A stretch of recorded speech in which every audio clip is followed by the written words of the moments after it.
All right. Yeah, it's so the camera's up here. You guys are this should be watching me lads. fervently, and it's kind of terrifying. Don't get me wrong, it's doing Yeah. well, but for some reason Yeah, I as expected is to have my as weapon is tradition. higher by now. But yeah, so now What the do you got? camera's Plus here two. instead of like over here. That should Because be before like it was like plus I had to sit 5 by like now. this Remember to Dark look at Souls the 1, how camera quick I directly, got and it it was to plus kind of 5? dumb. But now it's like. And then this Ah. one I'm running around with is what is essentially But a what's giant funny tooth. is I can still strangle the not fuck out of you if I bugged yet. want to. So you know, they're the best of both, best of both, best of all. Thou. Right. What up? So yes, I have another shirt for you. ooh, I love new shirts. Here he comes. Oh, He's I'll pissed. just fucking go live. Oh, my live he's stream. mad. One sec, I gotta pull up my. Sure you're not mad at Oh, me. I Like, actually- what did I do? No, I don't. Okay, cool. Bro, I didn't do anything! Dude, I just got here! Oh my god. Why are you mad at me? Be mad at these guys, they're fucking shooting shit at you. Well, Alright, at me, really. I don't need that open Oh right my now. god. I don't need that open. Because that was broadcasting noise into my brain. Doesn't matter what year it is, the soldiers always end up getting sent back to Iraq. Nice. Rage, that reminds me of that gif, that meme I posted in the I hate you, but that's amazing. You hate me, but it's amazing. It's absolutely fantastic, and I will wear it with pride. Oh, dude, I do. It's fucking great. I was scrolling through Etsy and I saw it. I was like, yes. Absolutely. That corresponds with the meme I posted in the server that night. Oh, When I was clowning Creed a little bit. Thanks for the sub, buddy. nothing like taking advantage of the guy who most of everyone he knows is dead. You know, definitely the moral victory there. Yes. Alright, so that's the default. I mean, set you made your own bet this. last time. I want someone to like actually, you know, I don't know. I'm gonna have someone do it.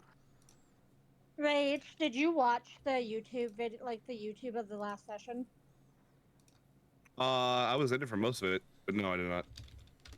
Oh, right, you were there for when I was rolling hot and I was besting Yeah. Creed at every Yeah. He was sitting back smoking a cigar and laughing his actual ass off the entire time, as is tradition. Oh wait a minute, hang on. I can do. Someone Oh, I boop, was instigating boop all of it. Rexus. Which is why last week Blackburn was looking up weird cat names. Yes. Oh yeah, don't worry. I got a list of them. Oh, I'm sure you do. God. Like the monster he is. Why does your stream have subtitles? What the hell? My stream has subtitles? stream. Not Yours. yours, Rachel. Oh. My stream has subtitles? Is it actually working?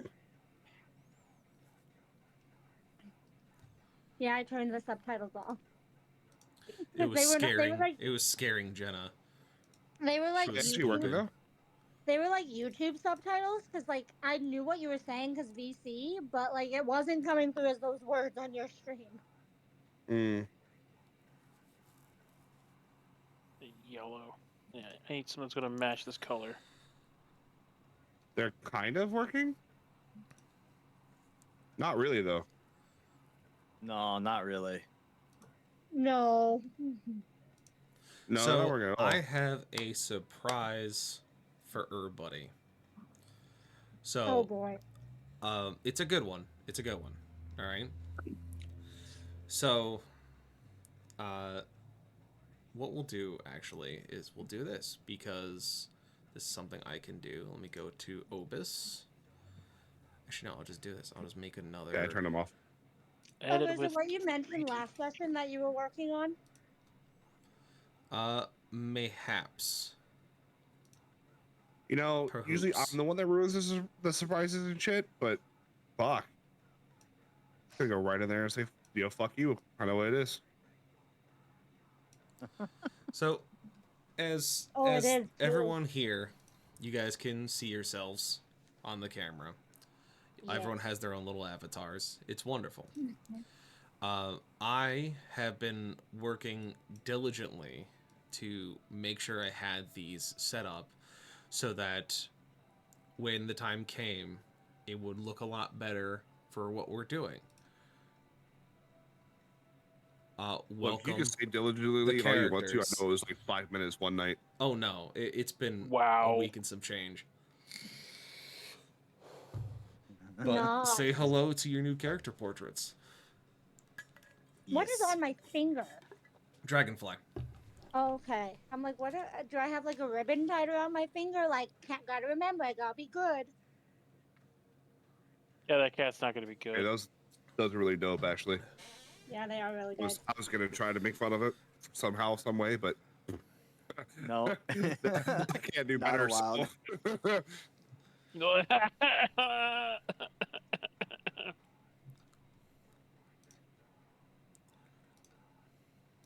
Why is Creek right? Does he need a reason? Yes. Let's be honest here. Full disclosure, Does he really need a reason? Does he have to have something to cry about it? Yeah, but I Alright. have those set up so that we can switch between profiles depending on what we're doing. For She's those who adorable. are on the other game, there's the sketches for the other characters that I'm working on. Just real quick, but yeah, I got these avatars up. When Rexus gets in here, you'll see Okros, which Okros looks pretty hilarious. I'm pretty happy with the way Okros came out. Did you draw Yuri at all, or does? No, not until he starts coming back. Which I don't even know if he's gonna be coming back because I was he's saying, an what actual was the deal dingus. with him? I wish I knew. As do I. It's he's just been doing stuff and being like, oh well, I'm doing this, and it's like great, but you know, we got stuff that we'd also like to do with you, friendo, and it's whatever. Mm-hmm. Blackbird. It looks pretty good. You can't tell me it doesn't. Oh no, it looks really good, but also all my friends are dead. You just sent it to me too. Oh god. I put it in the VC chat for you, Jenna. Please. It's very Oh good. my god. Very I couldn't good. get the color quite right for the background, but it's the dinosaur picture. Oh, my friends are Yeah, dead. works. Burning Fantastic. Blackbird.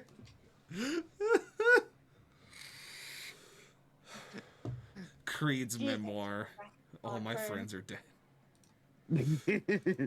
It honestly looks like a back cover, like author photo. It does. It does, honestly.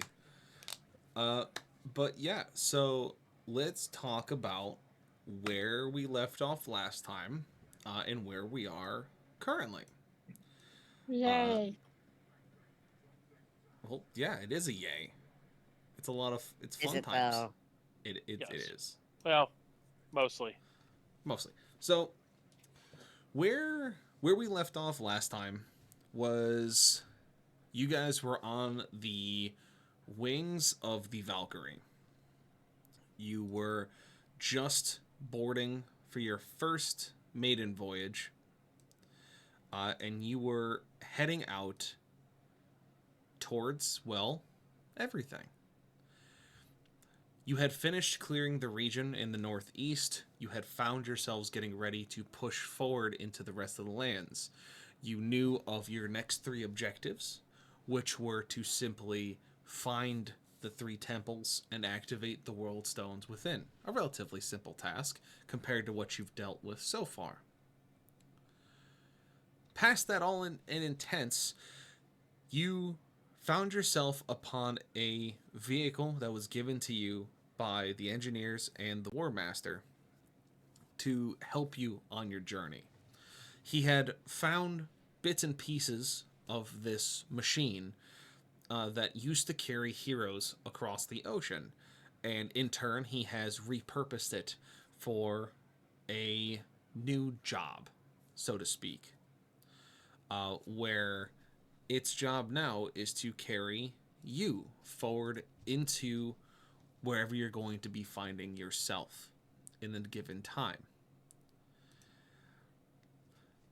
So, during last session, you helped make things happen. You essentially kept everything working through a number of whacks with wrenches and a couple of discoveries by different members of the party. You were able to make the machine come alive once more. As the engineers put it together and they lowered it into the chassis, taking the final preparations that are needed to get it started.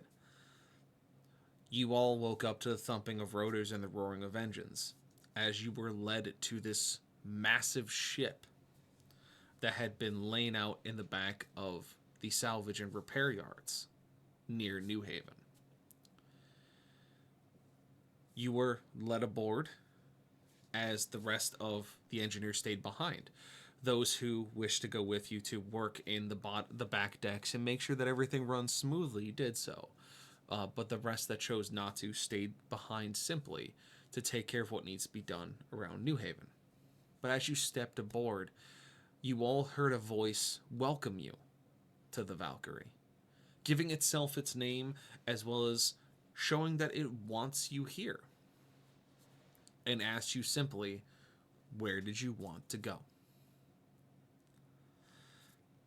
You all knew that where you needed to go now was to the Great Scorched Sands, south of the region that you're currently in, into the far desert to find either help or the temple, whichever came first. Words were given to you of where the temple might be, that it seemed to be in a mesa, a large tower made of stone in a spot where one of your members has been previously, where something happened, a betrayal, a loss of faith, will show you the way to the temple's entrance. And so you set off.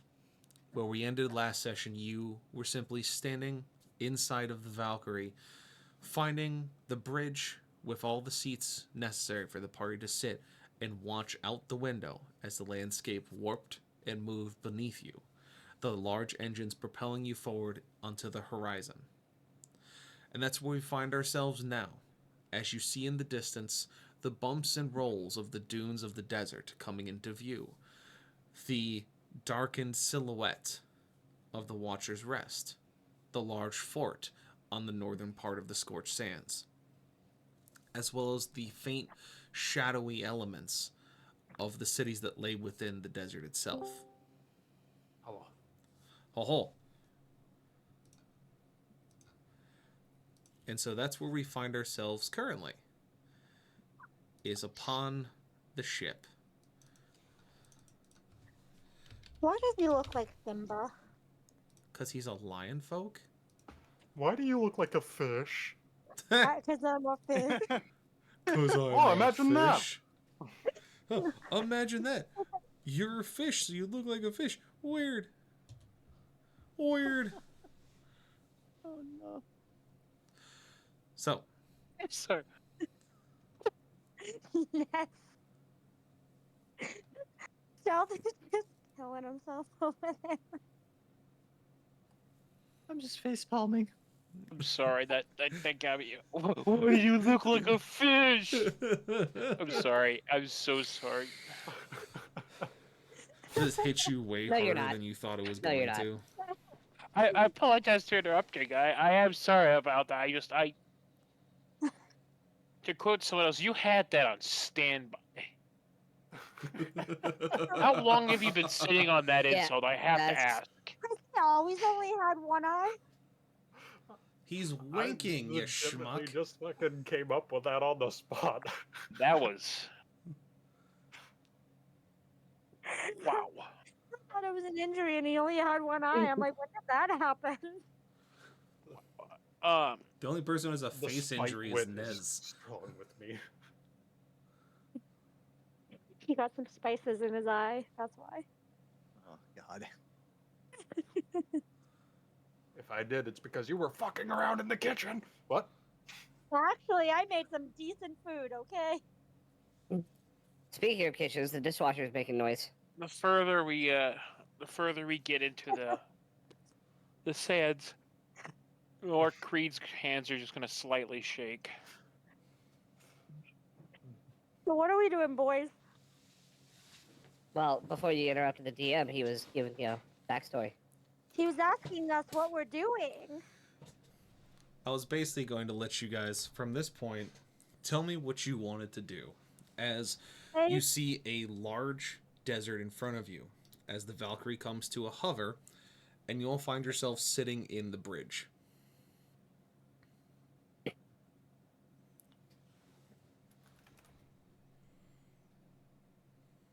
Back out here again.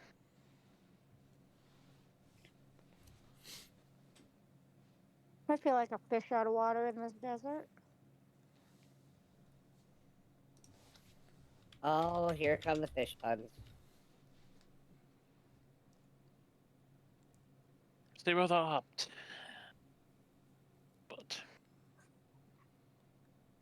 he's just going to like I just hopped I this start shelf. scratching.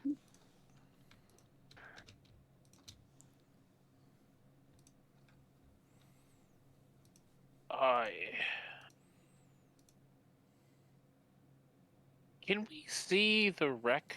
Or well, no, actually, this is question from the last campaign. Mm-hmm. The airship that held the Kingslayer. Yeah. When it crashed, did it leave a crater? Yeah, that's the big crater in the center. That's what I thought. I can speak for Creed. Like, he's gonna stare down he's just gonna be looking at something way in the distance as he stares at it.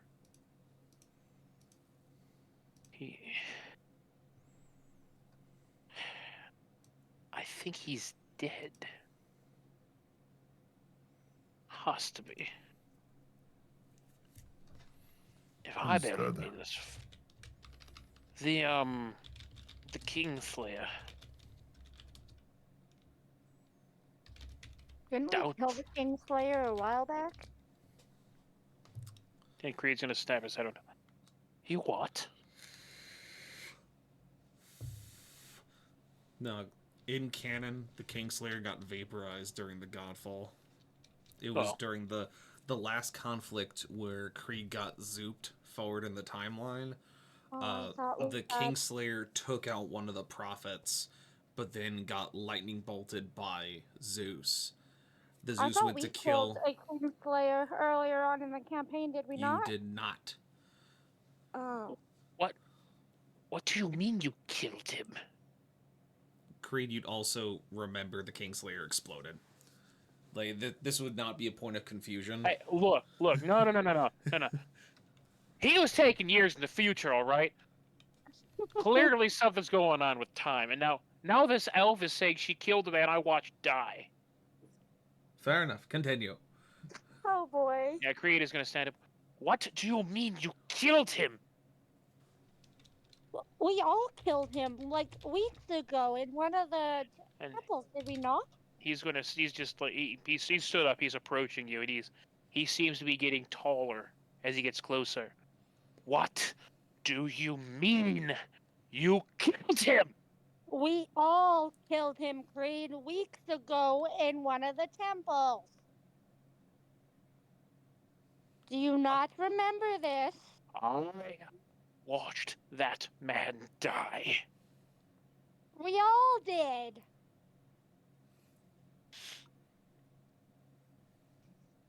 Yeah, I'm gonna get up close and put a anger relief point.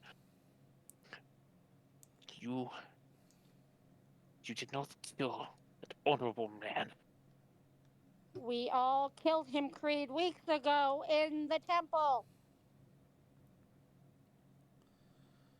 Yeah, he's gonna do a bit of a snarl.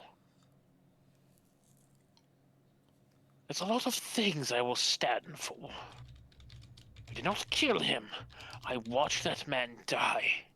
In the end, he earned my respect. Well, who the hell did we You kill? did not kill him. Who the hell did we kill then?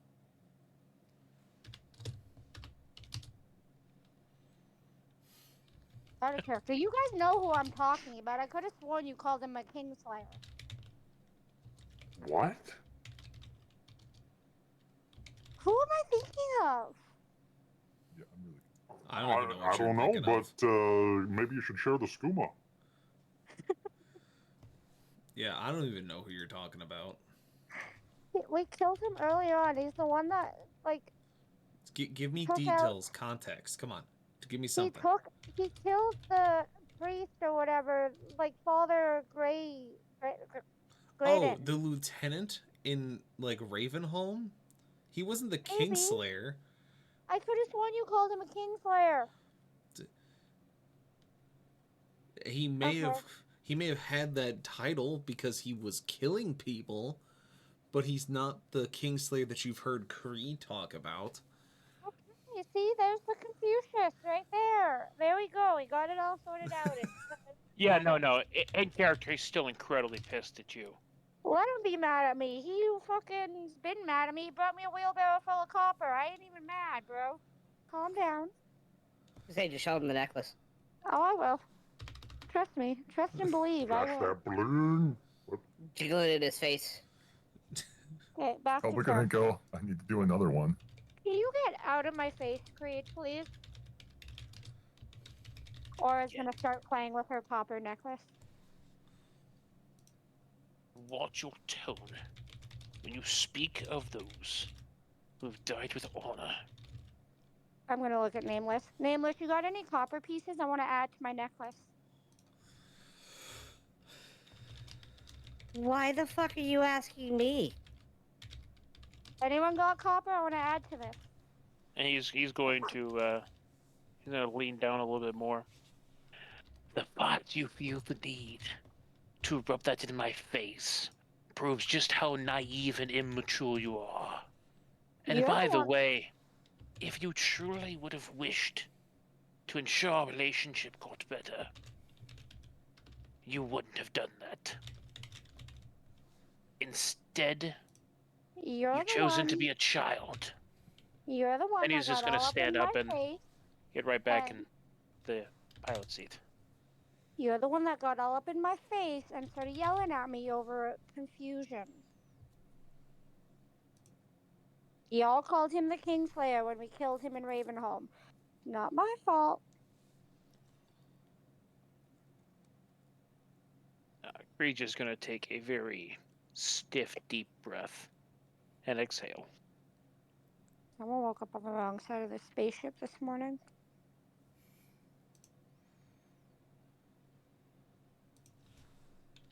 You can all hear him audibly grinding his teeth, by the way.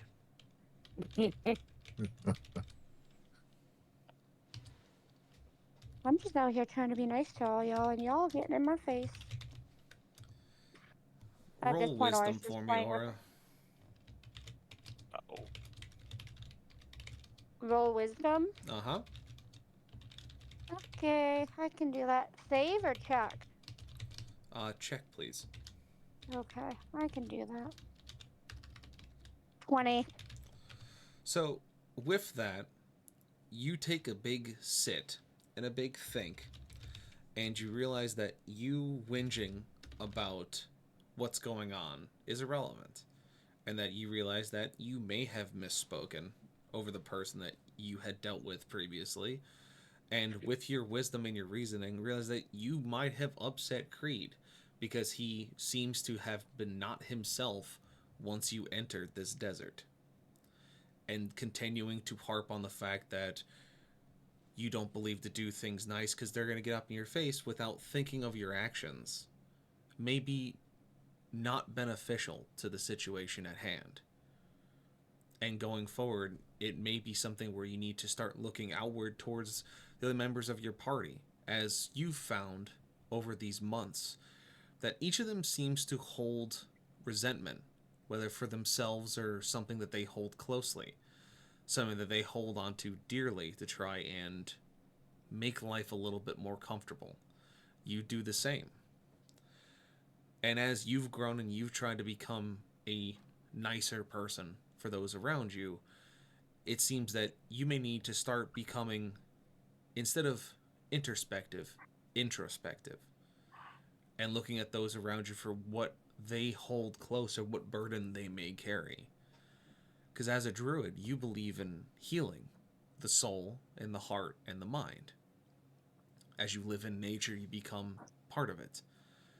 That is no different than where you are now.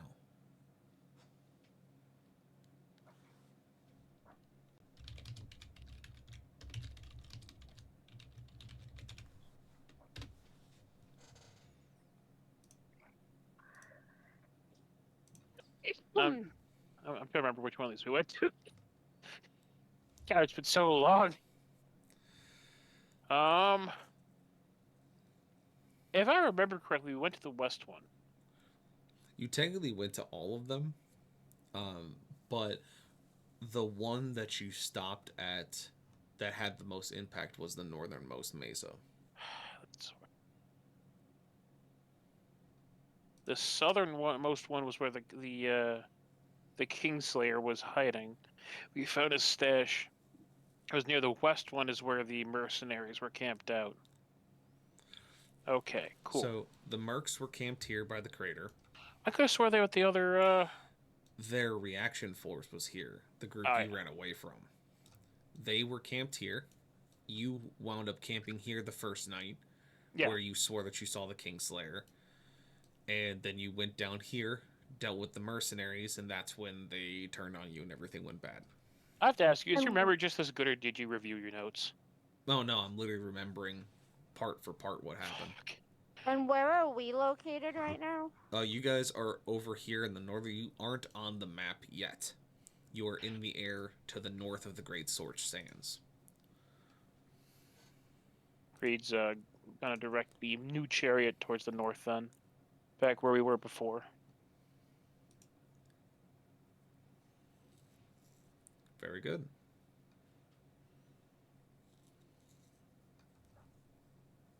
Oh, heck yeah, Owlbear finally loaded. Nice.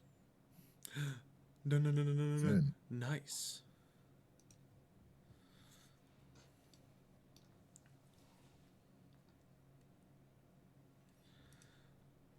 But yes. So he's done. He's pissed. So. Yeah, so at this point, you guys can see where you are. You see that there are 3 tall mesas in this desert as you're kind of slowly creeping in via the Valkyrie. So, what do you guys do?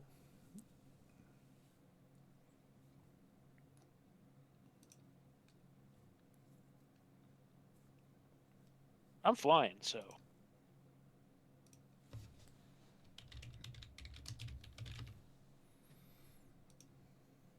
I want to say I'm like inspecting every part of this vehicle from the inside since we're traveling at the moment, going, huh, it can talk, and we're traveling pretty fast. I must figure this out. Yes. Without taking it apart. To clarify that. For you to be sure.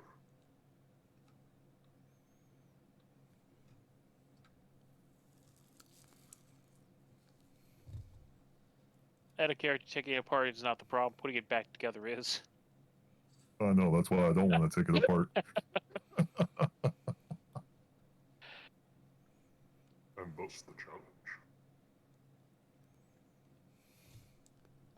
Yeah, please do not take apart the ship. That would be not beneficial. I don't have the patience to try again like I did last time. You mean hitting it with a crescent wrench until it worked? Yeah. Hitting it with the crescent wrench until the machine spirit was like, fine. Yeah, we're Leave mid me flight. alone. I would not recommend that.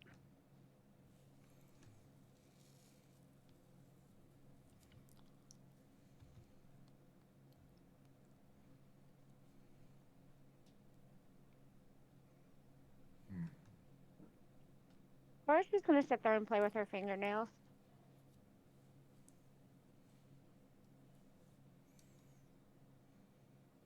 I imagine this has a pantry, so Okros would be taking stock of that likely while we are still traveling. Mm-hmm. What are we flying on? An apartment on wings? You mean an I mean- apartment with wings? Even a ship, like a basic waterborne ship, has a pantry.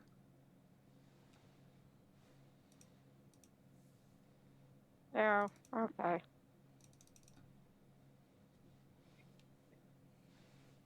Even airplanes have cupboards and shit for snacks and whatnot.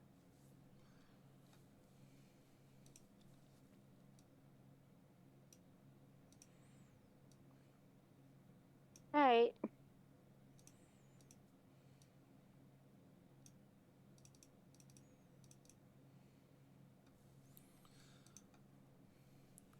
All right, so you guys find yourself entering the border of the desert. That's not what I wanted. Why'd you do that? Where did my Yaw. owlbear go? Weird.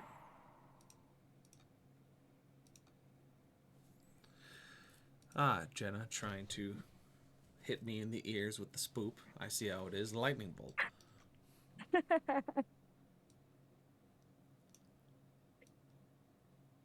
You can't promote me.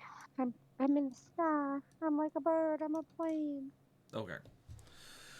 So, Nez, as you walk around investigating the ship, you find yourself intrigued by the very premise of this vessel.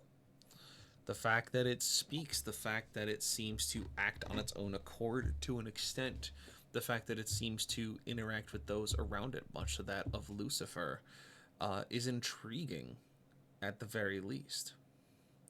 You walk around, you look at the pipes and wires and valves and such that make up the inner workings of the engineering wing, as well as looking through the quarters and all the different types of hydraulics they have running that seem to be powered by this one large component that sits in the very back of the engineering bay, the heart. The very same, almost engine block like device that you saw get resurrected, so to speak, in the tent with the other engineers. It seems to simply be roaring away, just like a great caged beast in the back of the engineering wing, connected to all the pipes and wires, exhaust manifolds and such leading in and out of it. And you specifically can feel just the energy coming out of it. You see no fuel lines, you see no radiator lines. It seems that whatever this heart is just pumping whatever it has into the ship itself, allowing you to fly, to maneuver, to listen, and for it to learn. You poke and prod a few things, as one does as an artificer. You find a few loose bolts and tighten them. You find some pieces that seem out of place and you study them, make schematics and drawings. Eventually, you hear the voice once again come over the proximal speakers near your location, simply going, "It seems the artificer has found a curiosity. What questions may I answer?"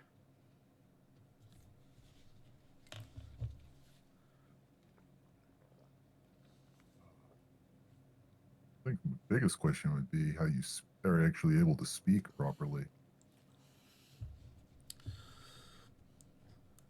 For one that changes themselves quite often, how does you speak in between your forms? How does the druid speak in between their own? How does your companion Lucifer speak to you as well? Speaking is relative. Thoughts are the important part of the formulation.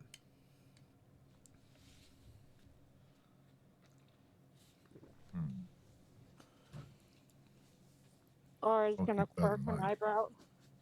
Aura's not there to perk an eyebrow. You're in the Oh. bridge. Oh, he left the area. Okay, never Mm-hmm. mind. Never mind.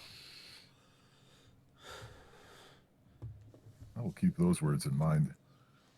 But I am always interested in how your seems like the main component of your engine is going and how I could maybe keep it maintained. I can maintain my own heart, much like your own beats on its own accord and whim. I gain my energy through other means, through other understandings of the situation you find yourself. As spoken before, things are relative. What you see as a poison, I see as life, and vice versa. Rust would kill me, it would not harm you. Whereas a plague that would ravage your body would have no effect on me. I am an instrument, a tool, a machine. Where my flesh is oil and steel, iron and blood. Where I push forward for a purpose that is above my own.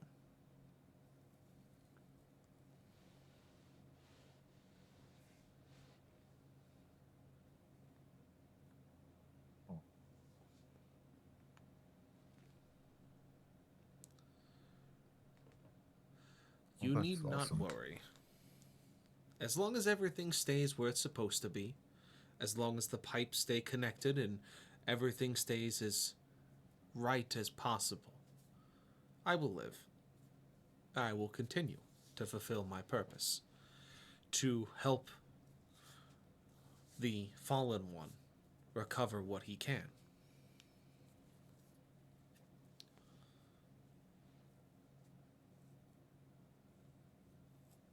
All right.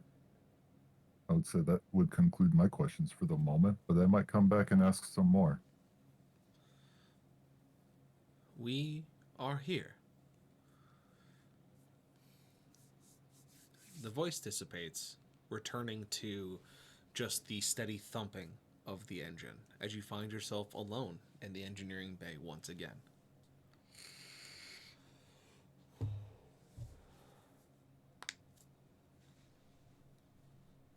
I would say when I'm all done here, I'm going to go back and ask Okros for a cup of coffee, if he could. You go and find Okros, who's been befuddling within the Kiatron. And as he is befoodling, you see that he has made a right mess of things, but then is going back and reorganizing what he can. Pulling apart the cabinets and ingredients and other food stock, taking note of what you have and what you don't, what instruments and tools and pieces of equipment you require to maintain good sustenance and nutritional needs of the group.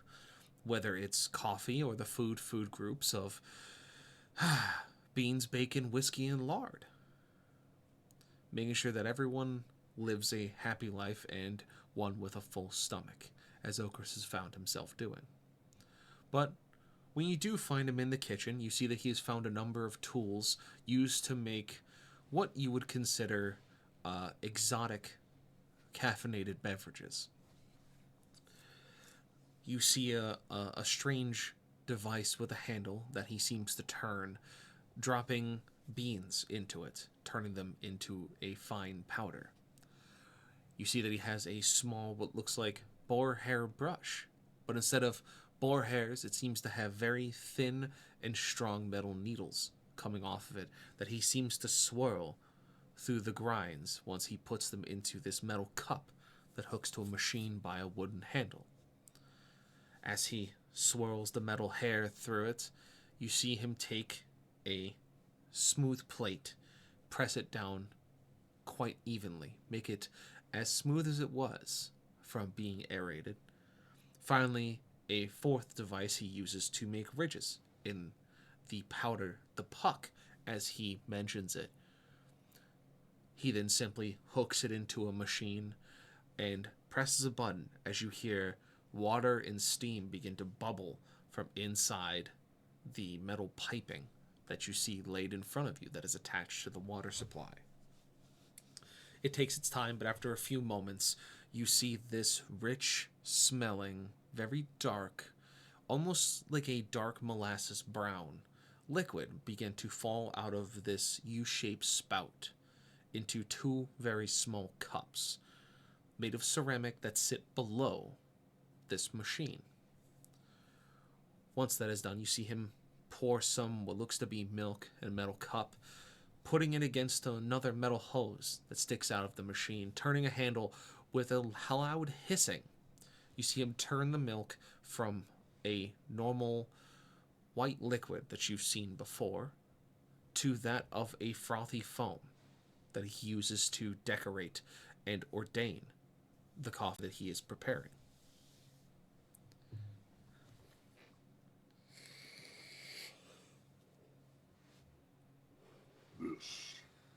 This is a good kitchen. Nez, try this. Tell me what you think.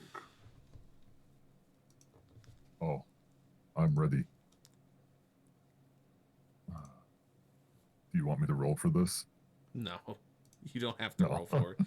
You're just Roll Okay. survival. Roll survival. Survival.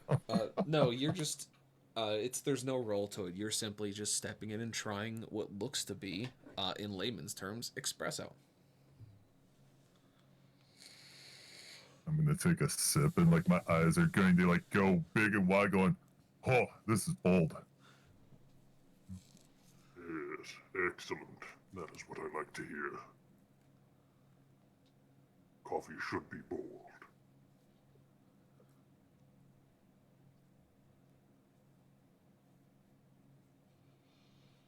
And what do you think of the milk creation? Oh, I really enjoy this. Excellent. I was hoping This is everyone. I think is gonna like this.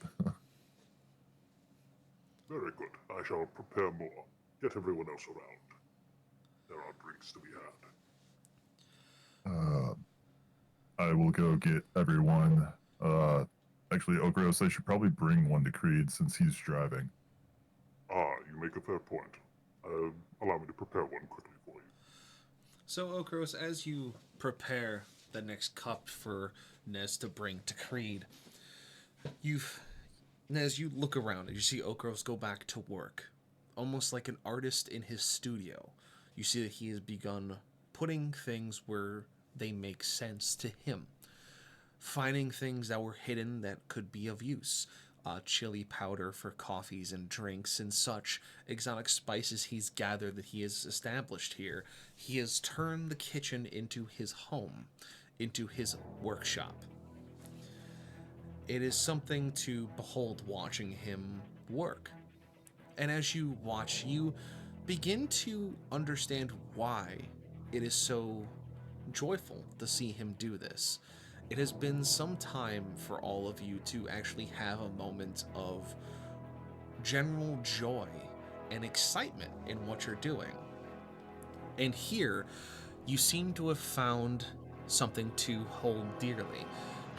As you walked through the engineering bay, going through the different areas and examining the different parts of the machines, you came across the fact that there were things that you could tailor, things that you could change based on what you wanted to see most.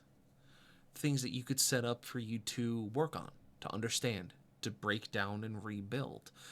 Even possibly a workshop for you to work on Lucifer, as well as your other gear and accessories for the party.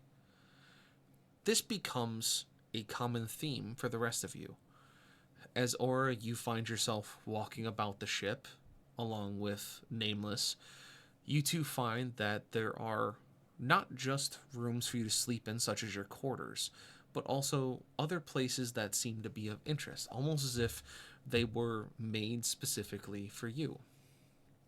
Nameless, you find yourself a trophy room, if you will, something of interest for your own means. It seems to be that of, if you can imagine, a old 1920s, 1930s smoke lounge at like a country club. Big, high back chairs, a nice, what looks to be fireplace. It is unfortunately gas instead of log because you are flying. But you have a nice rug sitting in front of it, a mantelpiece that has places for ornaments and memoirs and souvenirs. You have a simple workbench for maintaining your weapons and gear. You have a mini bar set up, fully stocked with different types of alcohols and cigars that seem to sit waitingly, patiently, for someone to come pick them up. Glasses and a small machine to create ice all sit behind it as well. You see a couple of things for recreation. A table that seems to be able to be playing for billiards or pool. Other things seem to be in place. Places for you to hang trophies of monsters you've destroyed. A large book collection of bestiaries, of understanding the art of the hunt and the creatures that you would be hunting. Maps and different drawings of regions from before and after the Godfall. Information that seems to be of use to that of a ranger, as well as a place for you to rest and relax. And then for Aura, you find a small outcropping that seems to be almost a lagoon built into the ship, though that of a significantly smaller scale, mind you. It seems to be that of a style of a Japanese meditation chamber. Rocks seem to form a risen pathway, almost like stepping stones, across a very shallow pool of water towards the back. You see that there are pots that are growing different types of plants, different areas where they have allowed plants to grow over, such as moss and lichen, giving the room a humid, earthy smell and tone to it. You find everything that a druid would desire. A very small outcropping for doing your magic attunements. A nice dirt patch to sit in and reconnect yourself to the forces around you. The lagoon to remind you of home and to keep your skin hydrated, being a dryad. Among other things here, fish tanks and books about different types of wildlife, of mushrooms, of plants, of spells and memoirs of other druids. Resources that seem to have been picked out for you to help make you better, give you the ability to grow.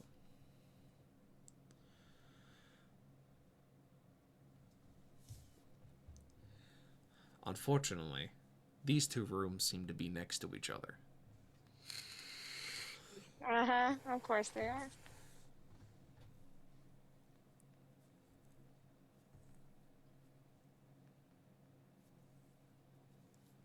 Hey, Aura's gonna. Am I coming through? Yes, we hear you. Yep. Okay. Aura's just gonna ignore the fact they're next to each other, and she's gonna go slide into her lagoon because it's been a while since she's been able to get into some water.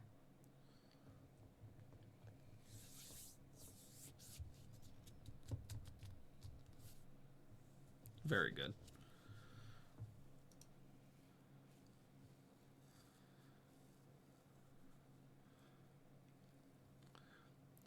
Rage, what do you find yourself doing with your country club room, as it were?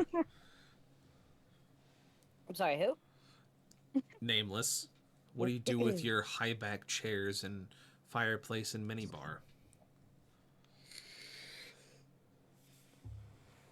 I mean, it's kind of obvious, isn't it?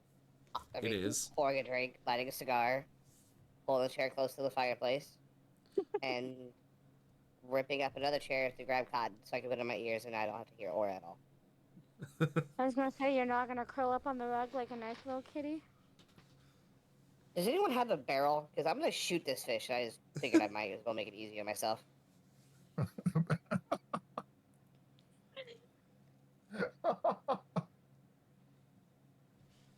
Oh, God. Ridiculous.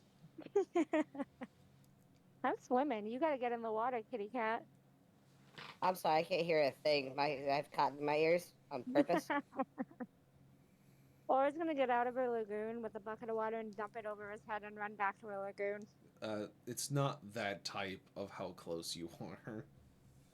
It's 2 separate rooms with 2 separate doorways. You'd have Oh, to I know. exit your room, walk to the next room, run in, dump it on him, and then try to run away. That's exactly what I'm gonna do.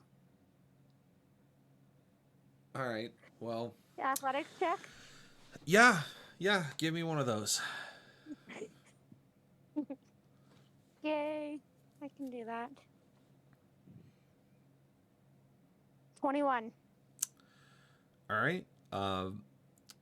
You walk in as Nameless is having a relaxing sit down with a cigar and a whiskey, cotton in his ears, sitting by the fire, having a good time that you decide to ruin with a bucket of water.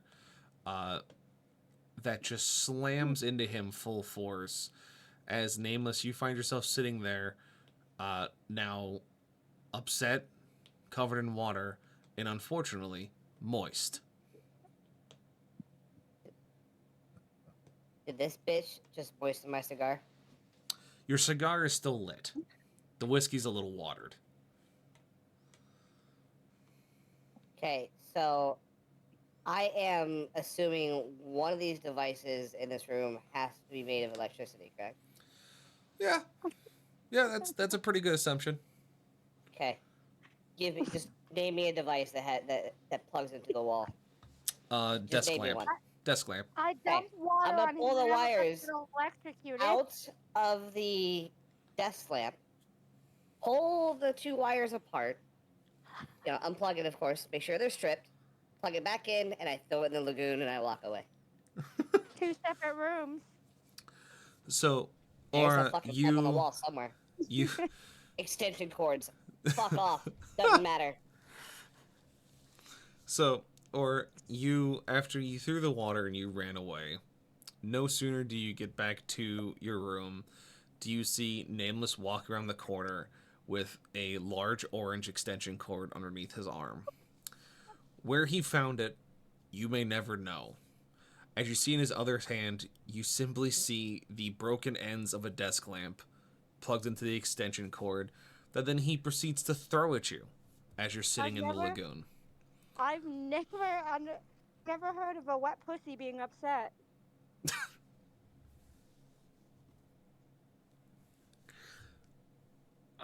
Give me a dex save, Aura.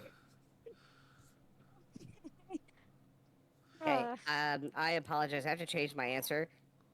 It's not a desk lamp anymore. It's a dryer or an oven that's 220 volts. Something bigger. 240, not 120. 9. I don't make the same. So Nameless, she says that as you just like underhand toss the lamp with like an exasperated sigh. And she's laughing to herself too much to get out of the lagoon fast enough as the desk lamp hits the water and you see her just kind of start spazzing as you see the lights dim for a minute in the room and come back on as you realize the breaker probably tripped in the outlet. Okay, so I want to explain this scene a little bit here. Fuck, I can't remember what movie it is. We got a wet pussy and fried fish. Please. Anyway, it was one of the Pirates of the Caribbean movies. It was Dead Man's Chest, whatever. You know the end of it, how the ship's getting obliterated and he's just like slow walking? Yes. Yeah. I'm slow walking back to get another whiskey or cigar, still with a cotton in my ear so I can't hear a fucking thing, and all her jittering and shit is going on in the background. Sparks flying and everything. I'm just slow walking to pour myself another whiskey. You see the lights dim and return as you realize that the breaker probably tripped. And you both leave yourselves alone for a moment after needlessly starting a spat looking at the druid. Again. As Hi. the two of you are summoned to the kitchen by Nez a few minutes later.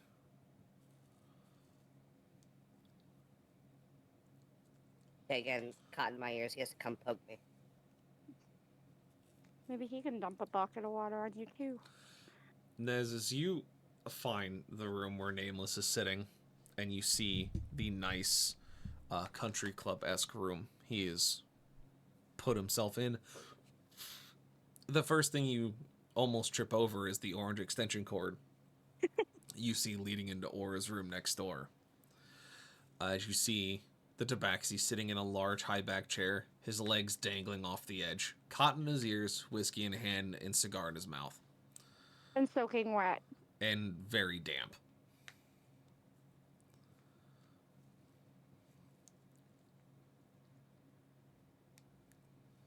Nameless, why are you so moist right now?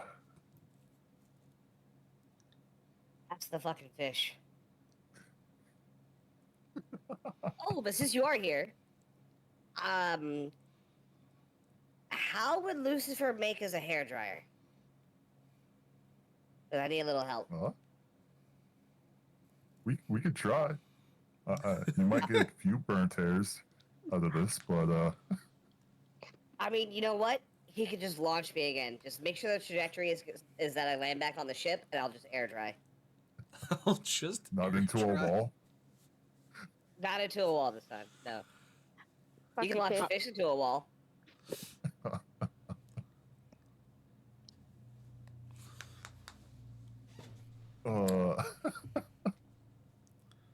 I'm gonna let him try and dry off with Can we Lucifer talk and about see the how this crack in the works out. wall? Can we talk Before about I the leave wall? my room, I flip the breaker back. At this point, I'm already out of my pool. No. You're fucked. Foaming at the mouth. Going through some sort of shock. No pun Believe it intended. or not, Dryads are not, vulnerable to lightning damage. They're just as vulnerable as everyone else. But she isn't resistant. But they are used to some forms of electricity because they hunt fish that cause bioelectricity, as well as, lightning strikes against the ocean. It's kind of a problem when you're a fishing species. When you live in the water. So, no, that there's no ha here. I'm waiting for it now. You did the ha prematurely. I'm waiting for it. There's no ha here. It doesn't mean that you didn't take any damage and you didn't feel anything. You are hurting. You're having a bad time. You're just not super dead. Oh, what's my damage? It's mostly non-lethal right now, so you don't have I to still keep have- track of it. I don't have But to hit point? you definitely felt it after the breaker kicked over and you kind of got yourself up and moving again after laying in the water for a second. You got yourself up and going. I have a question, actually. Shoot. Oh, you'll figure out why this makes sense. When Aura went in the water, was she still wearing the necklace? Mm-hmm. Yeah. It's highly conductive. Mr. DM. Oh, fuck, copper's conductive. Uh-huh. I'm not a scientist, but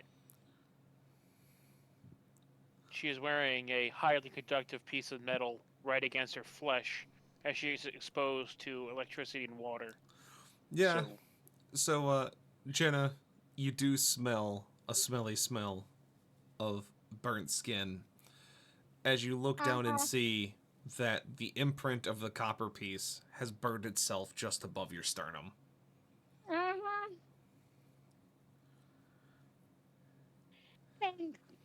Thanks, Creed. Love that you pointed this out, that I had the necklace. It's This ship's it's made what of, we're like, here wood, for right? as players. You know, it's fine. Yeah, I know. This ship's fine. made of wood, right? No, it is not. What is it made of? Metal? Mostly metal. We have like wood accents, like you know, it's not all I- metal, but you know, the exterior is mostly metal. Okay, so Oh God.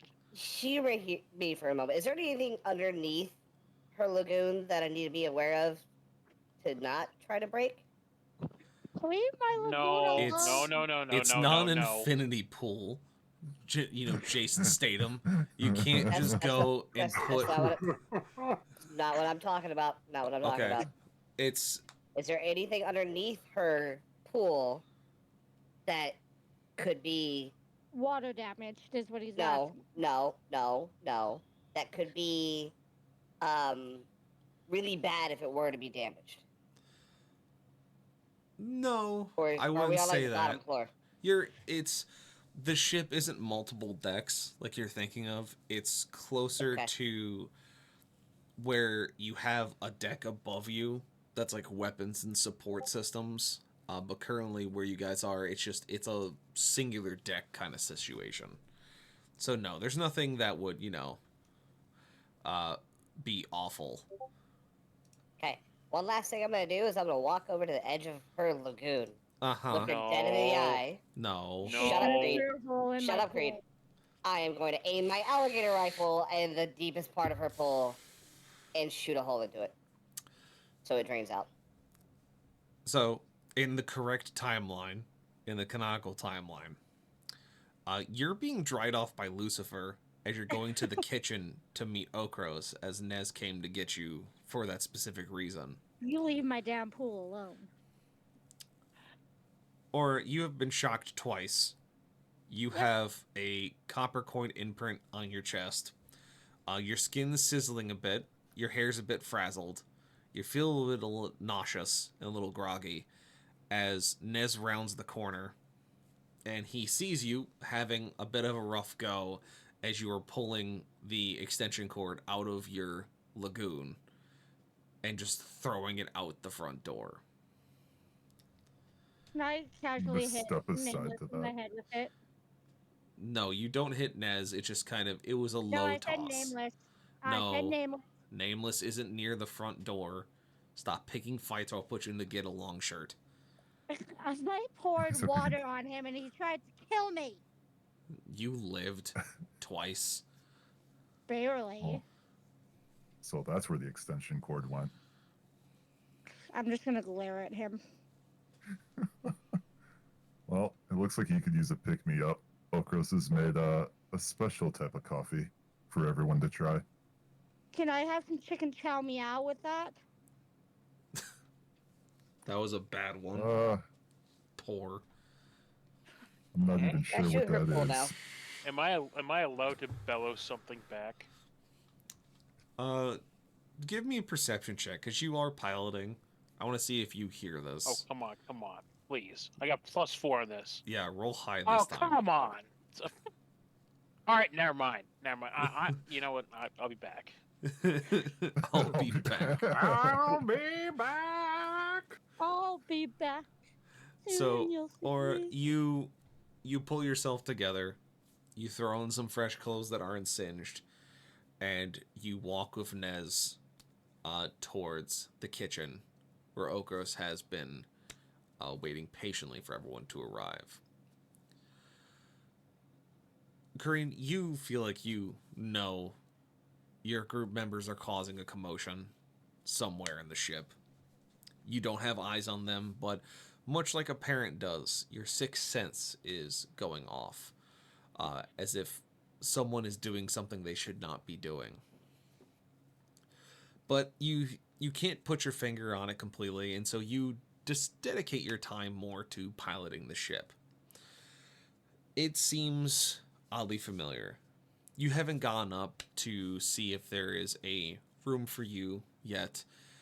You saw your quarters, very Spartan-esque for the time being, but you seem to see that the bridge is built to something of your standard. It's built with a very militaristic doctrine in mind, something with efficiency and the understanding of what needs to be done in place first. Unlike the chariot, there is no pilot chair with the large tentacle on the back that would clap onto the back of your head.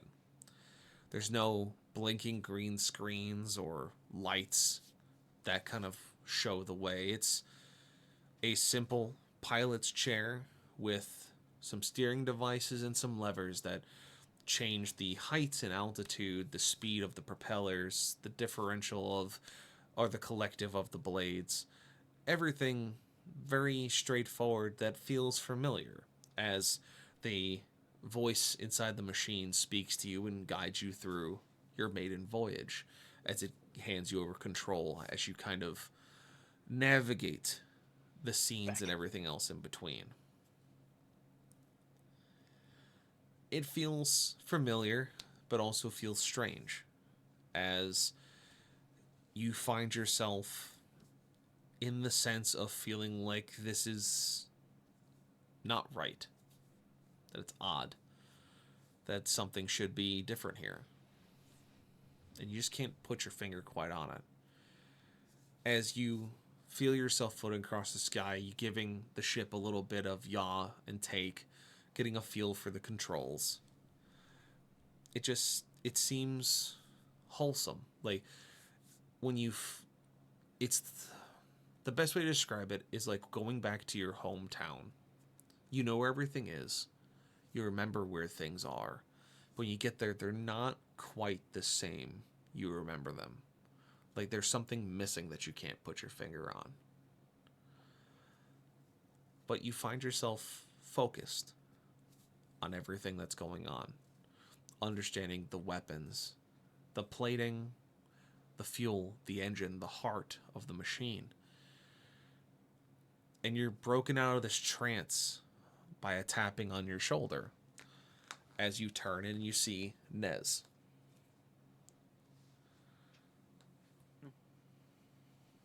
Would you like some coffee, Creed?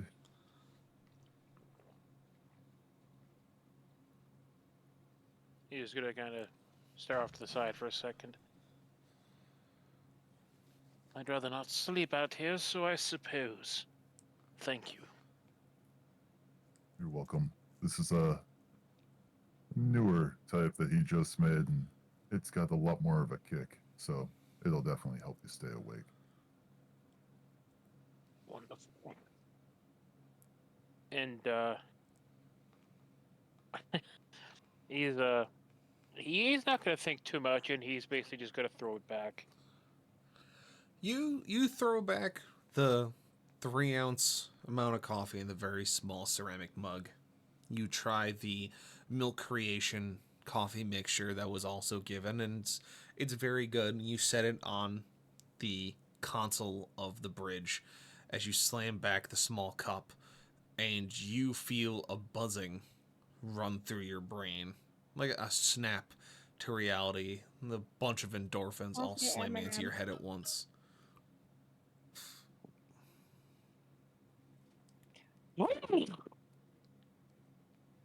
That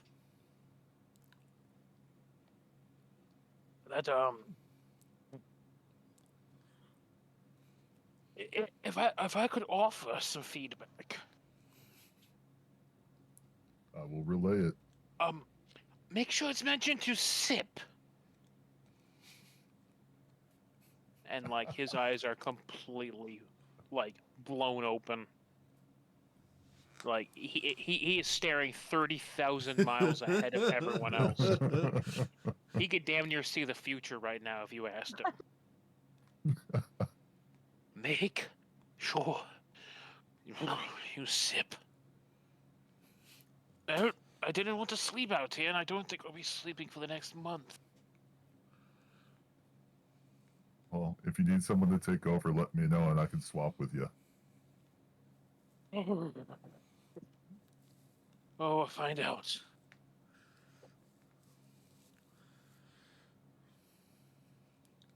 Oh, God. Greed, give me a constitution check. I'm scared now. I am 100% scared. Whew, that's an 18. So you begin to feel the unfortunate secondary effect of coffee ingestion Uh-oh. Oh, as something is beginning to creep up on you in your bowels. yeah. All I can describe is the shack face. Yes, the shack ooh. face. The ooh. Oh. Oh. Yeah, it's you begin to feel it.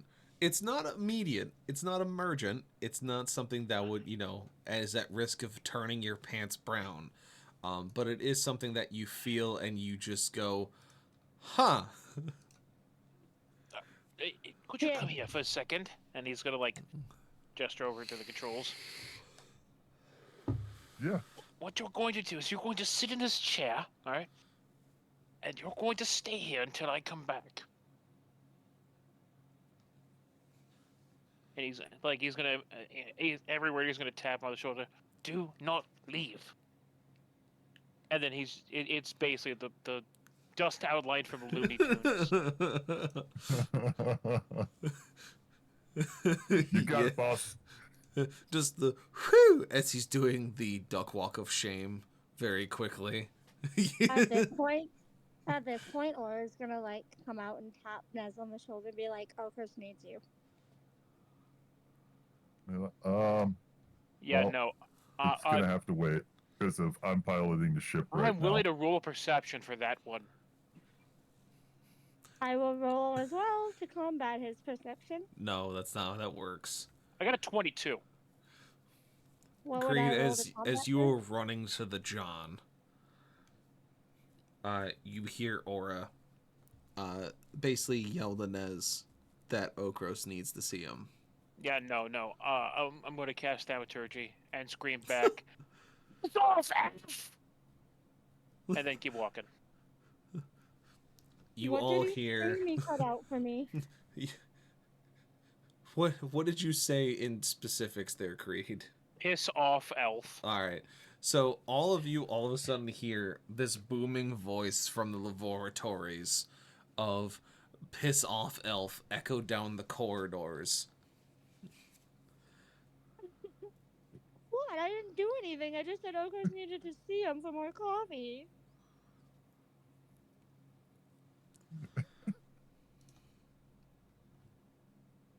I'm just gonna stay focused on driving for the moment. You're not even driving. You're literally sitting Because I there. wasn't even like given directions on really how to do it or exactly where we're going. So I'm just gonna keep flying straight and make sure we don't hit anything. You see that the controls are relatively straightforward, and the voice of the machine comes forward to essentially comfort you that if anything does happen to occur that is confusing, it will guide you through the process. But you kind of just start feeling around on the levers and kind of understanding by looking at things of what their job is and what they're good at. It's pretty straightforward, especially for one of such as yourself. This may be not technology that you've seen commonplace, but it's not exactly outside of the scope of your understanding. But if you wish for the ship to simply fly straight, you simply touch nothing, and it continues to slowly drift forward as you encroach further on the borders of the Great Scorched Sands.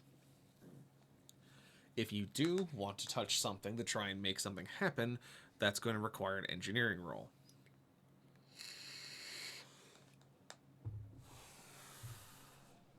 Aura's gonna drink 2 cups of coffee. Give me Constitution at disadvantage.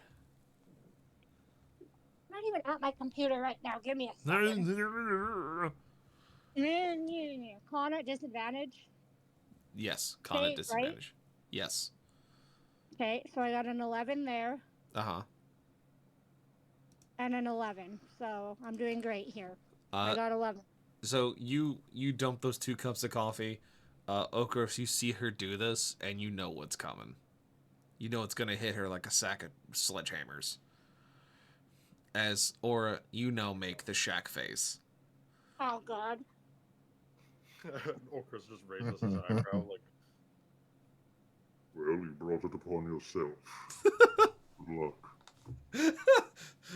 I just love the lion folk bartender clearing out a fucking cup with a rag, just raising the eyebrow, going, "Well, you done fucked up, idiot." Well, I'm gonna hightail it to a bathroom. Hopefully, there's more than one. Hopefully, you can find it, because it's not like you went in looking for it earlier. You know what that sounds like to me? How did Sounds Creed like find it? perception checks. I was gonna say investigation and survival. You know what? That sounds like a great plan. I mean, I can roll survival. No yeah, problem give at me an all. investigation followed by a survival check, please. So investigation Uh-huh. is 16. Okay. Survival is 18. All right, so investigation, you do seem to eventually find the signs that says restroom/laboratories. You know, it's pretty straightforward. The sign simply says toilets in common. It's not hard to find. And so you quickly make your way down there, moving with the quickness. And at your speed, you don't brown pants yourself as you get there. You barrel into one of the open stalls, and you make a mess that would make a priest blush. It is terrifying to sound. Thank God for my plus 8 survival. Unfortunately for you, Creed is Question. in the next stall over. Question. So that's a fun time for you. Nameless, send it. Shouldn't that have been a disadvantage because she's all fucked up from the whole, like, you know, electricity thing? It's been enough where it wouldn't have been hitting her that hard from the electrical stuff. This is more of the coffee is hitting her almost immediately, and she is just now running out of fear. Good point, though. Good point. But this one, it was more of just fear running. Jesus. No, I need it. Fuck, racist.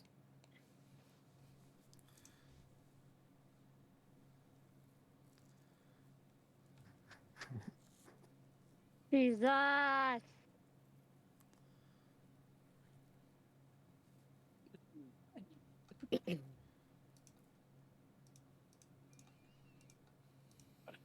Like this with the gifts.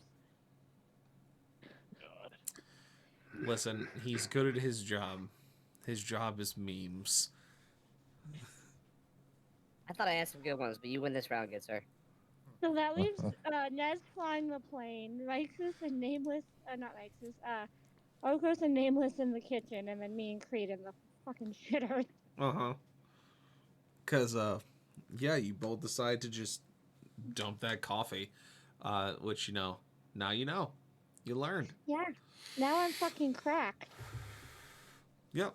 You are you are cracked out of your mind and also shitting yourself wildly. So, you know, this is a wonderful combination to have. But That's yeah. great. So while you two deal with your own business, Nez, did you attempt to move the ship at all, or are you just kind of sitting pretty and waiting? I'm sitting pretty and waiting. Heard that. So that It leaves was us an with engineering check for that moving Yes. the ship. Then that's what it was. Like she said that, and I forgot what you said about the engineering check. To be honest, your brain went to the other possibilities. I get it. So at that point, that leaves Nameless and Okros being in the kitchen, kind of just chilling. Are you guys doing anything in particular? Anything fun, interesting? Join us, Nameless. Join us in the shooting the coffee club. You shush, bad example. I mean, our captain did it first. Aren't we supposed to follow captain's orders and captain's actions?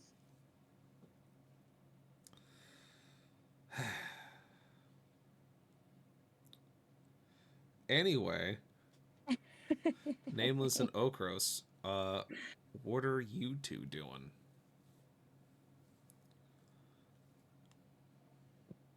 I am currently laughing at the way she was waddling towards the bathroom. Very good. Gross is also chuckling to himself while he finishes tidying up after making everybody the beverages.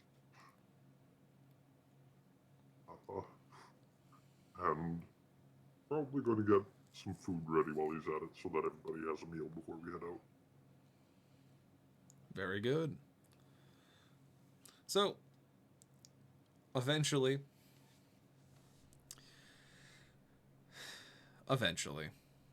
Creed and Aura, you two get yourselves out of the Our terrible shitty predicament you situation. found yourself in. That was a shitty situation. Yes. Wasn't Yes. funny the first time. So, you two find yourself coming out of the laboratories and moving back towards the kitchen and the bridge, respectively. Creed, you walk into the bridge first to see Nez just kind of chilling behind the wheel, or you walk into a chuckling Okros and a side-eyeing Nameless.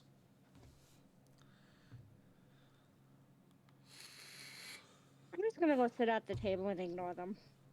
Very good. I'm still cracked. I'm still trying to figure out why I'm so jittery. Yeah, you are essentially vibrating where you're sitting. Like you can't sit still. Your hands are constantly moving.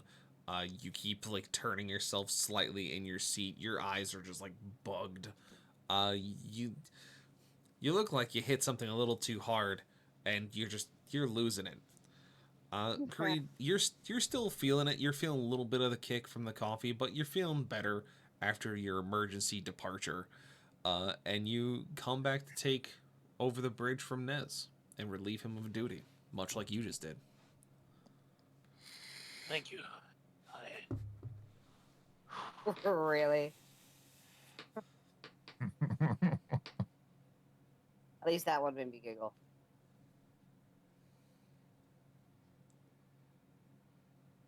All right. Back to whatever you were doing. You're all good now? He's just like, hey, deep breaths. I shall be fine. All right. I'll take these coffee cups that you had back to Okros to clean up. Wonderful. So, And just yell if you need me as I walk away.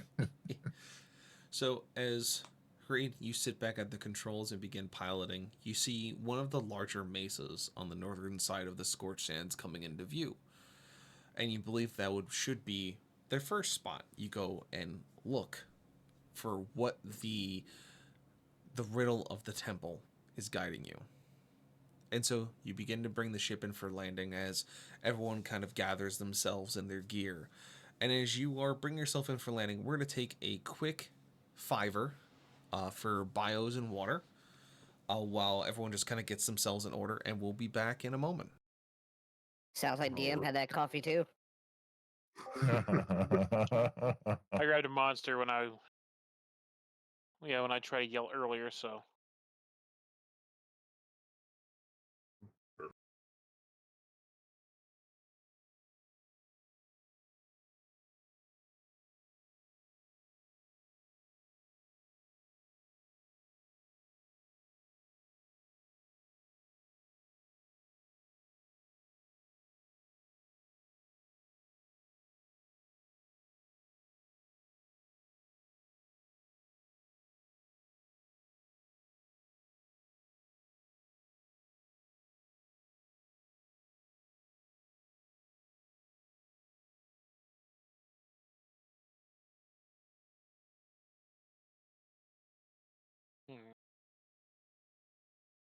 Huh. Huh. Hmm. Huh. Hmm. Huh. Hmm. Hmm. Huh. Hmm. Hmm. Hmm. Hmm. Huh. Hmm. Huh. Huh. Hmm. Huh. Huh. Aw. What the hell did I just come back to? Hmm. Everything. Aw. Okay, demon. Aw. Aw.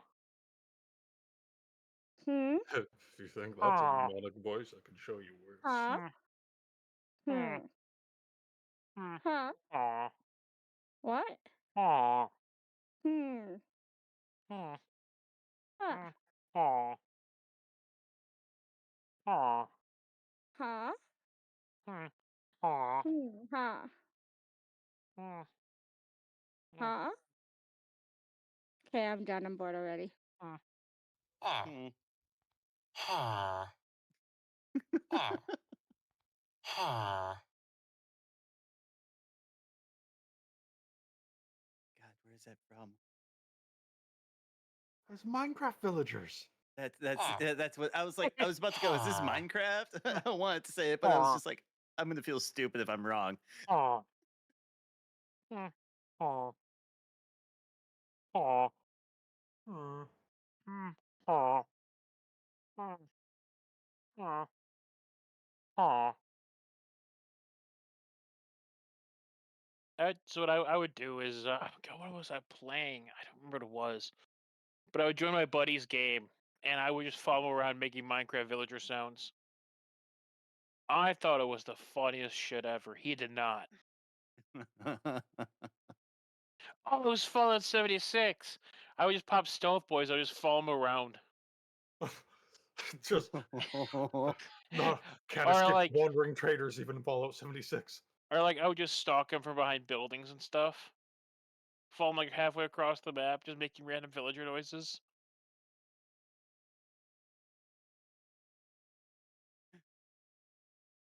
I'm a good friend. The Fallout 76 economy thanks you for all the stealth boys you purchased. Oh, that's nothing. I got so many caps. The largest amount I've ever spent in one sitting, like on one purchase, was 56,000. Oh man. Oh, Yeah, after a while, money gets to not be a problem. I mean, yeah, the problem is grinding through all the bullshit to get to that point in that game. Nah, fam. I follow the tradition of Fallout games before 76, which is if it isn't nailed down, it's going to the traders. I'm pretty sure became a weapons dealer inadvertently in Fallout 76. Any single gun I found, I was picking up and selling it. I was an arms dealer. I was the accidental villain. Yeah, I play it That's what he differently. I says. dismantle everything, so I don't ever have any money, but I have all the recipes. No, I So, have so many materials. so Oh, I gotta go. All right. I gotta go deal with a busted pipe and flooding upstairs with my roommate. Lovely. That's a good reason to leave. Oh God. Have fun. Uh-huh. Oh, I'll have so much fun. Okay, bye guys. Bye. Bye. Bay. Good news, everyone. Good news. We're not gonna have killing someone tonight. It's not an enemy. Oh dear. No friendly fire. Or is it Did friendly? you think I was gonna shoot her? Is that what you thought I was gonna do? Blackbird. No. I'm sorry. Oh. What did you think I was gonna do when you were like, no, no, no, when I was talking about the gun? Yeah, I thought you were about to fucking shoot through the hole. Yeah, I was. Was. Just shoot it straight down, like let it drain out. Yeah, no. That's not how this shit works. We are off the ground, good sir. That's The why I ship is asked. Would it be pressurized. catastrophic if I did that? And he said no.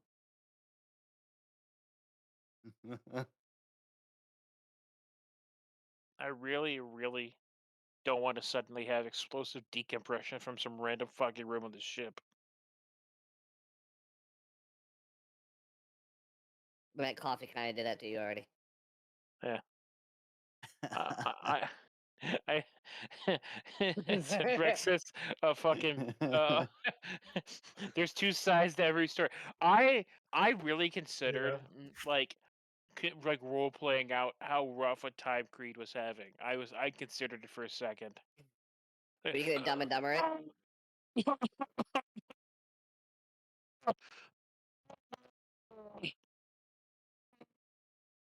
And just fucking go all in. That's okay. Because- Apparently, we wouldn't have been able to hear half of it because you just kept cutting it out. Yeah, no. Yeah, you were like peeking I was your making mic. I was making some horrific grunting noises, and I was like, I should do it, because she's in the stall right next to me. I hate that. I hate that I came back to that. I was like, I could do it. I could do it. I dislike that that's what I came back to. Is Creed talking about how you just make terrible grunting noises. And just like halfway through, just have Creed start fucking sobbing his eyes out. It's like, and just be like, that's one cup. You did too. And that's coming from a man who has meat on his bones to spare. That's coming from a dude who has seen his friends die. He's crying after dropping it. It's like, ugh. Dear God.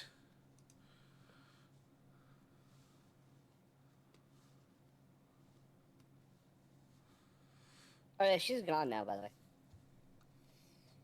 Oh, where'd she go? Apparently, there's flooding upstairs with her roommate. Oh. Yeah. Oh, joy. Well. Is that Karma? I don't know what that is. Karma was me reminding the DM that Chopper's conductive and she's in water. And she'd have me fucking shocked. I don't know what she thought was gonna happen. Like,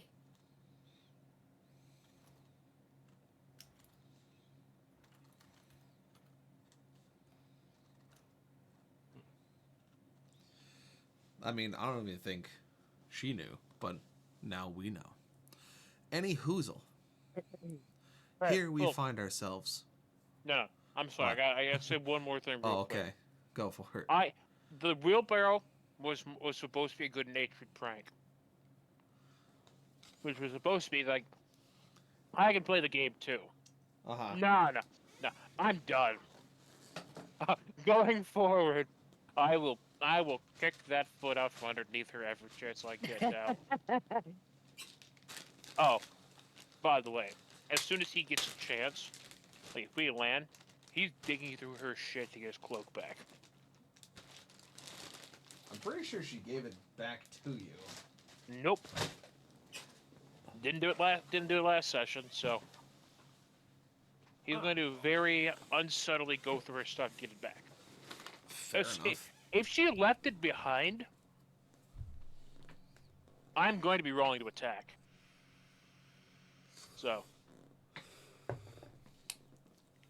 We'll see.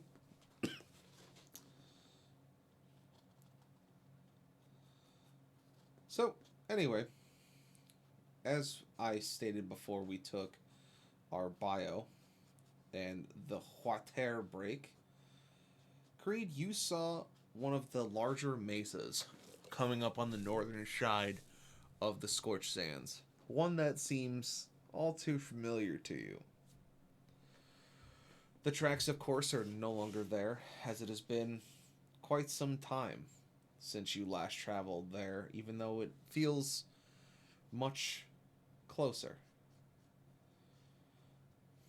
And as you approach, you see that there is a landing zone of relative size that can fit the ship itself. And you find a good spot to set it down. The propellers winding to a standstill as the sand and dust continues to be kicked around and thrown to the four directions around you. Once the whirring begins to slow, the hatch on the back opens, dropping to a ramp, which allows the four of you to walk out into the desert, into the scorching sun and the blistering heat that comes with it, as you see a cave that has been formed underneath the large twin-towered mesa that sits in front of you.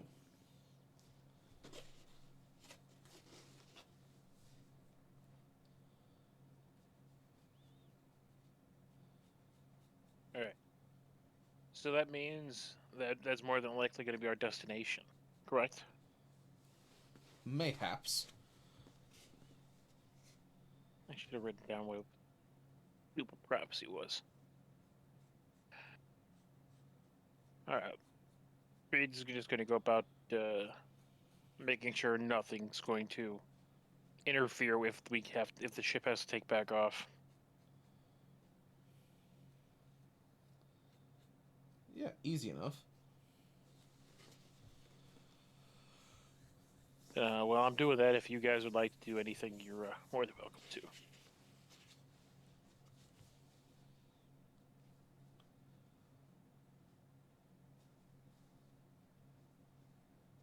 I'm gonna make sure Lucifer's in tip-top shape before we get out.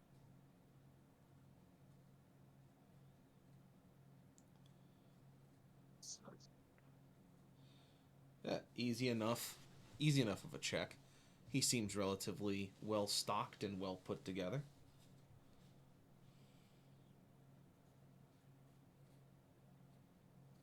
It's gonna be the one day I forget that he's not.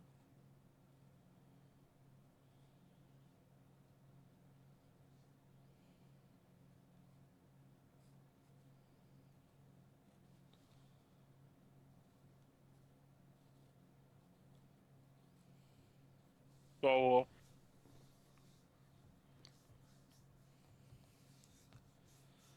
So, Crean, you finish the preparations and setting to make sure that the ship is ready to go if that need be. As everyone else finds themselves getting their gear together and standing on the ramp, looking at the sun that is coming down behind the mesa. Creed, you point out that this may possibly be the destination that you've been looking for. It seems familiar as you try to remember, but it just seems scrambled. Your brain just seems to pick on what is there, but not necessarily feeling that it's correct. It's odd. Strange, even. The amount of deja vu that's flowing through you as you see that the sun dances across the sand, making waves in the air that seem to warp one's perception. But you feel confident.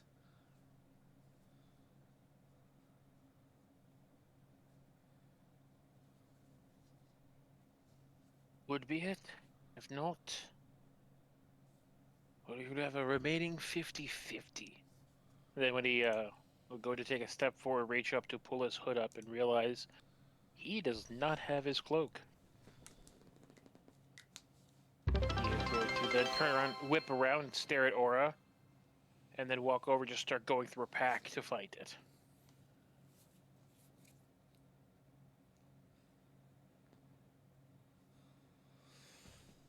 Does he find his cloak?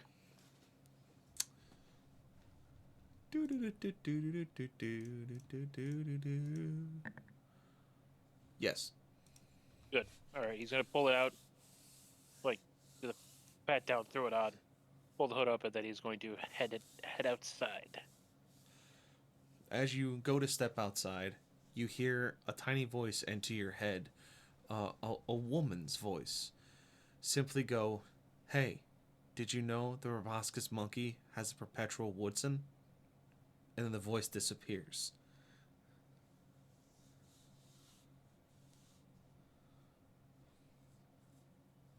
He's gonna stop and just, like, raise his hand and just touch the side of his head.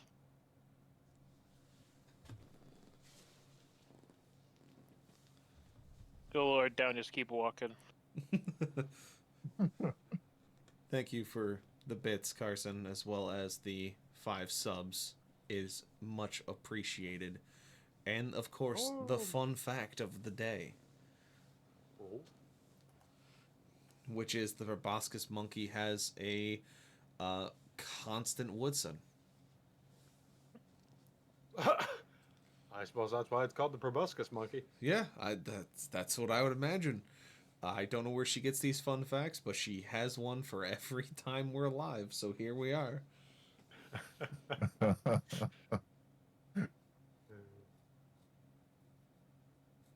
Very nice. Also, hi, Carson. She is upset because people are touching her stuff, uh, and they're in her sandbox, quote unquote.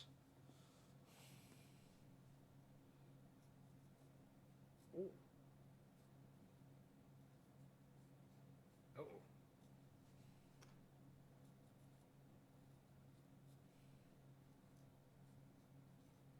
They probably shouldn't be doing that. They shouldn't, but they're going to anyways.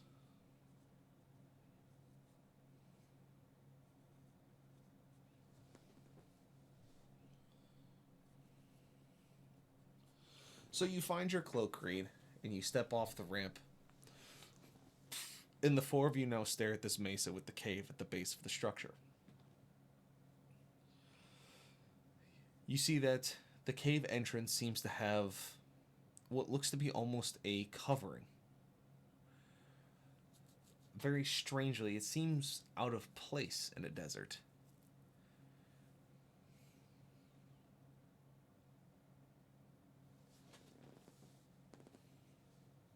There's no way.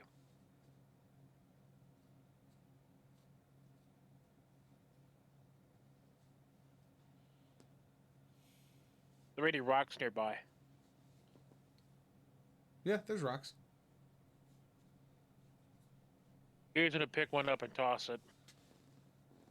You toss it, and it hits the covering, and the covering seems to just trying to figure out a good word for it.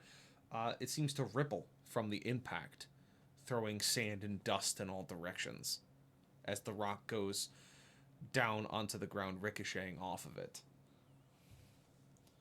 Like hitting a thing, like hitting cloth, or like hitting a cloth. ratio. Like it hit a tarp, essentially. You want to think of it that way. He's Creature's muttered under his breath.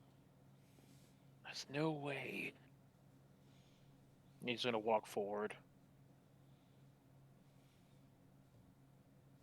And he's going to try to push his way past it.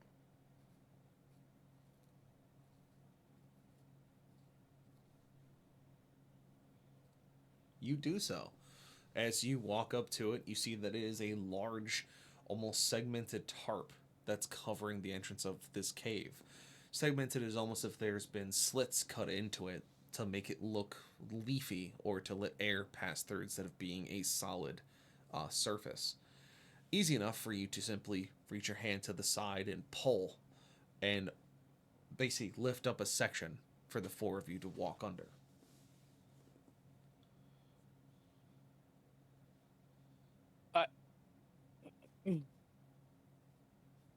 I have an out of character question to ask. Yep. Did we never take it down? Yep. Wow. Wow. I should point out that everyone with him sees Creed just break out in like a childlike smile and start giggling. So, do with that what you will. He's over playing with this like tarp thing.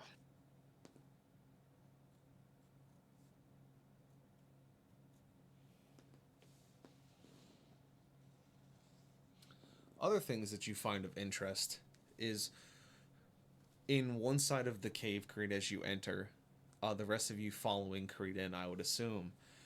Creed, on your left, you see a large square tank that it looks to be about 4 by 4 feet and about 12 feet long, with multiple outputs for hoses, along with multiple points to be slung to a vehicle of sorts that seem to have been dropped in the side of this cave. On the other side, you see a bunch of smaller, almost very dull material cases that seem to be, say, about a foot wide and 3 or 4 feet long each, along with a couple of more square cases that are semi-ajar, strewn along the side as well. In the center of this cave, you see a hole in the dead center, about 10 or 15 feet away from the tarp. A hole that has been dug out in the dirt that is in this cave, as it is not primarily sand. It seems to be compacted dirt mixed with said sand, as it has been blown in from the outside. And you see that it is a small hole about 3 feet across, about 6 inches deep, perfectly half spherical, that has what looks to be desert stones pushed into the side of it. And in the center, you can see what looks to be remnants of ash or some kind of burnt organic.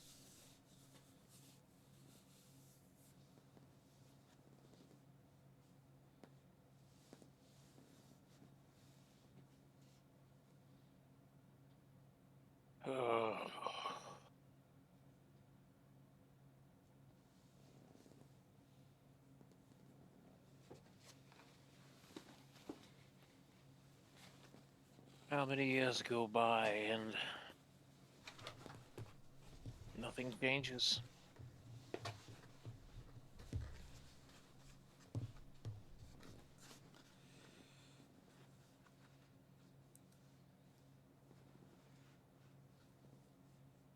You Is that a feel good or a me. bad thing?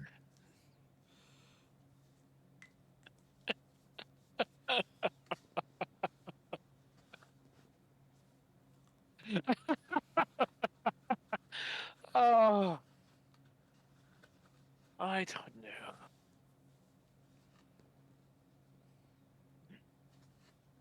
He's gonna look down a hand and just open and close it a few times. I don't know.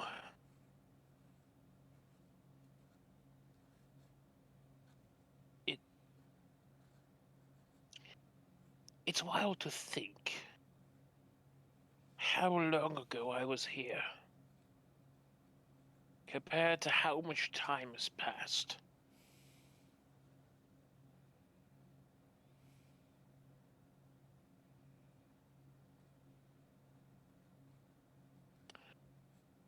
I.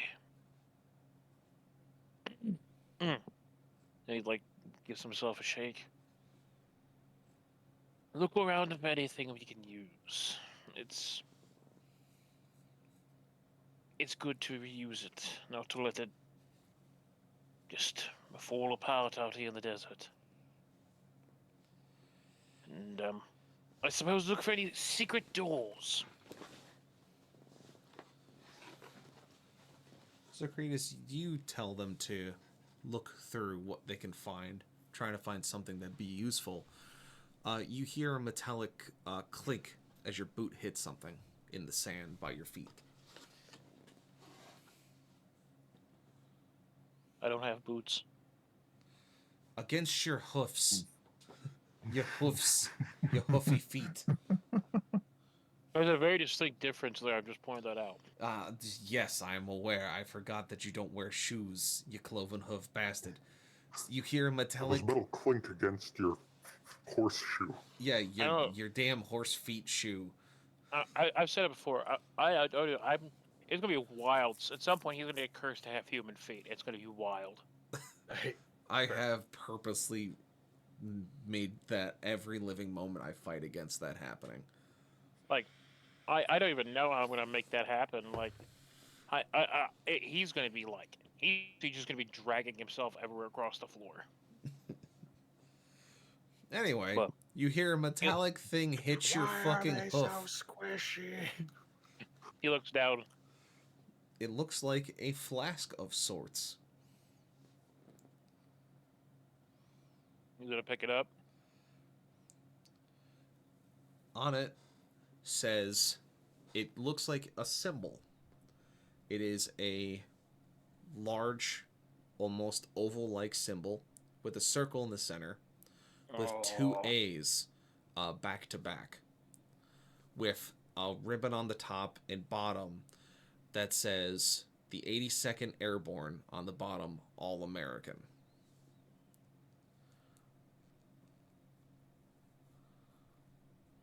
He's just gonna reverently run his thumb across it, and then he's gonna put it in a pouch.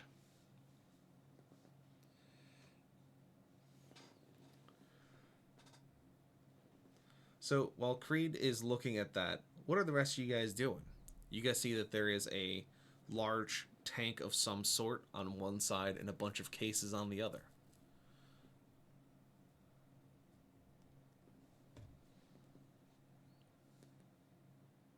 Did you say tank? Not tank as in military, tank as in like a water tank. The fucking Abrams here? Okay. Listen, I'm not going to give you an Abrams. I'm going to give you like a Sherman and tell you to go deal with it. Okros would probably You know what? start checking the cases. Sure. Let's do that. Give me a Sherman. You know what? Now you keep being sassy. It's a Firefly now. I'm okay with that too. How's this a downside? I was just How's saying, this dog, a tank is a tank is a tank. Really? Like, I mean, good luck fixing it when it breaks down after 40 feet in yeah, the no I want man's you to land give and him- you don't have any technical experience. I want you to give him like an F1 Renault. that's why I have a Nez. Just FYI. That's why we have the engineer.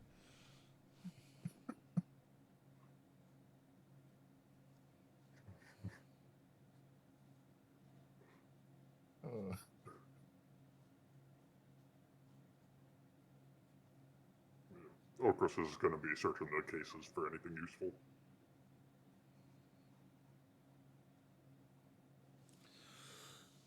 So, Okros, roll me investigation, please. Alright.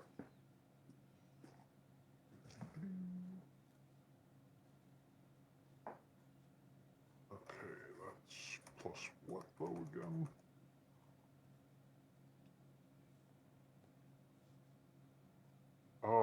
That's a 12. So, you begin looking through some of the cases. A few of them you found are empty, a soft foam lining them, giving you an idea of the shape of what was in them before. But you come across one that's more square, your lion folk nose picking up the scent of what seems to be food, mayhaps. And you go to open it, and as you do, you crack the case open, and something falls on top of you from the ceiling.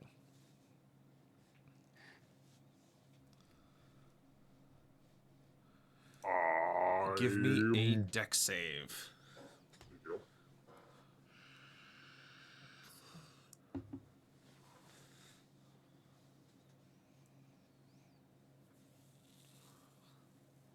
Do I see it falling? It falls out of you, out of the darkness of the cave. Okay, so I don't have advantage on it with my keen instincts then. Okay, doke.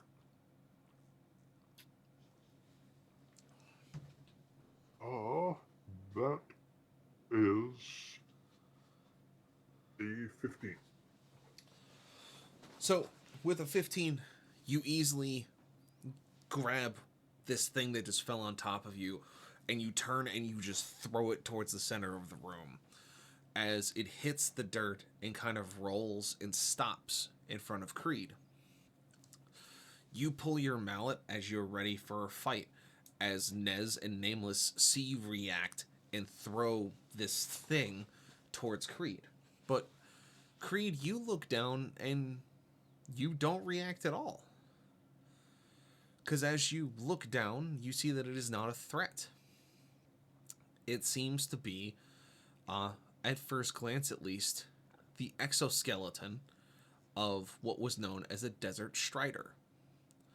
The strange bipedal creatures with a prehensile tail that stalked you and your friends the last time you were in this desert. It's the one that got too close.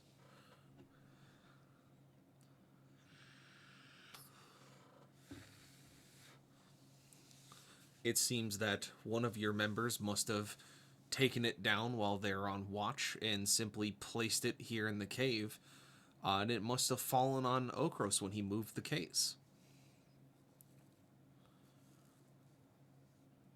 It's It's already dead. Good. The hell it was doing falling down from above while dead. But I'm glad that it already is. As the rest of you look at this creature as it sits on the ground, as it has been desiccated and dead for quite some time, it whatever this is catches you by surprise, as none of you have seen a creature like this before. You've all been around over the past 13 years or so doing your own things, where you've seen a number of creatures from your own lands that have been considered strange or otherworldly. In a world of fantasy and magic, anything is quite possible. But the monster you see in front of you is something else entirely. You've all heard stories of the Great Scorched Sands, how it's a treacherous place, where those that go rarely come back, unless the natives or those that live in the sands in the cities are well protected or equipped for the journeys. You've heard stories of the things that run through the desert, the things that fly, and those that prey upon weary travelers, but you've never seen one in person. And seeing one up close and realizing the size and scale of these creatures is something otherworldly to you. Looking at the exoskeleton, you can see that easily from the tip of its nose to the tip of its tail is easily 7 feet. That, with its legs fully extended at its quote-unquote shoulder, stands at about 4. It has a long, stretched face like that of a wolf of sorts, except with multiple eye sockets for a number of 6.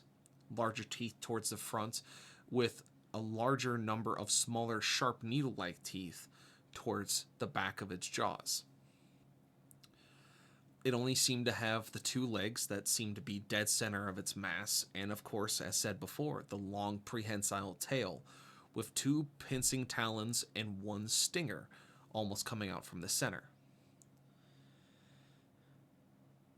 Creed kind of fills you in on what this is and what he's seen, but he gives you a fact that kind of chills you to the core. So this is a juvenile.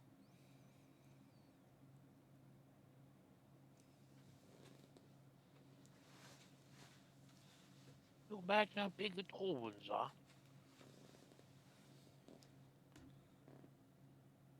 Little.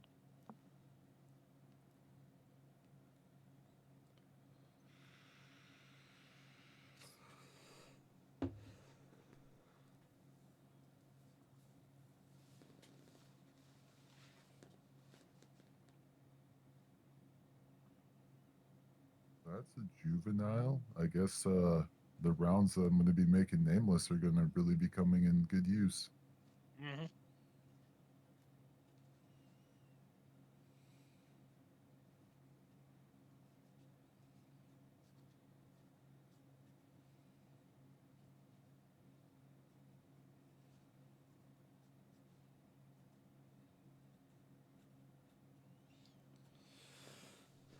As you continue exploring the cave, you see that Okros, in the case you were investigating, you see that there's some food in it.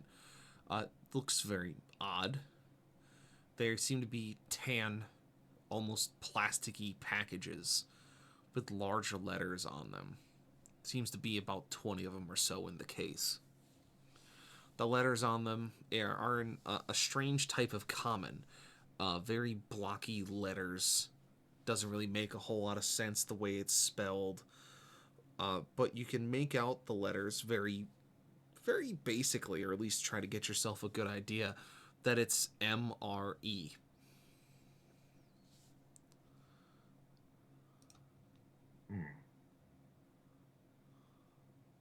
There seems to be some form of food here. Not sure what MRE stands for, but it smells edible. There's about 20, it looks like. We could take it. Seemed like good travel rations.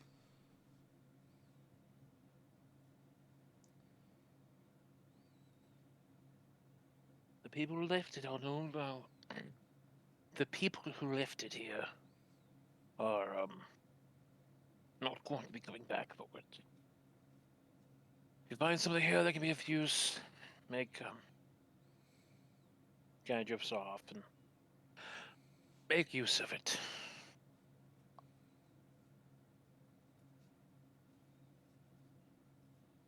Very well then.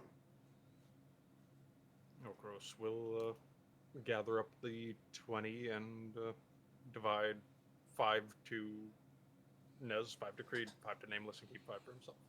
Very good. Nez, roll me investigation to look through the cases. To see what you find. Nameless, you can do the same.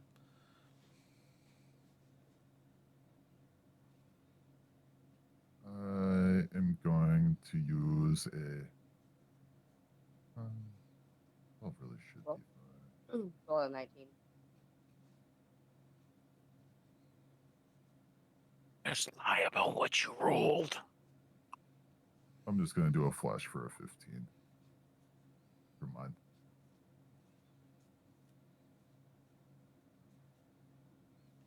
All right, so with a 15 with your flash, you find some interesting tools here.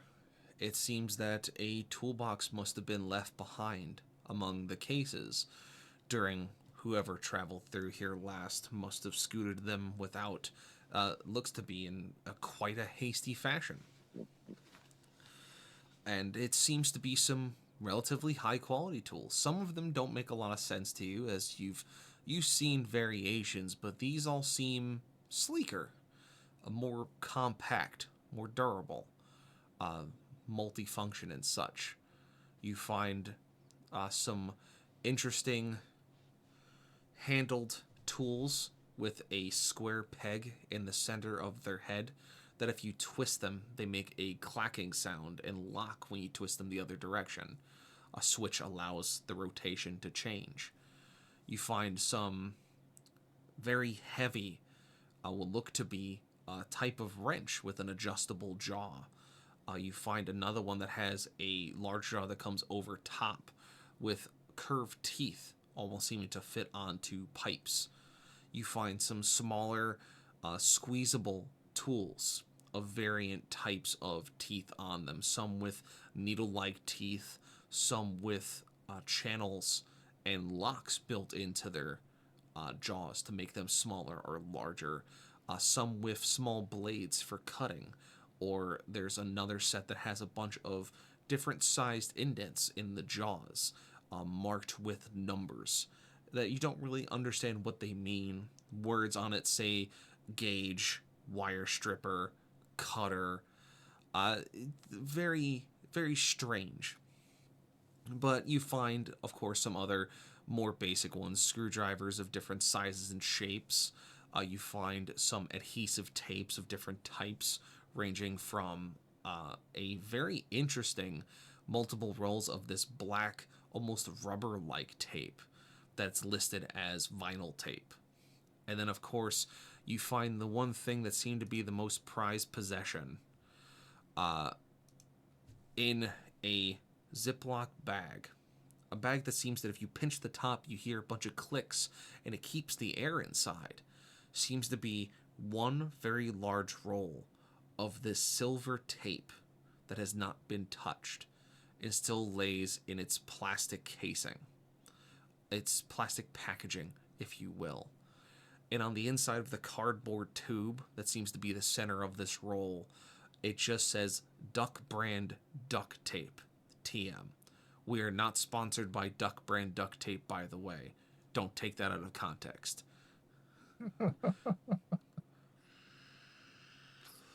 And copyright strike. And copyright strike immediately.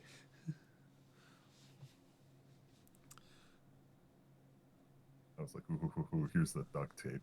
The moment he said silver, I was like, yes.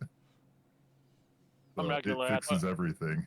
I was expecting the entire build-up. He was going to give you like aluminum tape or something, which is completely useless. It's completely useless unless you're actually working on ducts.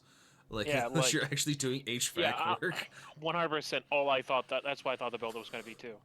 I All these, like, mean, useful if you're tools- making a target to shoot at, aluminum tape works pretty well to reinforce it. I mean, that's also fair. Listen, it's just not as versatile as duct tape. Like, I used Gorilla This is very Tape to true. make a stab vest out of sheet metal. Like, that stuff is the bee's knees. I tell you what. Fair.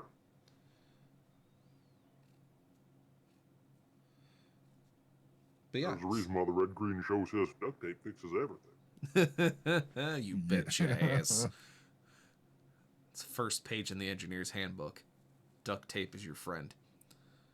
But yeah, Nez, that's what you find. You find a bunch of very interesting tools and then some interesting other things to play with as you kind of investigate them and find out what they is. Now, Mr. Nameless, you rolled a 19.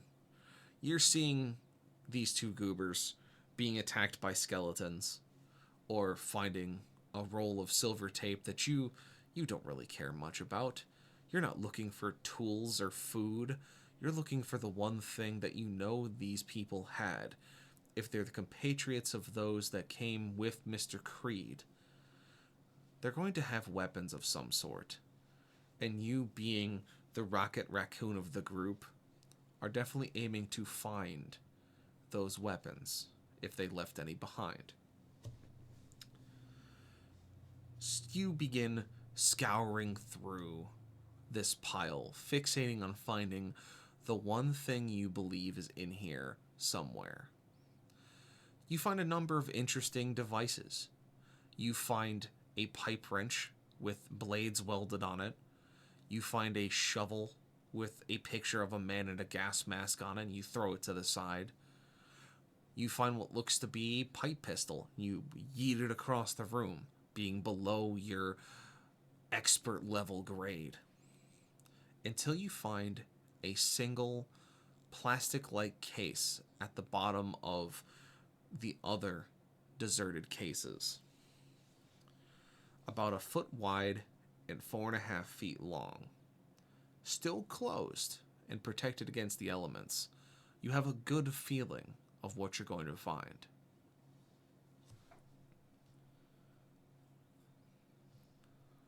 Do you open the case? I absolutely open the case. Is that even a question at this point?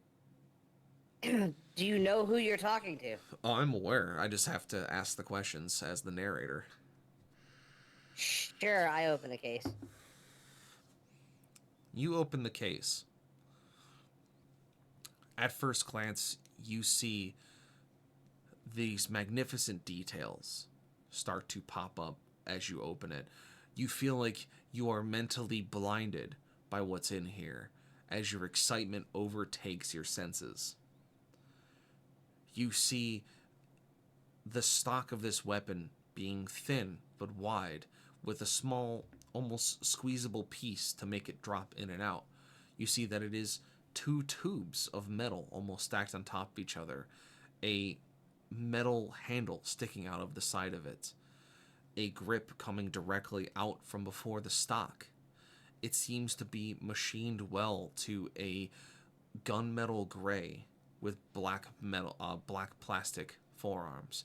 As you look closer, you seem to think that it's some kind of scattergun based on what it looks like. And as you go to grab it, your hand crinkles. You realize it's a display piece of paper. I want to show this to Nez. You show the paper to Nez. What do you make of this? Nez, you don't know what language this is written in. It looks like common, but it isn't. You're trying to make out the words, and it's just very difficult.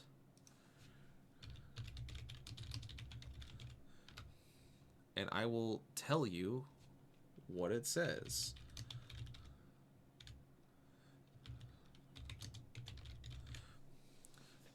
You see that the words written on it are Fusele semi-automatico, are the letters that you can kind of put together. You don't know what it means, but you know those letters go together in some way, shape, or form. All I could think of when Rage, or sorry, Nameless, was finding that is, all we hear is,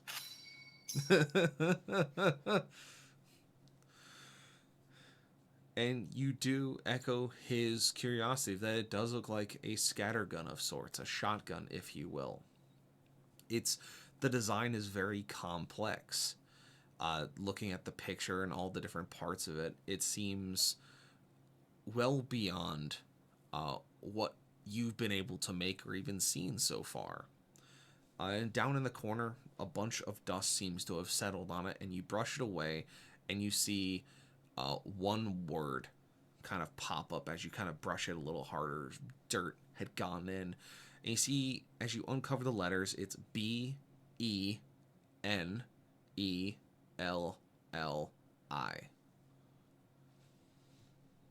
Yeah, wait a minute. Hang on a second. No. No, no, no, no, no, no, no, no. No, no, no, no, no, no. There's... That's entirely possible you had that back. God! God, I hate him right now.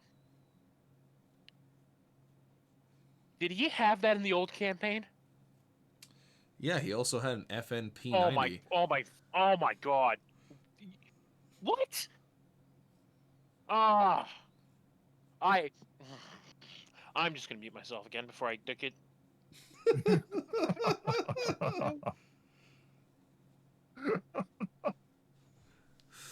You guys got a lot of stuff built by the War Master.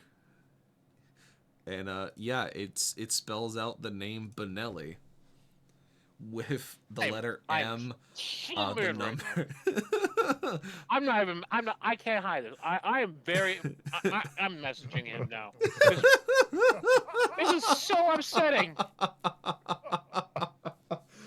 To put the final nail in the coffin for poor Cactus, there seems to be some letters in the other corner that you kind of look at, and it says, gives you a bunch of stuff in this weird common, but you see that you can make out the word modello, basically, or model number, essentially, in this part, and the letters next to it read M1014.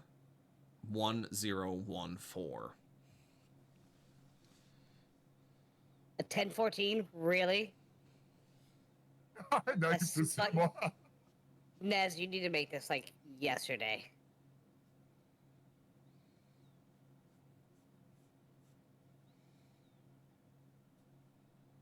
I think this is a little over my knowledge at the moment, but I'll work on trying to learn how to make this.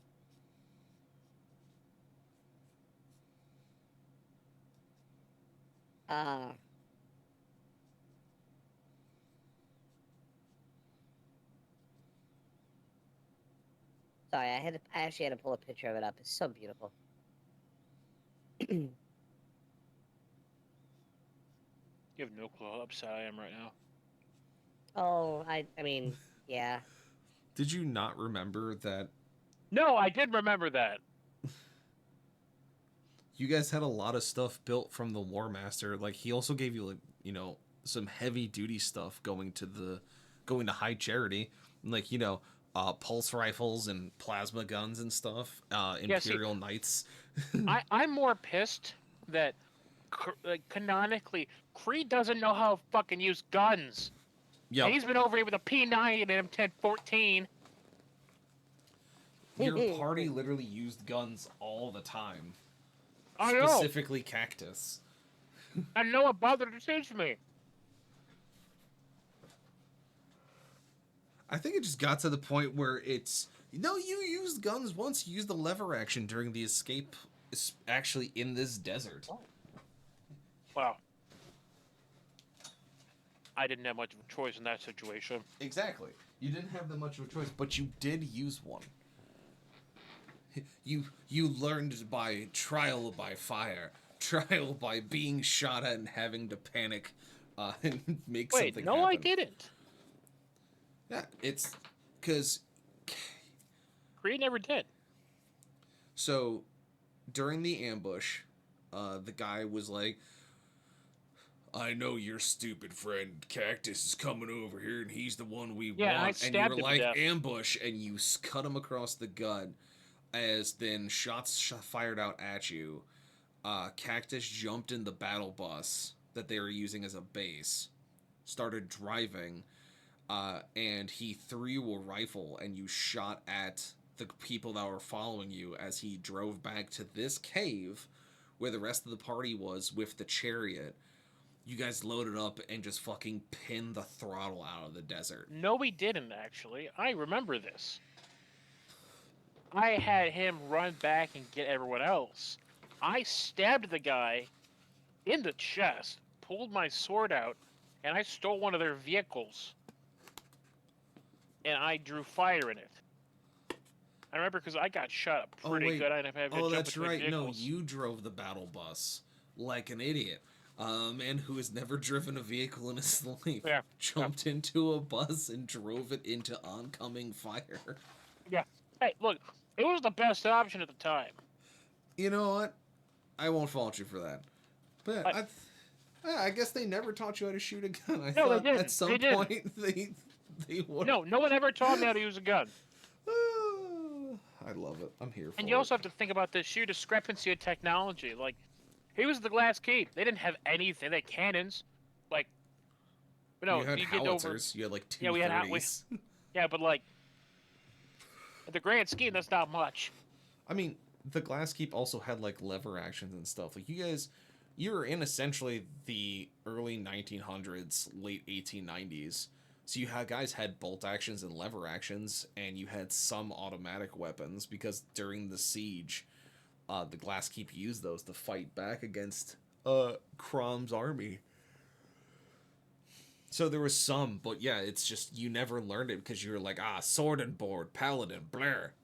And then Cactus never sat down and taught you because everyone was too busy trying not to die constantly.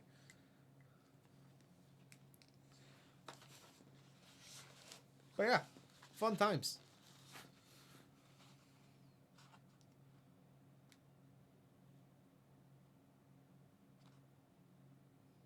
Anyways, sorry. Also, I didn't realize how angry you were going to get. That, I'm not sure why that made me smile so much. That was very good. I enjoyed that.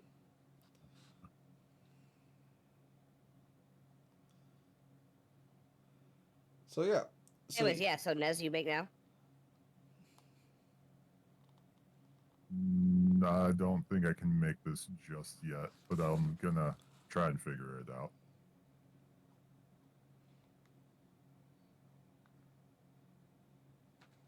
How about now? How about now? Good luck on that one.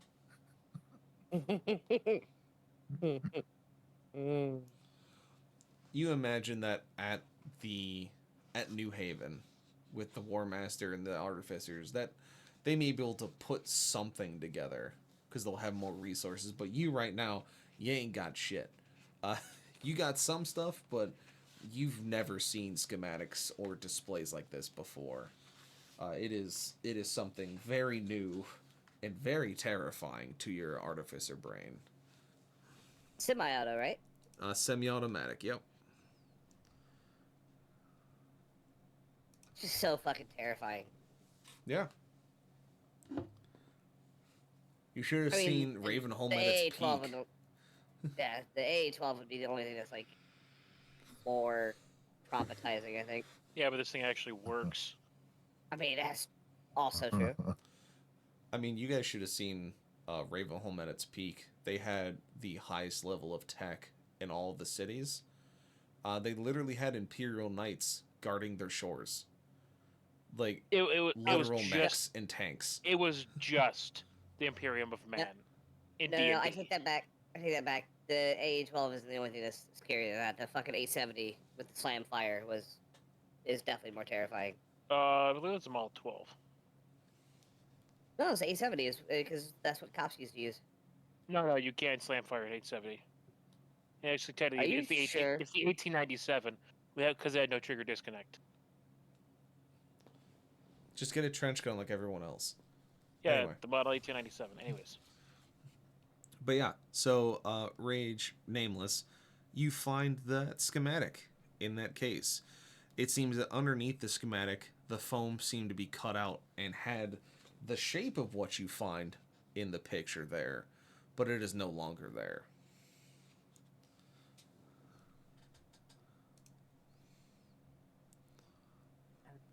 Bitch. I feel like I've been blue balled.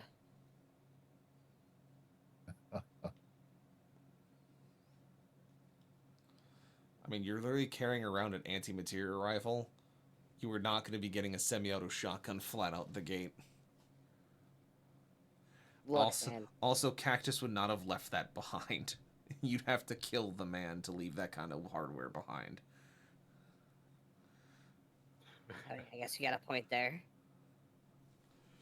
I do want to take that case. I mean, that's fair. Take the case. So that way the schematic can stay in pristine condition. Ah, yes. Pristine conditioning. Should help you with measurements too, because you would have the exact cutout out of it.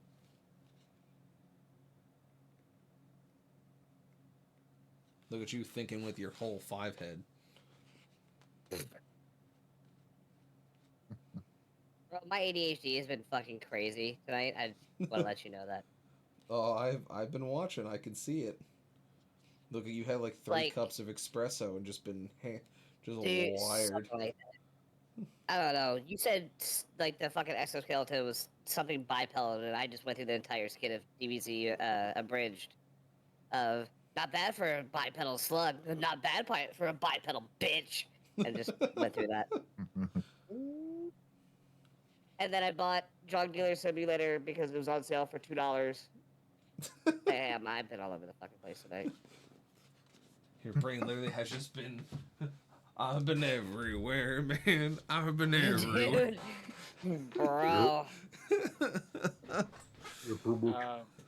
I mean, it Well, doesn't help that I was up drinking till like 1 o'clock last night. Yeah.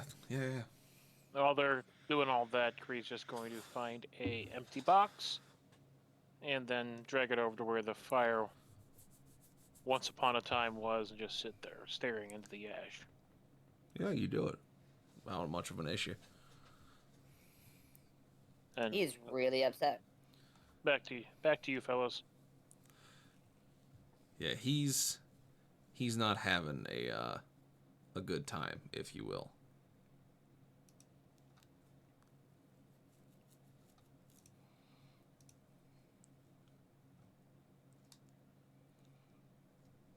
All right, Nez, how about now?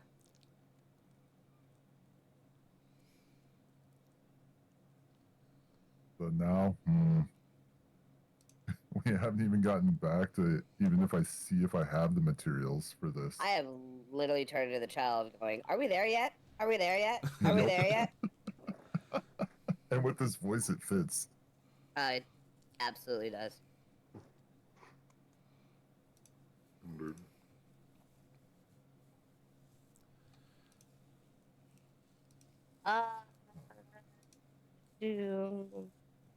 Can I just roll perception to see if there's anything else that we may have missed? Sure, go ahead. Awesome. 15. So you see a pile of cases in the far corner of the cave, further back from everything else, past the empty tank of what seemed to originally hold water, and some of the other cases have been scattered around by either looting, the wind, the elements, whatever has come through over the past 13 years. And you see there's like 2 or 3 that are propped up rather nicely against the wall. and it's your curiosity brings you closer to him. I would like to investigate. You can investigate the cases. You With see a 10. With a 10. You see that they are 3 cases, one square one, much like the one that Okros found that had food in it, and 2 that look similar to the case you found the schematic in. I wonder which ones I'm going to try to open. Food or weapons? I don't know. That's actually a tough decision here. Go with the ones that were like the one I just found. Wonderful. So you grab the one on the right. It looks the most cool to you. You have a good feeling about it. You're like, yeah, this one looks like the other one that I just opened. Maybe it's got something cool in it. And you grab the handle, you pull it off the wall, and you set it in front of you. And it feels heavy. It feels dense. You got a good feeling about this. But for some reason, you can't get your hand off the handle. It seems like your hand is stuck in the handle you used to pick up the case. Like you just, I don't know, it's your material of your glove got caught, or your hand's just kind of like wedged in. It's an older case. It could have easily rusted the bolts and made it so it's harder to move.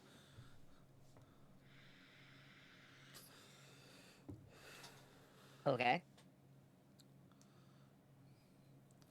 So, Let the fuck yeah. go of my hand, you fucking fuck. I'm just kicking it at this point. So the 3 of you hear you hear Nameless yelling at this case as you see him that he has dragged it into closer to the center, but he can't seem to get his hand off the handle, and he's just kicking it while he's yelling at it.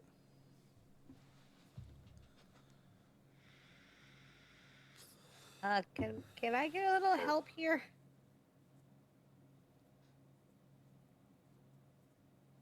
Are you okay? My fucking paw is stuck.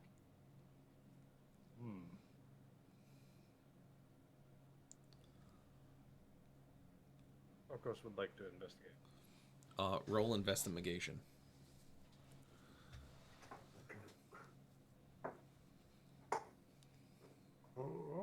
Plus. No, it's the wrong tab. Plus. And so that is a 19.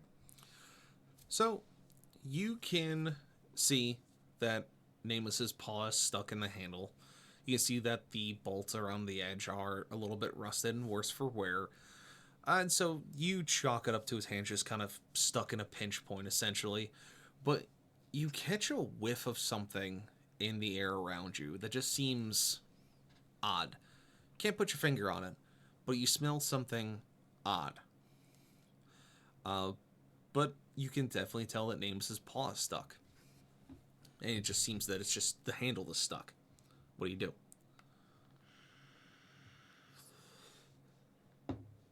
Okros is going to recoil a little bit and be like, What is that smell? Does anybody else smell that? I don't smell anything. I just know my paw is stuck.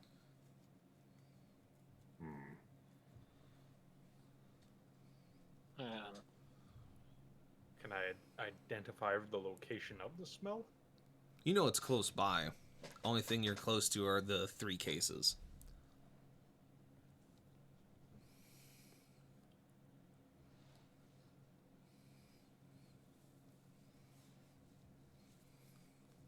Okros is going to get closer to the case and carefully sniff it. The smell doesn't increase, but it's still definitely there. Odd.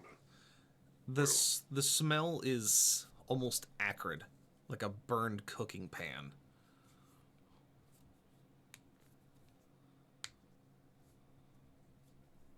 That does not smell like the smell that should be coming from the container or anything in this. What is...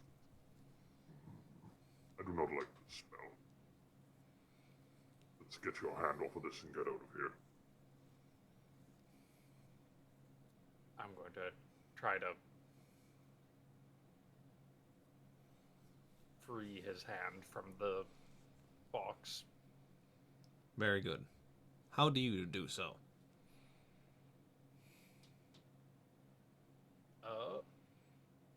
I imagine that I would...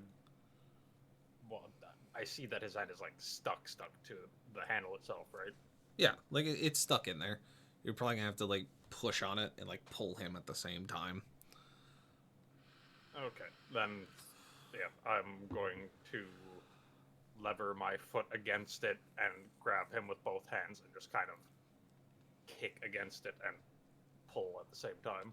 All right, give me athletics.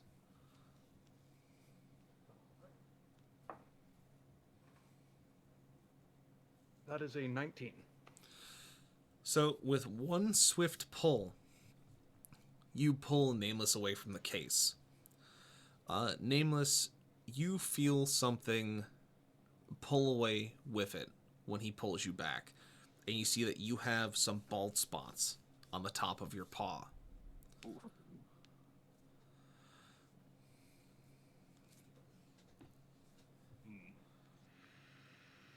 Apologies, but at least you are free now. And I set him down. Motherfucker! Just waving my paw in the air.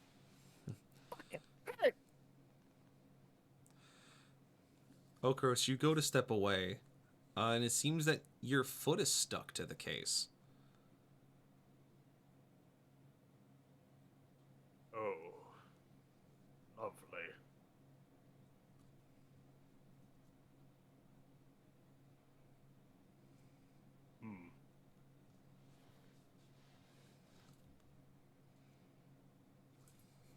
It appears this entire box is sticky.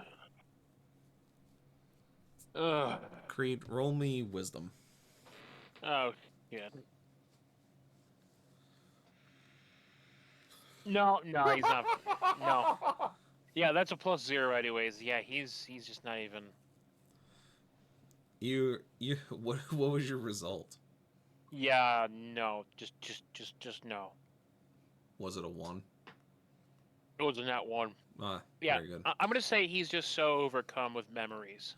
Yeah, you kind of wave it off and just say like something along the lines of,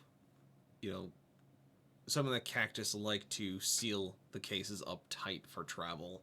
Something that he kept talking about a logistics officer once told him to do, or he'd break his foot off in his ass if he didn't. No, it's just something he used to do.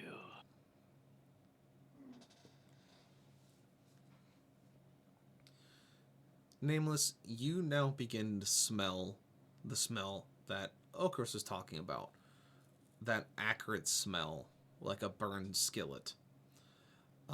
It's close by, and you know it's in the direction of the cases.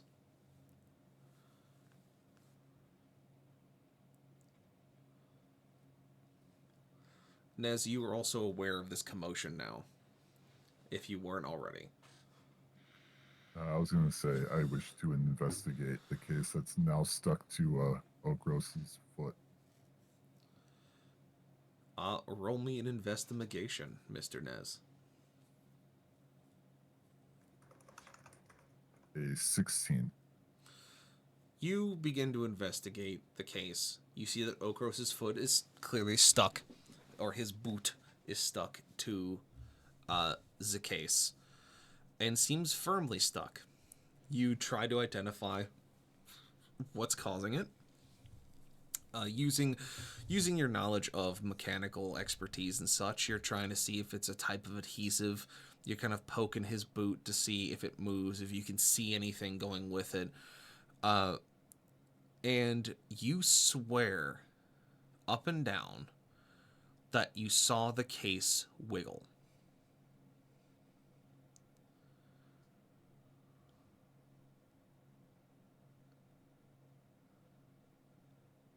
Hmm.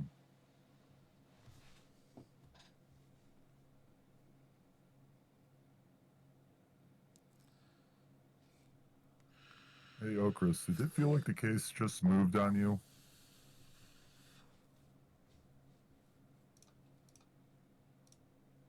Do I notice? Give me perception.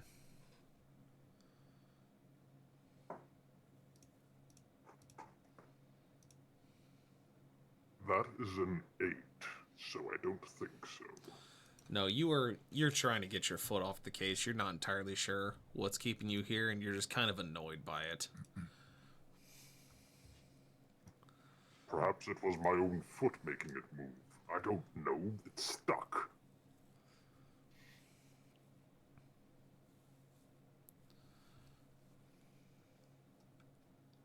Do I see it move? Oh, roll me perception. It's with sight, yeah? Is within sight. So with advantage because my eyes are the eagle. This is a close range, so no.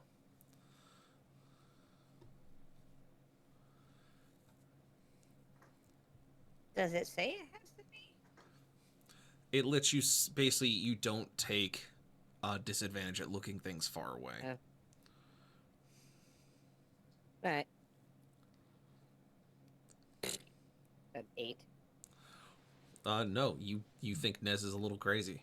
You didn't see it move. I mean, you also believe it that maybe Okros was trying to get his foot off, and that's what caused it to move around. Creed is going to sigh rather loudly and make his way over. I can't even have time to think about the past. What have you done now? As he's coming over, I'm pulling gloves out so I could grab the case to try and rip it off his foot. Because since it's been sticking to everyone, I don't want it sticking to me. Yeah, fair enough.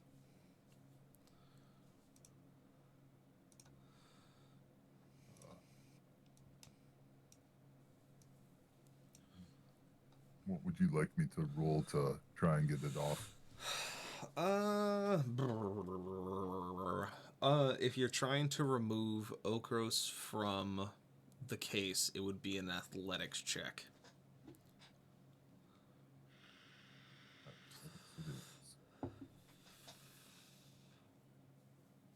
A 15.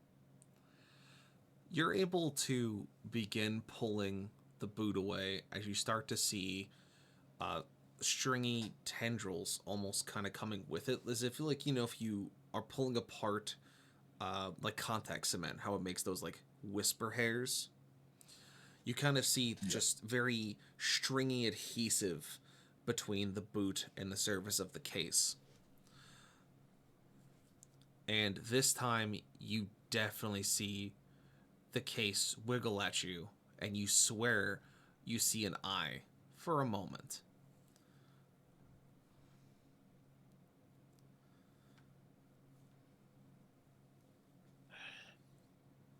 Is he free now? Okros is free now. You have your foot back. Oh, that was an unpleasant experience, thank you. You're welcome. Is Creed with them now? I mean, you were like 10, 15 feet away. If you want to walk over, that's more than capable. Yes, he's going to walk over, and he's going to draw a sword along the way. You do so. Now, the best option if you find yourself stuck, as well, Cactus had a tendency to make sure certain things did not come apart as weren't meant to, is quite simply to, and he's going to rear back, he's going to raise his arm with a sword, is to cut it loose, and he's going to strike down on the box with it. All right. Roll me to hit the box. As he's going like that, I'm going to take my hands out of the gloves as fast as I can. You just pull your hands up like, no, please. Yeah, no, that's 8. Man, I'm doing phenomenal tonight. You slam your sword into the box, and you just hear a deep thump from hitting the box. But nothing else seems to happen. Is it a normal thump? Roll me intelligence for Creed to see if you can differentiate the types of thump. 16. So, this doesn't sound like a thump when you'd hit a case like this. It sounds more like hitting a watermelon. Like kind of a dulled thump, if you will. All right. Try again. That didn't quite sound right. He's gonna do one of those sick little twirls and grab it and stab downward with one hand.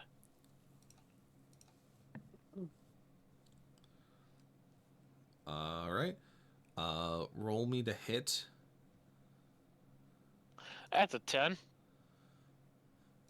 You definitely hit it again, but again, it just sounds like that dull thump. Just not hollow, but definitely not what you imagined the sound to be. What are you doing there, Creed? Something doesn't seem right.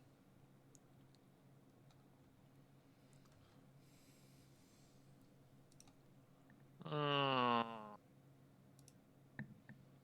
mean, if you're trying to break it, I can shoot it. Do it. Do it? Yes. Shoot Shoot it it. with my hunting rifle, then. So,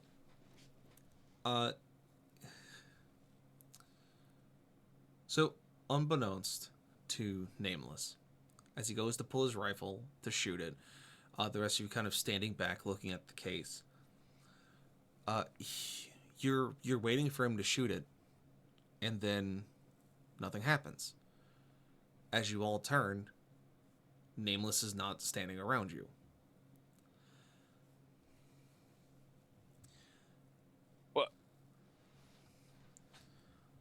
What? Nameless, in an instant, as you pulled your rifle to go and shoot at the case, something grabs you by the legs and drags you very quickly deeper into the cave.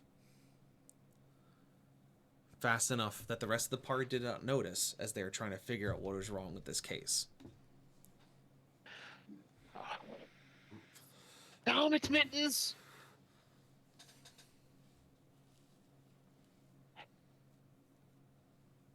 Where the bloody hell did he go?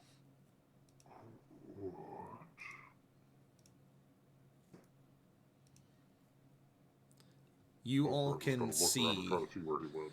you can all see on the ground drag mark that goes deeper into the cave. That's about the width of Nameless. Chris is drawing his mace and charging.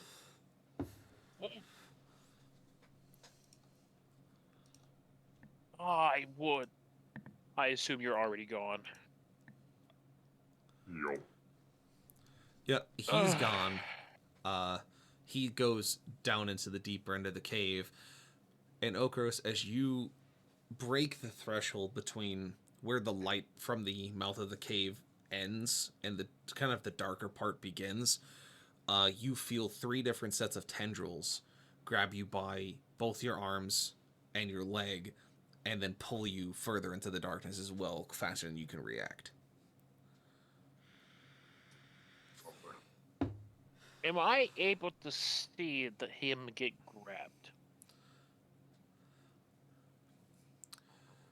No, you do see him disappear, though. So I just see him go off in the darkness. You see him run into the darkness, and then you see his body move unnaturally.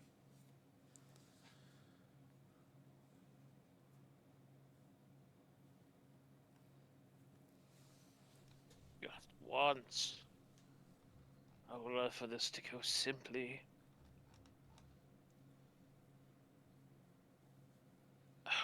You know what? I'm turning around. Is the box still there? The box is still there. Okay. I was thinking. So far, not what I thought. I thought this box was gonna be a mimic. I'm not gonna lie. I totally did too. So I was like, I'm gonna stab this thing. Like, if it's a mimic, it's gonna be pissed. But yeah, no, that's pretty accurate. Mr. Rexus there, it's pretty accurate. Are you sure you stabbed it hard enough, though? No, obviously I didn't stab it hard enough. I stabbed it twice, though. If you stab anything twice, it's gonna be pretty pissed. Are you sure you broke its AC, though? Huh. No, but still. Because now we're in initiative. Oh, fuck. I was gonna say, I'm pretty sure I saw an eye, but you started stabbing and I freaked out because I thought you were gonna hit me. That's what I did too. Alright, so we have currently, this is how we have it set up. So we have a nice little map here. We have Creed, and we have Nez. And then we have our dear friend. they're not the new tokens.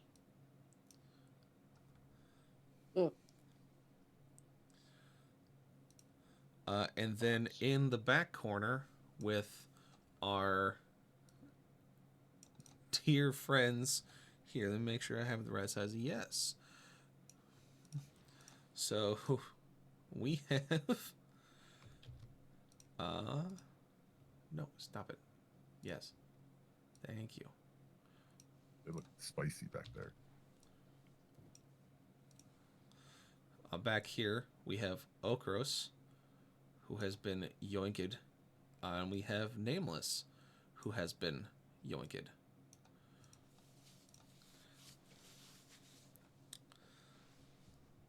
So yeah, it looks to be that 3 large ropers and a mimic are in the fight.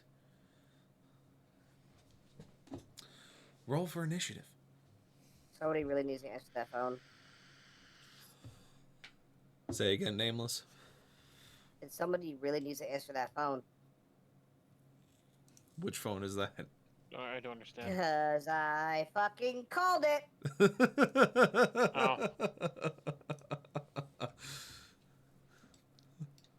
I called it.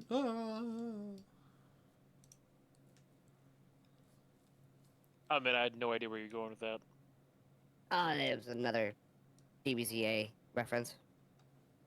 Am I rolling initiative too? Because I'm kind of... Everyone's rolling Okay. initiative. Okay. Yep. Well, I hope you guys can live long enough to get to my turn. Oh? Yeah. Okay. Yeah, I got a 4. Fucking. Oof. I got a 5. Rolled a 19. Because I still get advantage on it because of my feet, right? Even though I'm grappled. Yeah, I mean it's still just, it's basically just doing your order in the combat. It'd be different if you were like incapped, then you'd go at the same time as the monster, but you're not, so it's fine. Okay, then yes, with my advantage, I got a 90. Very good. Nez, what did you get? A 10. A 10. Very nice. Alright, and then we have to quickly roll for my monsters. Hiya! Alright, so that is a 14 on the Mimic. Then Roper number 1, who I'm just gonna put a 1 on, and then a 2, and then a 3. Hiya! So number 1 got a 5. No, don't make another one, you turd. Number 2 got a 2, fittingly. And then number 3 got a 14. Wonderful. I'm not dead last, so that's a W in my book, boys. All right. So, starting off the combat is Mr. Okros. You are grappled at this point in time. You were having a time. You were having a time. I don't like being touched. I would like to rage. Very good. You currently have 6 tendrils on your person. So it is going to definitely take a moment for you to break away from this roper. Because as the way the ropers work, unlike mimics, where in object form, if you touch them, you're adhered to them, with ropers, they have 6 tendrils at a time, which each one can act as a grapple point. Multiple can grapple one target, etc. So at that time, if you wish to break away from it, you have to break each of the tendrils that are currently attached to you.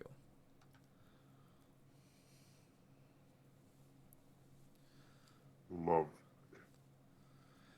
Thankfully, though, it cannot do its multi-attack. It can only bite you. So you do have that going for you, at least. I think you might be in trouble.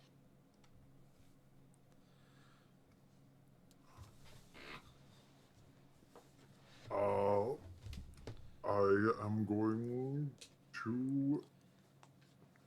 Well, the only thing I can do right now is attempt to break free from the grapple check, but I So there do get are... advantage because I'm. Yes. Or do I? You do get advantage because you are a barbarian in rage. There are 2 ways for you to break out of a roper.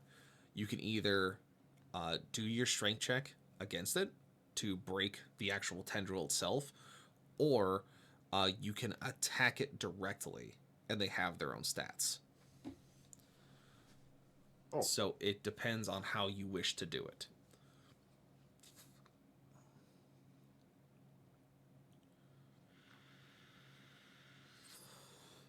I'm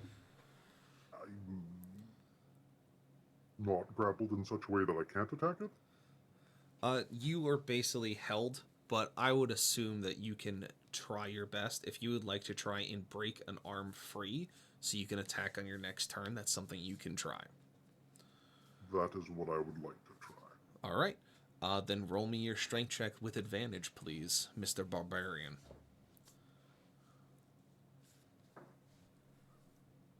Okay. That is a dirty 20. Dirty 20. You break your primary arm free from its tendril.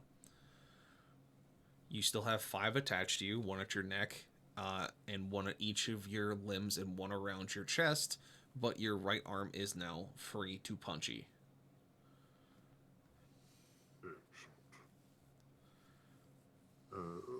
But I cannot attack this turn. No. Use your action to break it. Well, then I shall... Tendril tokens, by chance? They just hear from the back of the cave. Unhand me, you fell thing! What the fuck?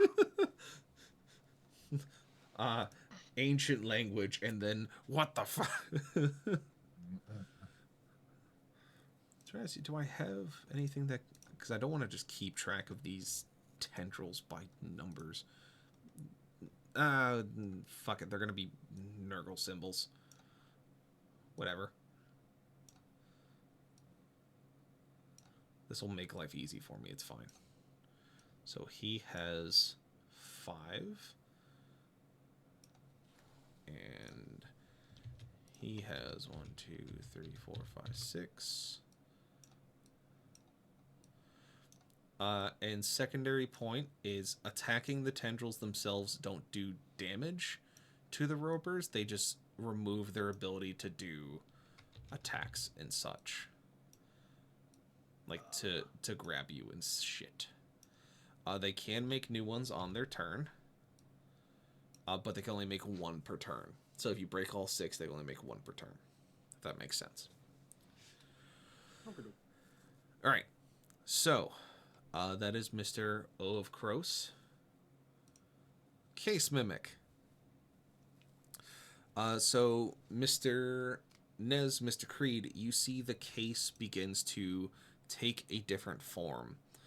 Tendrils reaching out in all directions as it goes from its normal form of a case and begins to try and lash out.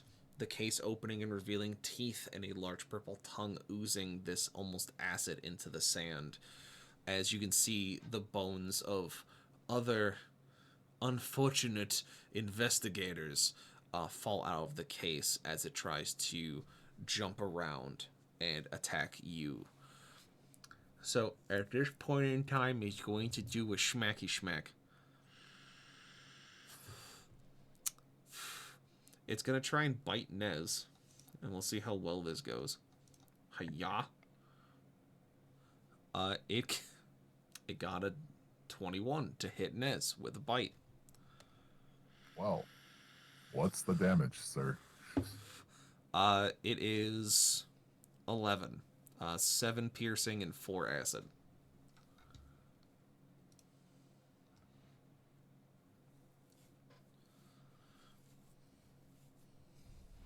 And that is the Mimic's turn. That's all it's got.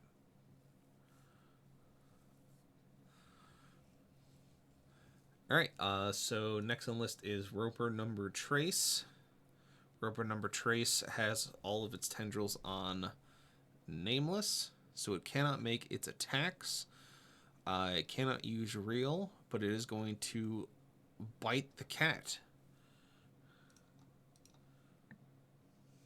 And it rolled a natural 20. Okay.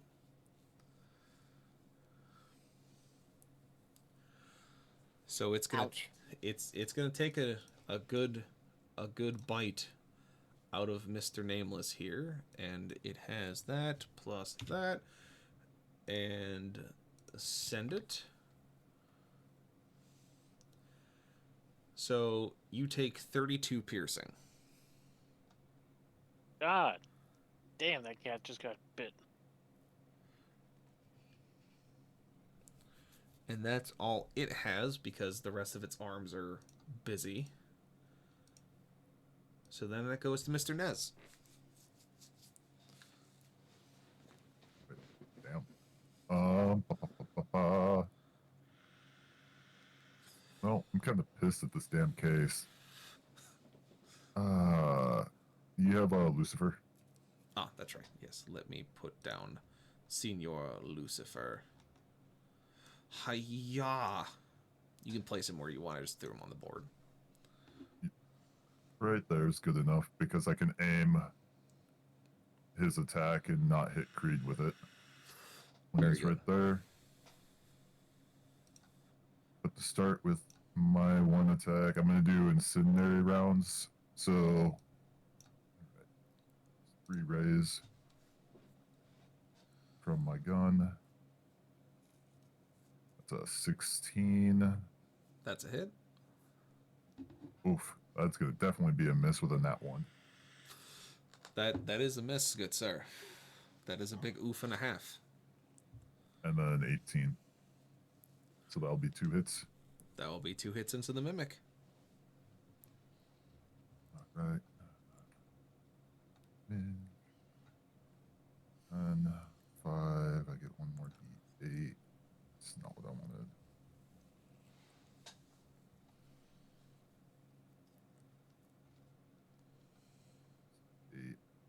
And then Lucifer will attack with his flamethrower, which is a dex of 15. Alrighty, let me see. No, it crit fails. So it will take double the damage from the flamethrower. So we're at 23 from my damage. And then the flamethrower will be another 20. Is that before or after doubling? That. After, okay. That's after doubling. Alright, I need to do a con save for the Mimic real quick.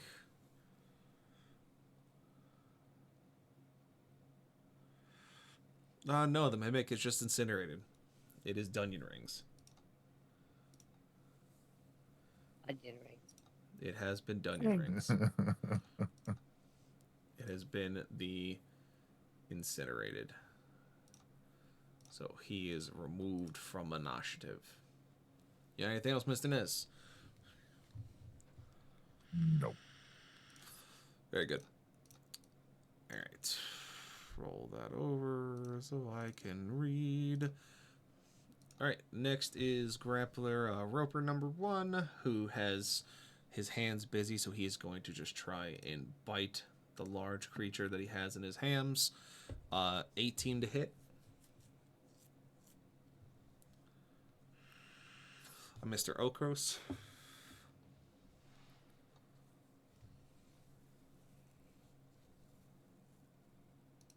Locos. Sorry, I was in La La Land for a second. 18 to hit. 18 to hit. That I do not. Wait 1 second. Let me double check what my. No, it doesn't. No, no. No. No, that Totally does no. hit me because my AC is 17. Oof. He's a barbarian. He doesn't have that crazy of a.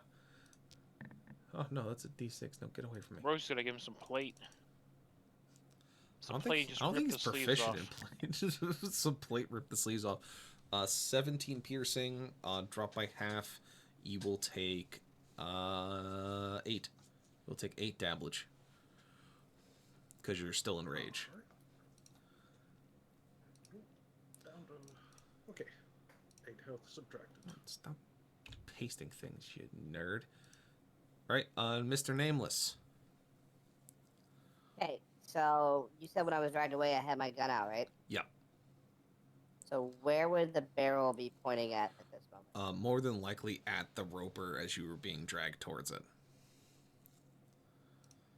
Am I capable of firing it? You will get your shots. I will say you'll be at disadvantage because you're being yanked towards it rather quickly. Okay, can I cast something as well? Does it require somatic components? Does it have an S next to the spell name? Well, let me ask you this. Negative. What's the spell? Zephyr Strike. Zephyr Strike. Yeah, I think that doesn't require somatic. No, it's just concentration. No, hold on. It's if you click on it. No, it just requires vocal under components. So yeah, you'd be able to do it. Okay. Yeah. Cool. Because then that would be once before the spell ends, I can give myself advantage on one weapon attack roll on my turn. So that just cancels out the disadvantage. Yeah. It would cancel disadvantage on one of your attacks. Yes.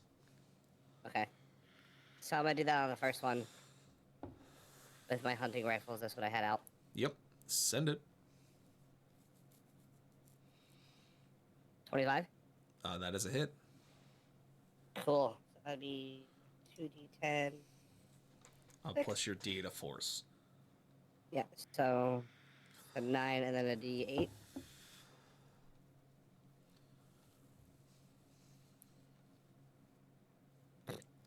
Fucking 1. Really? All right, so 10 damage on your first. And 10 damage on the first. And then yeah, I'll just do it again with disadvantage on my second. 15? That does not hit. Damn. So, you do 10 damage to it. Which does shake it a little bit. But you are still, unfortunately, grappled. Which brings us to Sir Creed. All right. I have a stupid question, and then depending on your answer, I want to do a stupid thing. I'm listening. Is the mimic still sticky? You know what? That is a good question. Let me do a big think on that, because it did get burned, but it's acid-based. Call high or low. Hi. It is still sticky. All right. So, stupid idea. Yeah. I want to. I don't want to attack. I want to press my shield into it, Okay. and then I want to pick it up. Okay. Yeah, it's still sticky, so if you press your shield into it, the mimic will stick to the front of your shield. All right. Hang on. You now have a very odd-looking mimic shield. All right. So, 30. Let me double check. Yeah, 30 feet. So, do 30 there. Then from there.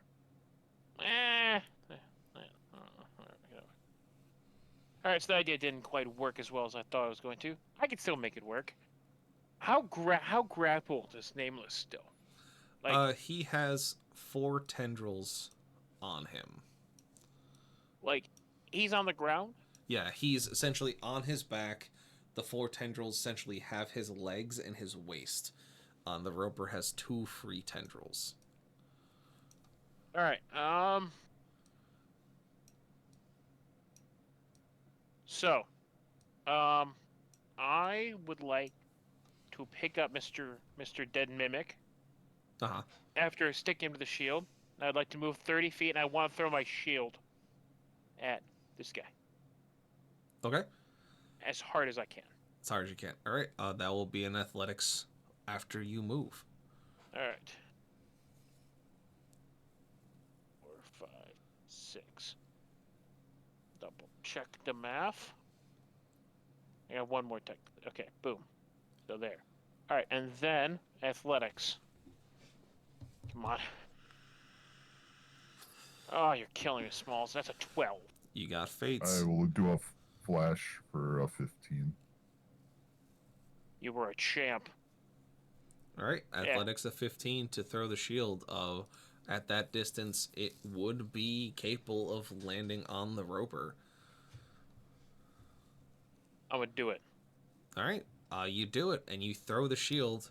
Nameless, you see a shield fly over your head and then slam into the roper's face. And sticks to it. Then what I'm going to do is, well, no, because that would hurt him too. I can't do that. That's a problem. I was going to give him good shock, but that's not going to happen. So, I'm trying to help you out here. I mean, you can go for it. Yeah, the problem is everything I need to do, I need to touch you to do, so. Oh. So, bit of a problem. I'm thinking, because I can attack twice, but there's nothing I can do, and I'm not throwing the sword. I need that, so, yeah. I kind of need the sword. God, I wish I still had my hatchets. I wish I still had my fucking hatchet. But I need to get another one. Poop. Well, there's not much I can do. So, I'll say some encouraging words and wish you the best of luck. That's about all I can do. So, I have a question. What was your plan with throwing the shield at the mimic at the roper? More just to disorient it and shock it. I mean... Okay.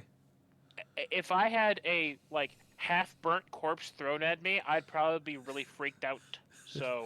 Yeah, no, that's fair. That is fair. Let me, A half-burnt corpse is still sticky. Yeah, also, the sheer, like...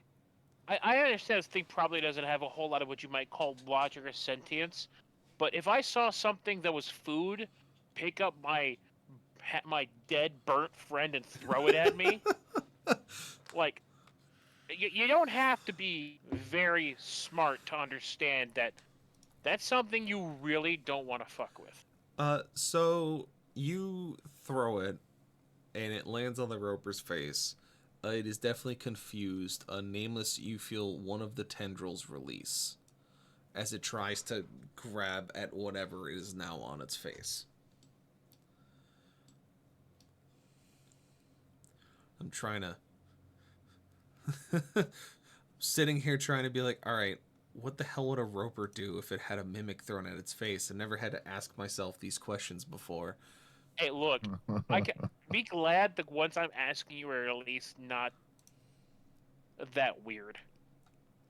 You know, I'm not asking us to do something and making you think about that. I just want you to figure out how this creature would see a burnt corpse being thrown at it. You know, grand scheme, not that bad. Yeah, it's fair. I just never thought I had to ask myself that ethical question of what would a roper do if a mimic hit it in the face. That's definitely one for the Actually, books. wait a minute. No, I can do something. You can do something. Yes, there is a second one. That nameless. Well, Okros is stuck on that one. So, well, there's a third one. This is why I think he's out of my range. Yeah, he's out of the range. Never mind. Huh? Maybe? Yeah. A second. No, it's not. I can hit that one. All right. I'm gonna cast Guiding Bolt at level 3 against this guy in the back who's just not even hurt yet. He's just chilling. All right. Yeah, he's chilling. Roll He's the about hit. not. He's not gonna be doing. Hopefully. Yes, dirty 20. That is a hit. All right. Yeah, that's gonna be 29 points of radiant damage. That is a good chunk of damage. It is not looking good as you hit it.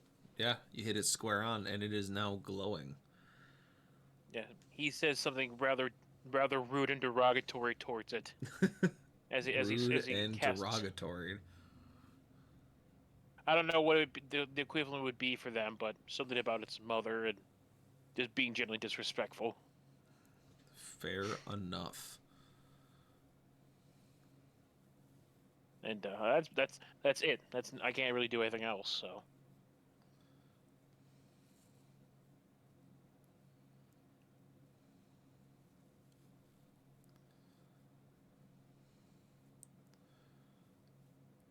Wait, why are there two keywords for the same effect? Never mind. DMG is weird. Anyway, so Mr. Creed, that brings us to Roper number dos. And Creed, guess what? I'm not gonna have a good time, am I? Swoogity swoogity, you coming for that booty? Sweetie, Swooty, you're within range of the tendrils, my friend. A 12 on the first one. Nope. A 24. That is the AC. So technically, Technically. the second one gets you. The third one does not. And the fourth one does not. Well, actually, here's a question. Well, no, because I have to take damage for that. Yeah. So yeah. never mind. So the third one hits you and just slaps onto you real good. And you are technically grappled. The other two are actually considered restrained. Gotta fix keywords. They do the same thing, but they're different for some reason anyway. Yeah, and then you're grappled. You're grappled by the tendril, and it's going to pull you 25 feet towards its person. So it pulls you to there. It's a shame being grappled does not count as an attack that causes damage. It did not cause damage, so yeah, that is correct. I think inconveniencing me should count as damage. Inconveniencing you? Or how about this? What ability are you trying to proc? I wanted to Hellish Rebuke it because I thought it'd be funny to watch it randomly burst into Rebuke it? flames. I would still... No, I understand I actually have to take actual damage. I just think that'd be hilarious. Just like, inconvenience joke's on you, me. I got you. And I basically go, whoa, random fire be upon ye. And he just fucking bursts into flames. The curse of Ra. Woe be upon you. Just... Alright, that brings to the top of the order with Okros.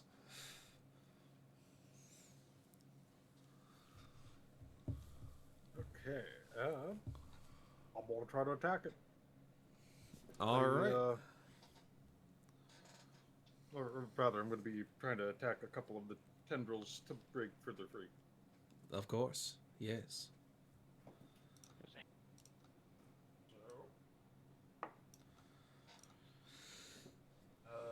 The first attack is a.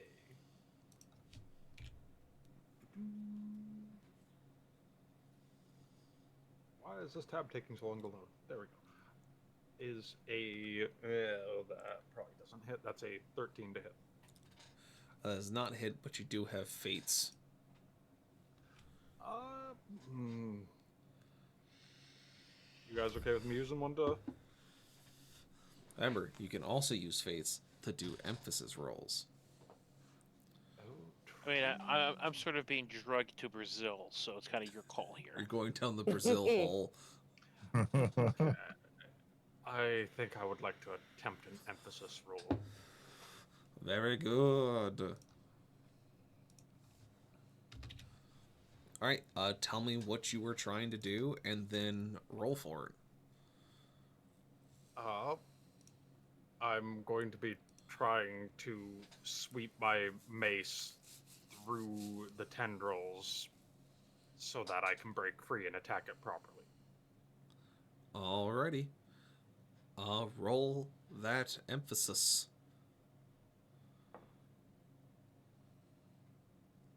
And that's just a straight d20, right? It's 2 of them. You take the result farthest from 10. Okay. That's an 18 and a 3, so technically the 18. The 18 right? is farther, yes. So by the skin of your hairy butt, you get a epic success. And I will say that you sweep through 4 of the tendrils, and break your restrained. So he still has 1 free tendril, but you're no longer restrained. And then with my bonus action, I would like to glare at it and use Daunting Roar. Very good. What's my roll for it? 8 plus my proficiency plus my constitution. So 8 plus 4, 12 plus my constitution modifier, plus 3, so 15. Is it intelligence, wisdom, charisma? It is a wisdom. Alright, he does not pass, so he is afraid of you. Very spooked. Very scared. Alright, and I still... Can I still swing again? You or do did that have... get used up because of the emphasis? I would say it's used to be emphasis because you put all of your force behind you doing it. Okay. Alright, Then that is the end of my turn. He is technically petrified of Okros. Not sure that means petrified as in stone or petrified as in scared, but there it is. It's fine. Close enough. It's close enough. Alright, so then Roper number 3. Wait, isn't it? Oh, no, you're right. Because the mimic got burned and now stuck to the Roper's No, face. for some reason I thought Nez had 15 and this had 14 and Nez had 10. Yeah, yeah. All good. Alright, so we're going to see if he can even hit Okros, and he doesn't. So you see that the Roper tries to swing out at Okros, and he's at disadvantage because he has a mimic on his face. So he misses all 3 of his tendrils. He tries to bite the cat and rolls a 16 to do a bite at disadvantage. That was a 16 with disadvantage? Yes. Yeah, that's a hit. So you take another 16 piercing. And he has no other actions after that. Which brings us to Nez. Oh, as my this favorite's guy coming is out. The hexed. Natov. The Napalm Molotov. Very good. Very good. We need Napalm a sticks dex. to creeds. Napalm sticks to creeds. Here's the thing, napalm sticks to everything. So it's a 16 for the dex. All right. Let's see if he does it. No, he does not. He does not do it.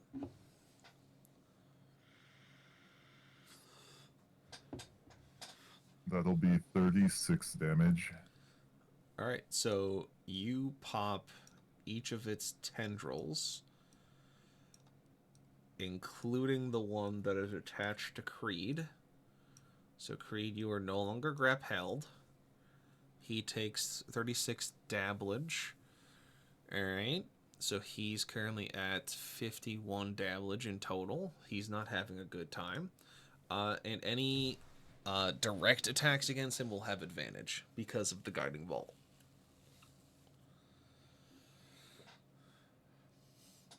And then I already moved Lucifer what he could do, so that'll be my turn. Alrighty. Alright, so it is now the petrified Roper.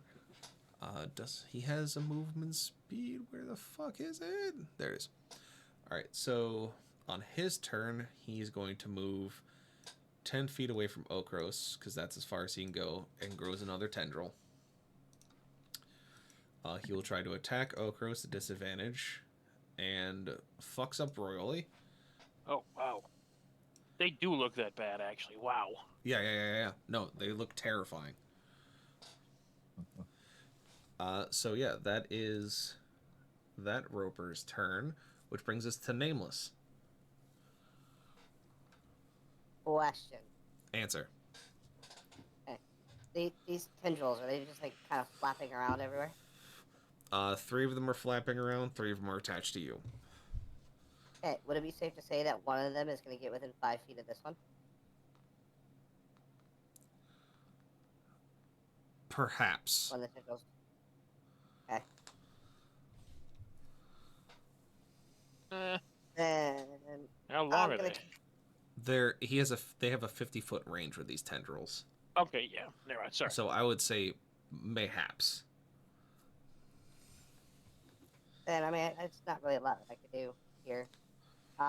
So Hail of Thorns at level 3 is a voice as well. I would like to cast that, which would break the concentration of the Zephyr Strike, which would break that. But then guide on to Hail of Thorns instead.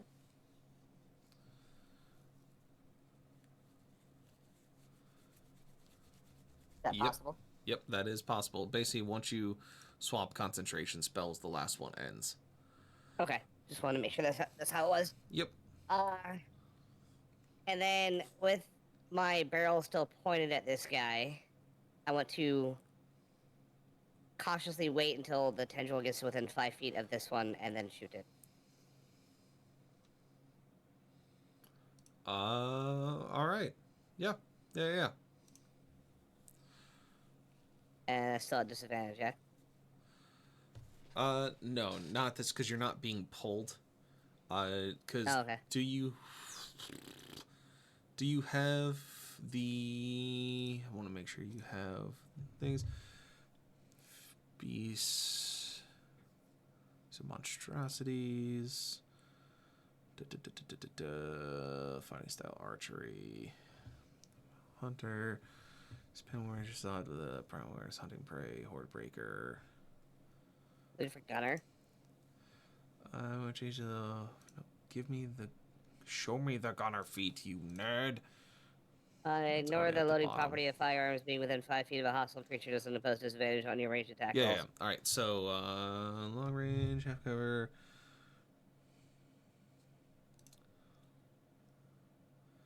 Oh, did you know that you can take a -5 penalty to deal additional damage?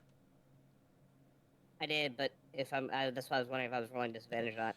Attack long range doesn't put disadvantage. Each round ignore half cover and 3/4 cover.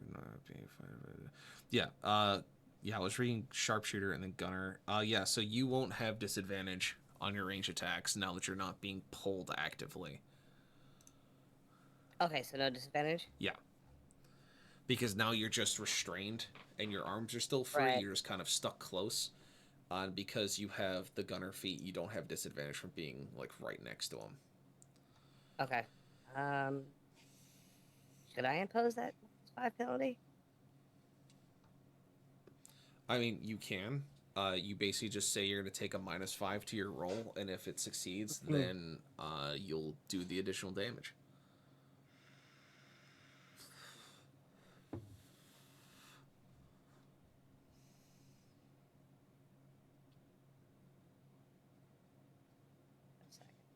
Yeah, as you said, 15 missed it, right? Before? 15 missed it, yep.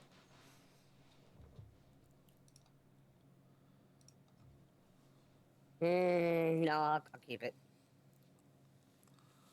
I'll Alright. just roll regularly then. Okie dokie. Should have done it. 27. That is a hit. 22 damage with the rifle itself. And then the Hail of Thorns.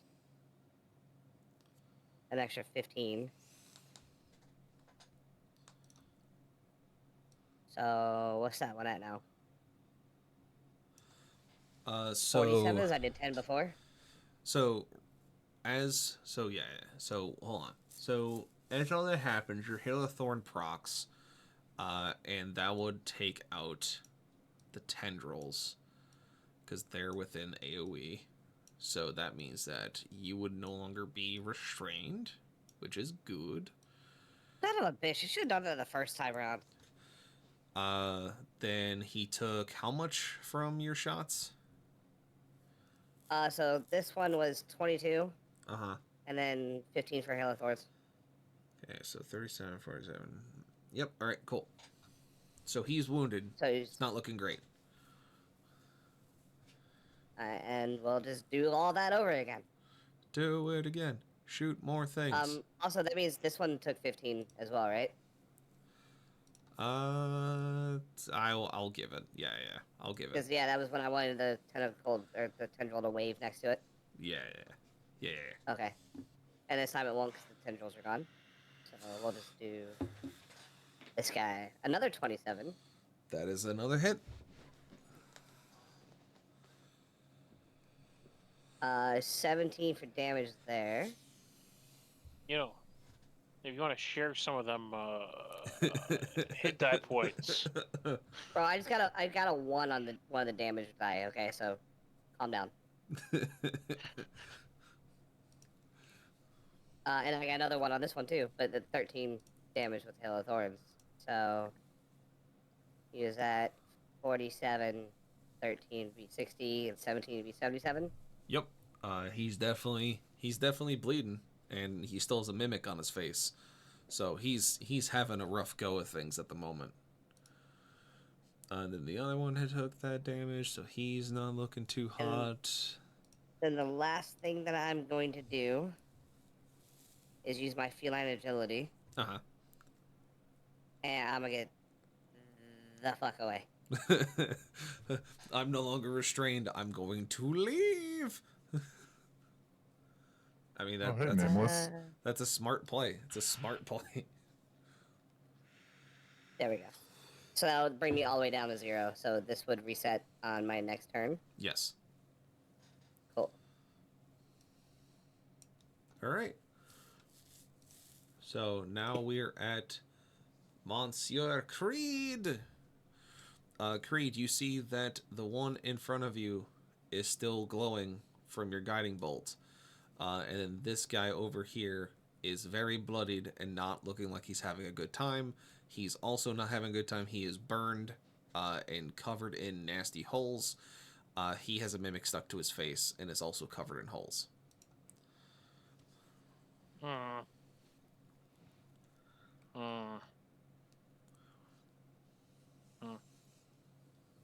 So he's 6 in one hand, half a dozen in the other here. I mean, sure. This one goes first? Oh, no. So this one's going to go right after you. And then this one after that. Yep. Keep in mind. Yeah, so... Gonna run up and stab him. All right. You will have advantage because he's still hexed from your guiding bolt. Sure. Sure. Yes, I am. While he's doing all that, totally didn't know the tendrils would count as like with the AOE damage. Holy shit, It's that because had they going have from their the own start. hit profiles. Yeah, I didn't even think about that. I think this is like the second time I've used ropers in any of my games because it's just so rare. So like even I completely forgot that their tendrils have hitboxes.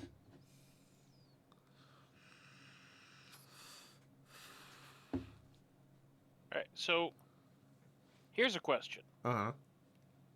So if I want to cast Thunderous Smite, Yep. so the first time I have the melee weapon attack during the spell's duration, the weapon rings with the sound of thunder. Yep. So I cast it, then I roll attack for my sword strike, or do I do the sword strike then smite? So if you want to be a Chad Paladin, you cast it before your strike.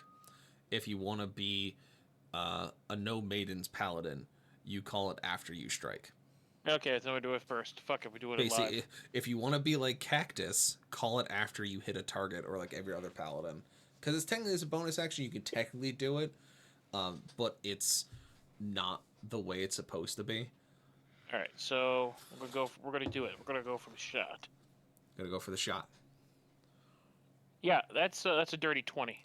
Don't forget your advantage. Well, let's see what happens. Okay, fair enough. Yeah, that's a nat 20. There you go. So that's a total of 28 damage. And then your smite damage as well. Sorry, that would be 26 for this sword strike plus 8 for the smite. All right, so that would be 34. Yeah, so this roper is dead. He is Dunyan Rings. Nice. Hiya. Then if I have enough, I can't do it though. Well, no, I can't. No, I can't. So yeah, I'm gonna run up next to Mr. Okros, who is very much not happy. And I think. Oh wait, no. I'll have to get that back. It's a bit of a problem. I could help him, but I would need a shield for that, and my shield is otherwise engaged. Yes, your shield is blocking the vision of the other monster at this point in time. But I have good news for you. Uh-huh. Not that it'll help much right now, but you can't be frightened, and you have +2 to all saving throws. So there you go, Okros. You got a little buffy buff. Oh, actually, I got another one too. So when you start your turn, if you're within 5 feet of me, you get an additional 10 feet of movement. So the pack is on the raid hunt. Oh yes, dear so God. there you go. So yeah, and that's where we'll end it. Oh,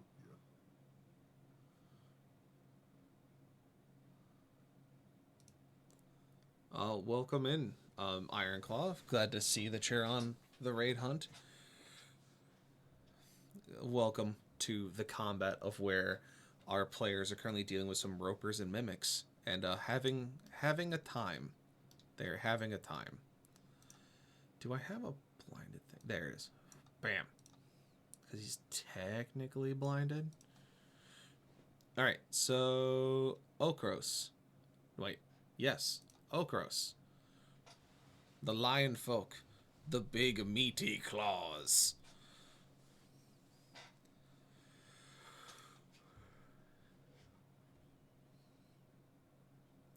It is your turn, sir. Excellent. Yes. Yes. Well, I am not a fan of this manhandling, so I'm going to charge up to that motherfucker who grappled me, and I'm gonna swing at him. I'ma punch him. I'ma go punch him real goods.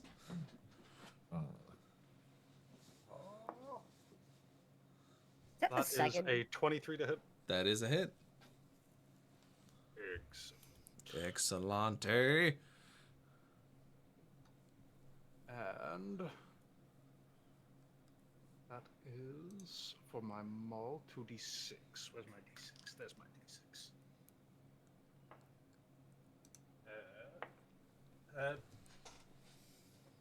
2 plus 2 plus 5, because I get +1 from rage damage, so 9 damage. 9 dabblage. No, wait, I get 3 damage from rage damage, sorry, so that's 11. 11 dabblage. You heard him. And- He's hurting. He's not having a good time. And I'm going to swing again. Oh dear God.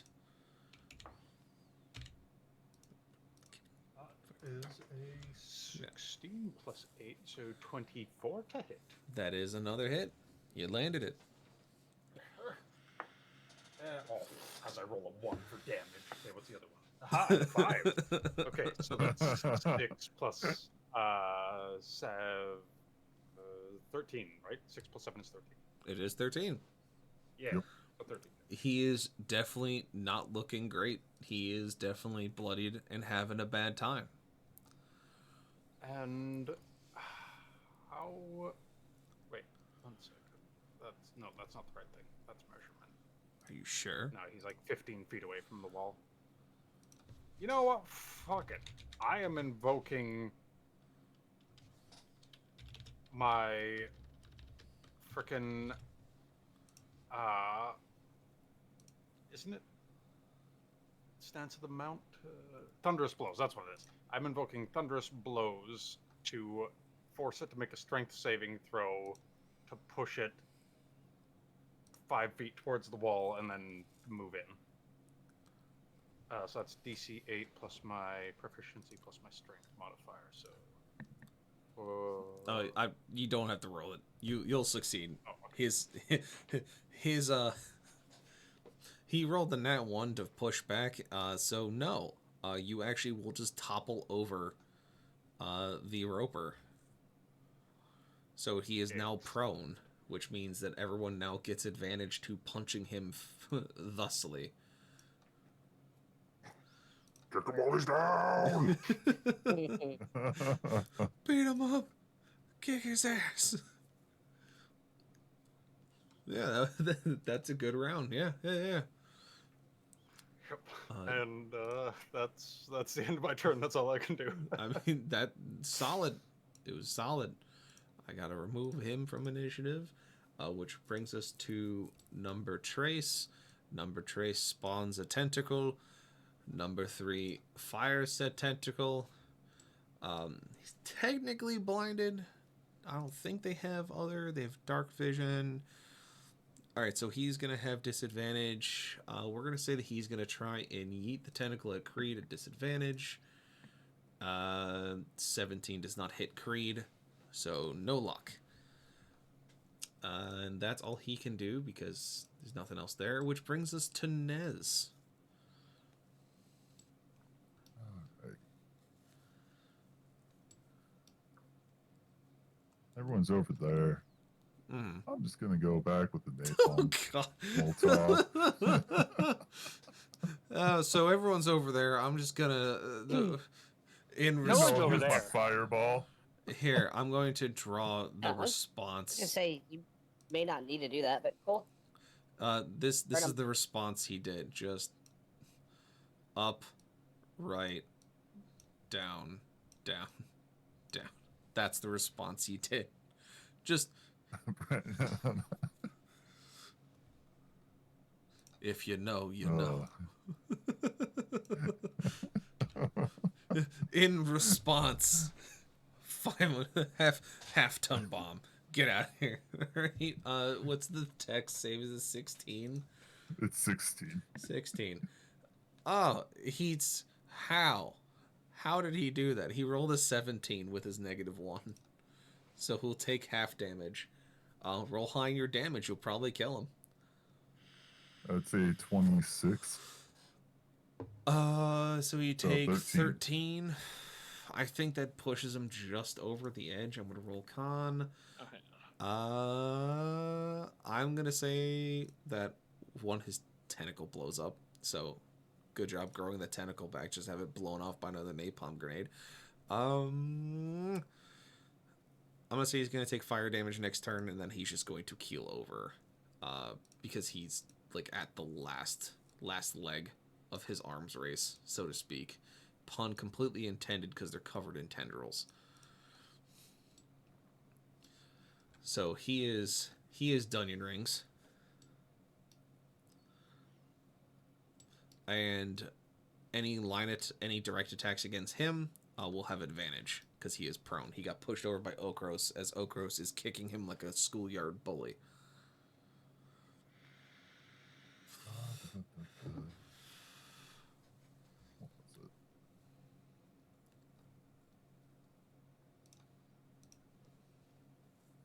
Force ballista him.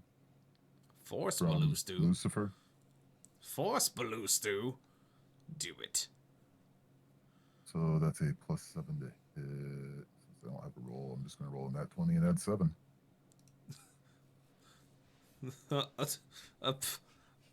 19. Yeah. You get advantage, by the way. Oh, yeah. Oh. 21. That is a hit.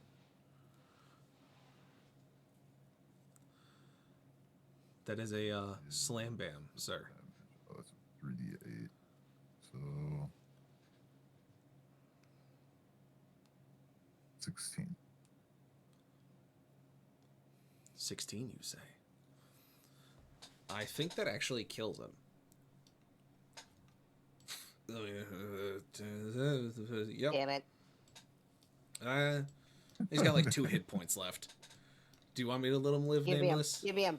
Give me him. All right. Give me him. All right. Wants him so bad. All right.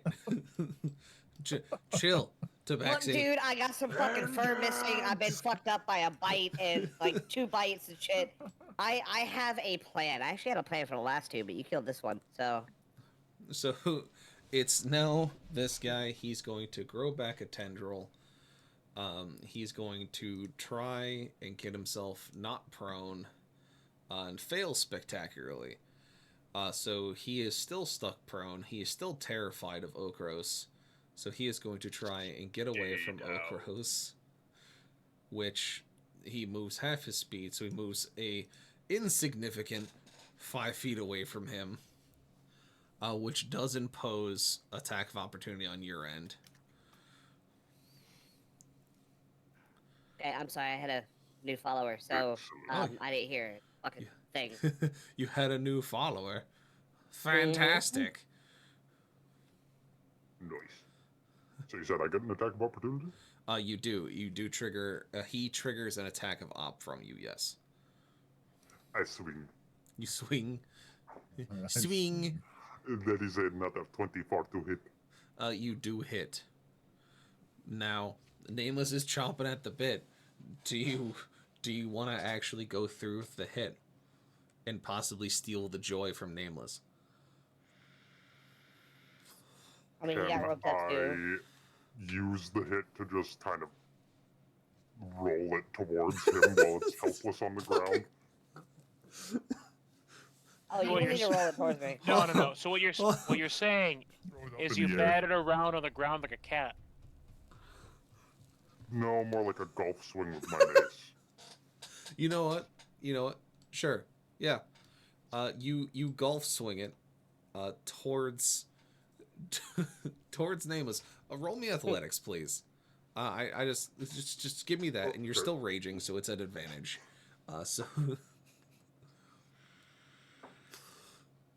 Show me those numbers. That is a dirty 20. Wait, no, sorry. What is my athletics? My athletics is only +7, I think.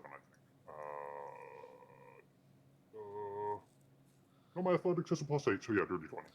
All right, so with Gusto, it tries to run away from you, and you give it a quippy one-liner as you just reel back and give it like just like a solid golf swing and pop it up into the air over Lucifer as it's... Oh no, don't give me the rings. Get out of here, rings. I want the roper. Pull. as it's now flying through the air, still technically prone, still technically petrified, now in the air, flying towards Nameless. Its actions are wasted. Nameless, it's you, sir. Yeah, I just need you to do me one more quick solid. What's up? Don't make it my action to pull out my other rifle. It's if you have it slung, it's not. It's always slung. Yeah. An action to Okay, pull out a weapon is like you have to assemble it or like pull it to like if it takes longer than 6 seconds to pull the weapon out and pull the trigger, it's an action. Okay, cool. So I'm gonna use my alligator rifle to just fucking blow it away, because I am pissed off at these things. You would have advantage. Yeah, you would have advantage to just knock this thing skybound with the alligator rifle. And that'd be a 27. That is a hit. I don't think I have to roll, but I'm going to roll anyways. Go for it. With a 40. With a 40? With a 40 plus 9 from Hail Thorns.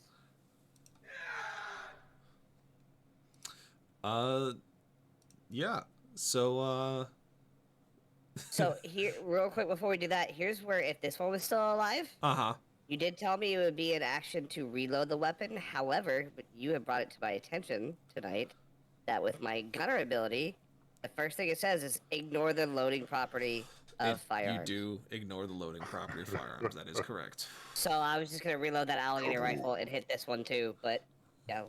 Nez So napalmed it. So you vaporize the roper as it. So let's paint the scene really quickly. This is a easily 12 to 14 tall cave. You guys were ambushed by a mimic and 3 ropers. It was looking pretty bad. You have napalmed, punch, slashed, bludgeoned, and burned your way through most of the enemies.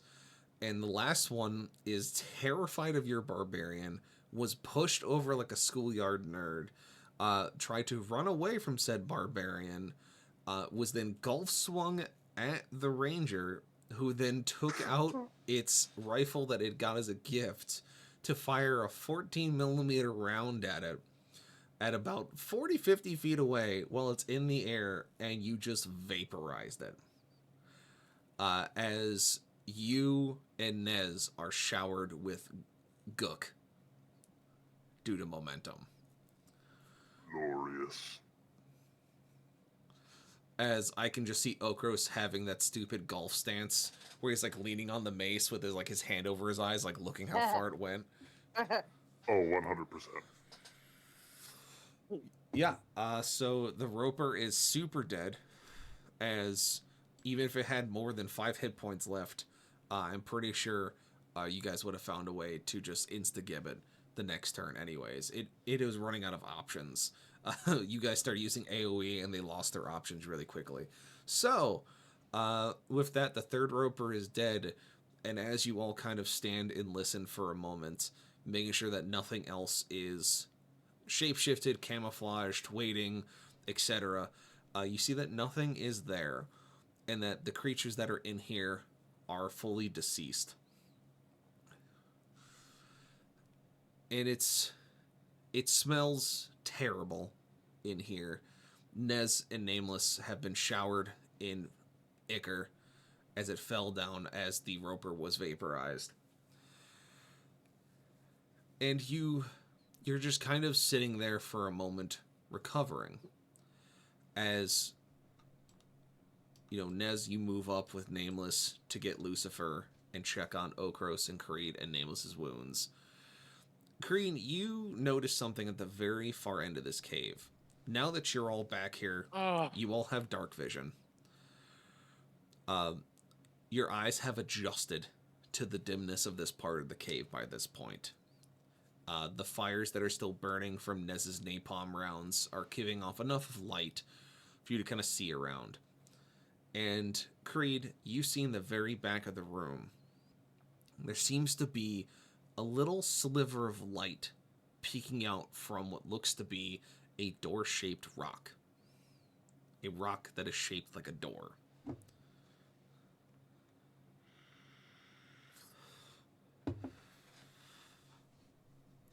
Well, I believe I found our destination. He's going to head over. You head over, and you kind of take a look at it, and you see that it's big, but it shouldn't be enough. Shouldn't be big enough for you to like not get your hands on and kind of shift it around a little bit. And so, easy enough for you to kind of move it in one direction to open it. And as you open it, you're hit by this air that enters the cave, and light shining through. As you look, you see a staircase leading down into what looks like a temple. It seems to be constructed of sandstone. There seems to be light entering, and you realize that this temple is built in the center of the mesa. The light is coming down from the top of it that is opened and is shining down on the center of this space.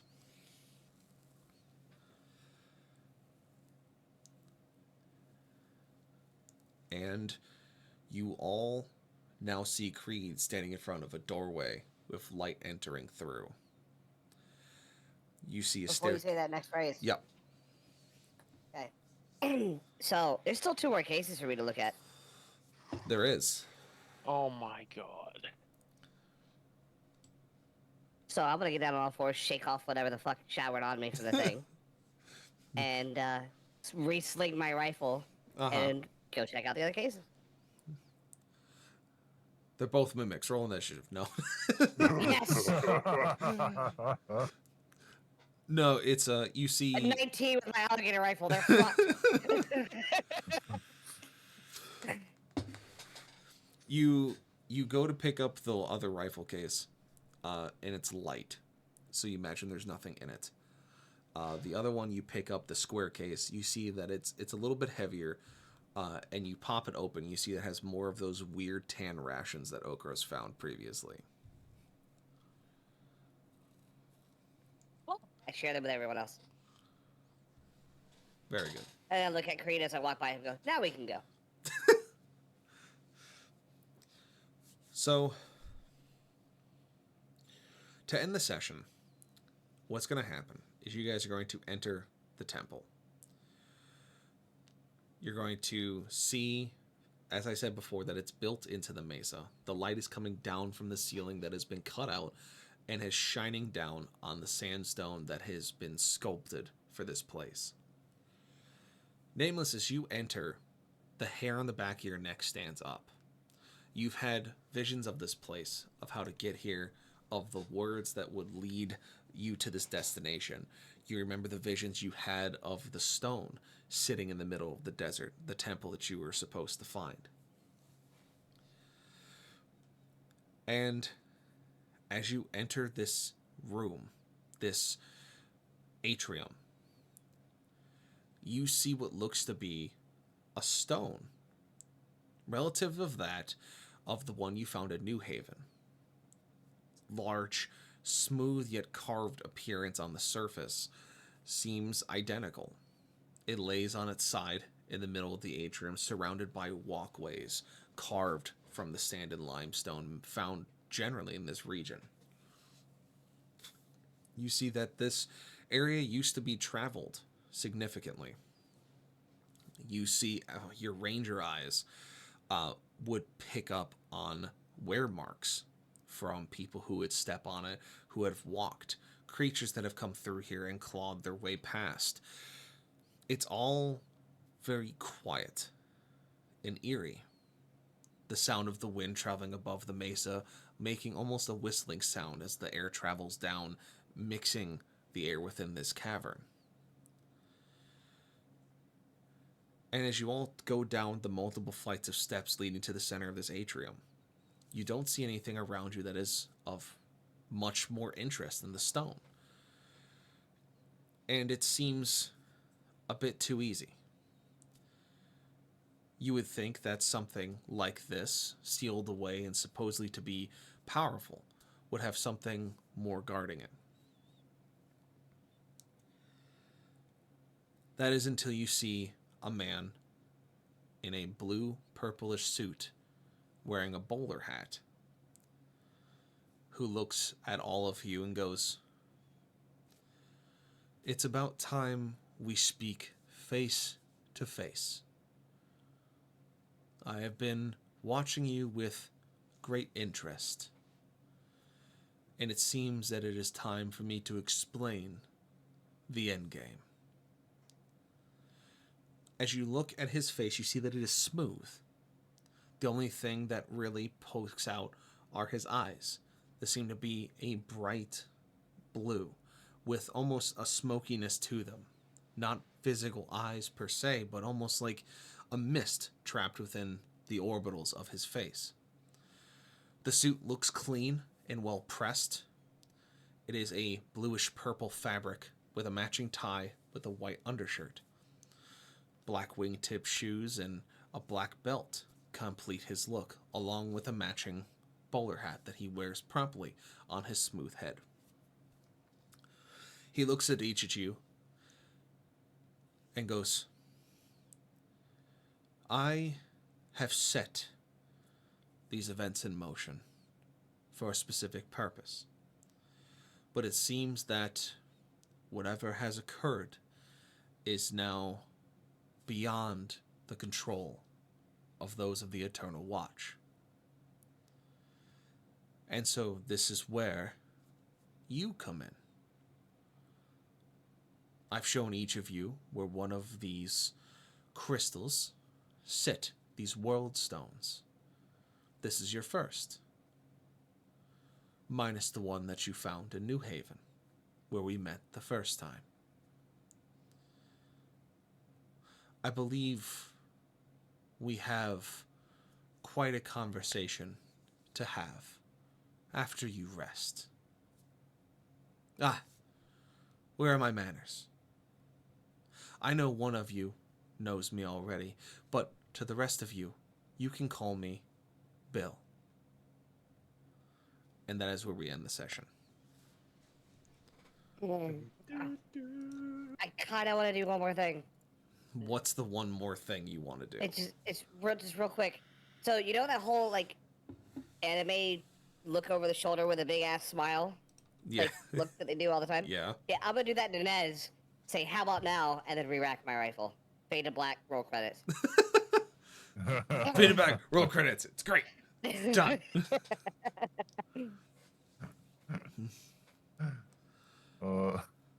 I kind of wanted to just like throw my sword at him.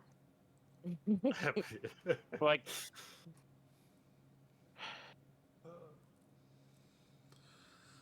But yeah, God. that is where we wrap everything up for tonight. A nice little combat where it was looking a little difficult in the beginning, but you guys pulled it out at the end. Way to go.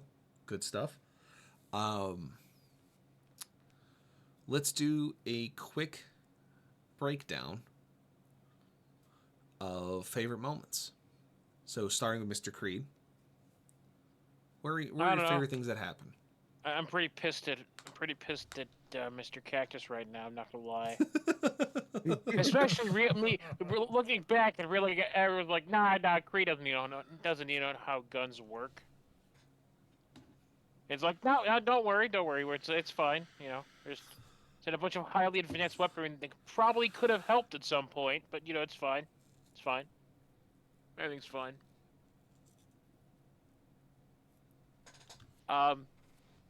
Getting tricked was kind of not fun though. Definitely say that much. And now I'm back to probably going. He's probably going to pull us further in the future or something. I don't know how much more of that Creed can take. I don't know how much of this time shifting Creed can take. Quick adventure in and out, boys. 20 minutes tops. Like 20 minutes. 30 years goes by. Again. This is the worst. And Bill's just like, I might have made an oopsie. I might have made an oopsie doodle, if you will. All right. Thank you, Mr. Creed. Mr. Nameless. Oh, where do I start? The electrocuting the fucking fish was just top notch. Again, I don't know where she thought it was gonna go from there. It But was my you mistake don't- putting the rooms you were in next to each other. I mean, you don't moisten a cat's cigar and get away with it, and water down his whiskey. That's even worse. So yeah, like that whole ordeal. Where I was like, I just don't say a word. I just grab the lamp and extension cord and throw it and walk away. Just, I'm not dealing with it. The coffee ordeal was hilarious too. Oh, great. Love that one. And then I mean, the golf swing at the end was fucking fantastic. Just, of course, are you sure you want to steal it from Nameless? You're right. I want to golf swing it. You want to what? It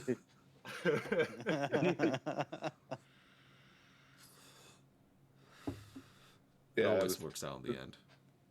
definitely my 3 favorite moments from this one. Very good. You know what? I apologize.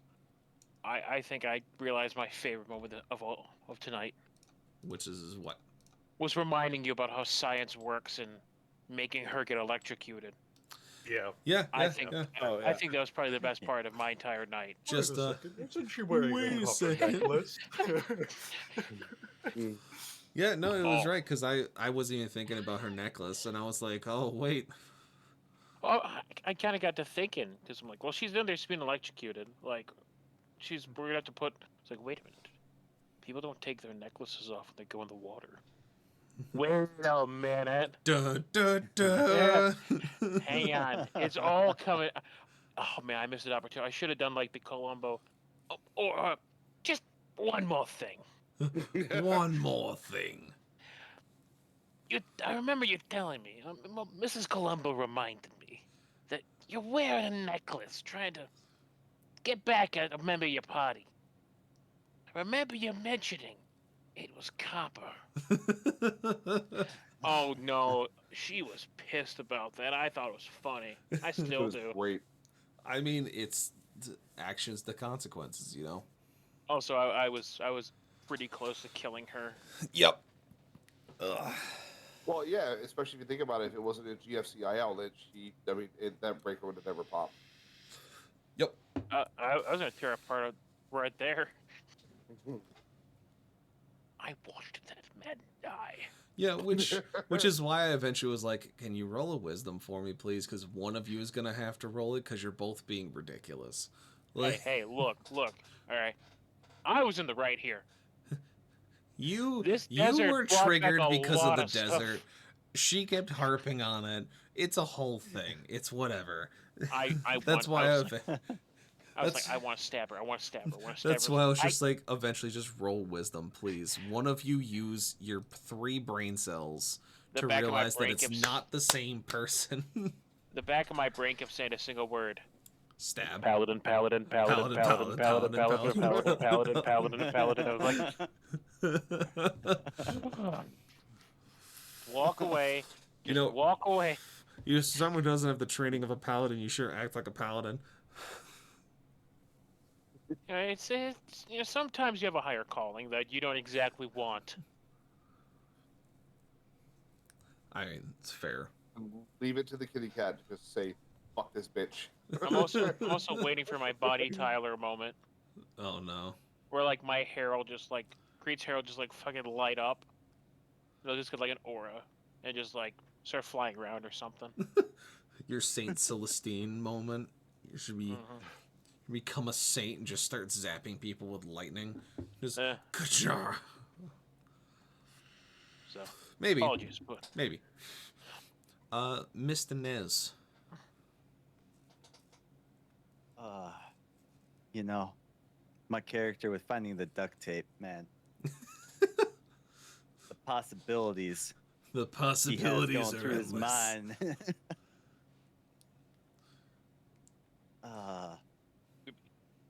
They the incendiary bomb thing that Reed put in the session chat. What do you want to do? Ding dong, incendiary bomb. It's just like, God. And just think about that. I have Fireball 2 on the other session now. Yeah. It's almost as if there's the theme with you. You know, it's weird. I don't know. Explosives. Yeah, explosives. Hey, I'm playing an artificer artillerist. What does that mean? I get explosives. I'm the pyrotechnic master.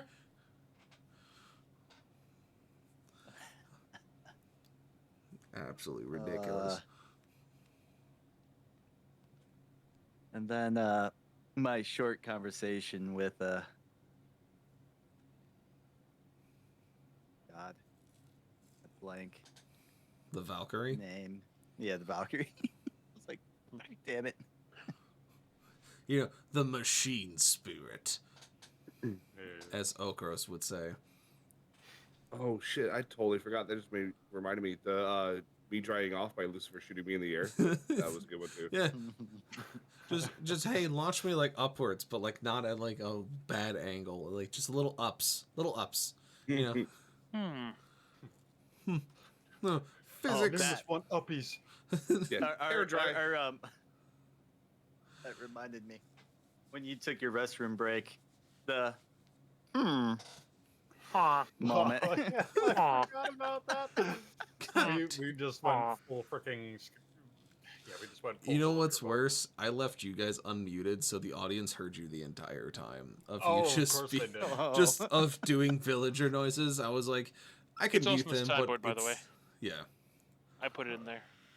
So very good, very confusing. very Very good, fun. very good, very good. Mr. Okros. I mean, discovering that the Valkyrie had a full, like, freaking coffee bar going on. That was pretty cool. Hey. And the resulting mishaps of that. The resulting chaos that ensued because of the coffee bar. Yeah, just freaking. Wow, a new drink? Okay, chugs it. Uh-oh. Hey. Spaghetti. Before everything went downhill, you know, Ravenholm was civilized. I don't know why you're so shocked. Like, it was the premier military. They're allowed to have nice things. I just don't think they had the SOP for dealing with espresso. It's like Yeah. getting Colombian coffee or Cuban coffee. It's like, no, you don't chug this. Which, honestly, that was my logic. Like, for Grease, like, it's a small cup. Like, it's not going to be... You know, he's been drinking regular coffee for years, you know? Sometimes you just gotta fill back the whole mug. The cup is smaller, so I must drink it faster. Hey, I'm sorry. I chug Cuban coffee. That's just way too good. I mean, you do make a fair point. I mean, It is very that's... tasty. It is very tasty, and it's fine if you have the tolerance for the caffeine. But if you I don't don't. have the I tolerance... deal with it. Yeah. It's if you don't, then you just deal with the repercussions, and you expect it, you know. Frickin' rage just sitting there. Oh, I don't have tolerance. I just deal with it. Chugs the cup, sitting there foaming at the mouth for the next 5 minutes. No, he chugs it while he's sitting on the can, so that he doesn't have to do the sprint for it. You know, he cuts out the middleman, just takes the time slot and does the thing. It's fine. Yeah. By the time the cup's done, the pals are empty. Everything is in motion as life intended. No, see, I down it, and then I give my phone to the barista with a 5-minute timer and go, or 15-minute timer and go, if you don't see me back in 15 minutes, call 911. Call an ambulance. Jesus Christ. All right. Okros, anything else that you liked? Because I stuck that coffee bar thing, because I was like, yes, this will appeal to Rexus and Okros. I thought he was making a pie. What?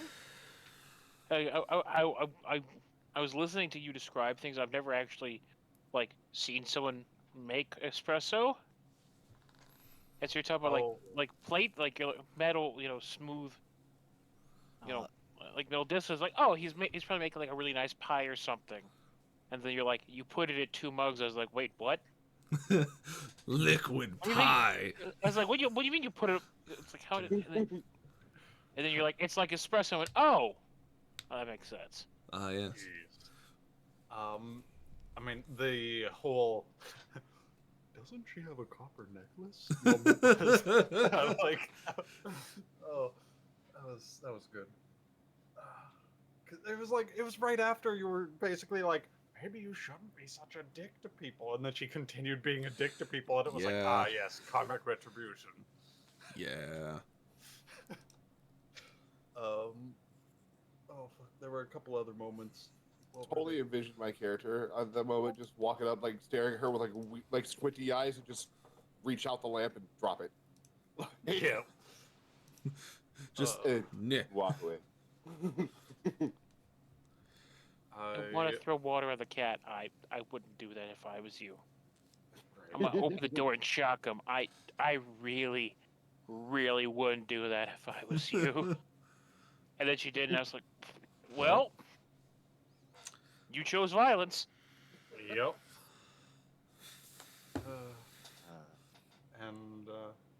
Yeah. Fuck. There were a couple other moments, but my brain. Your brain goes suddenly sprint. just. Yeah, pretty much.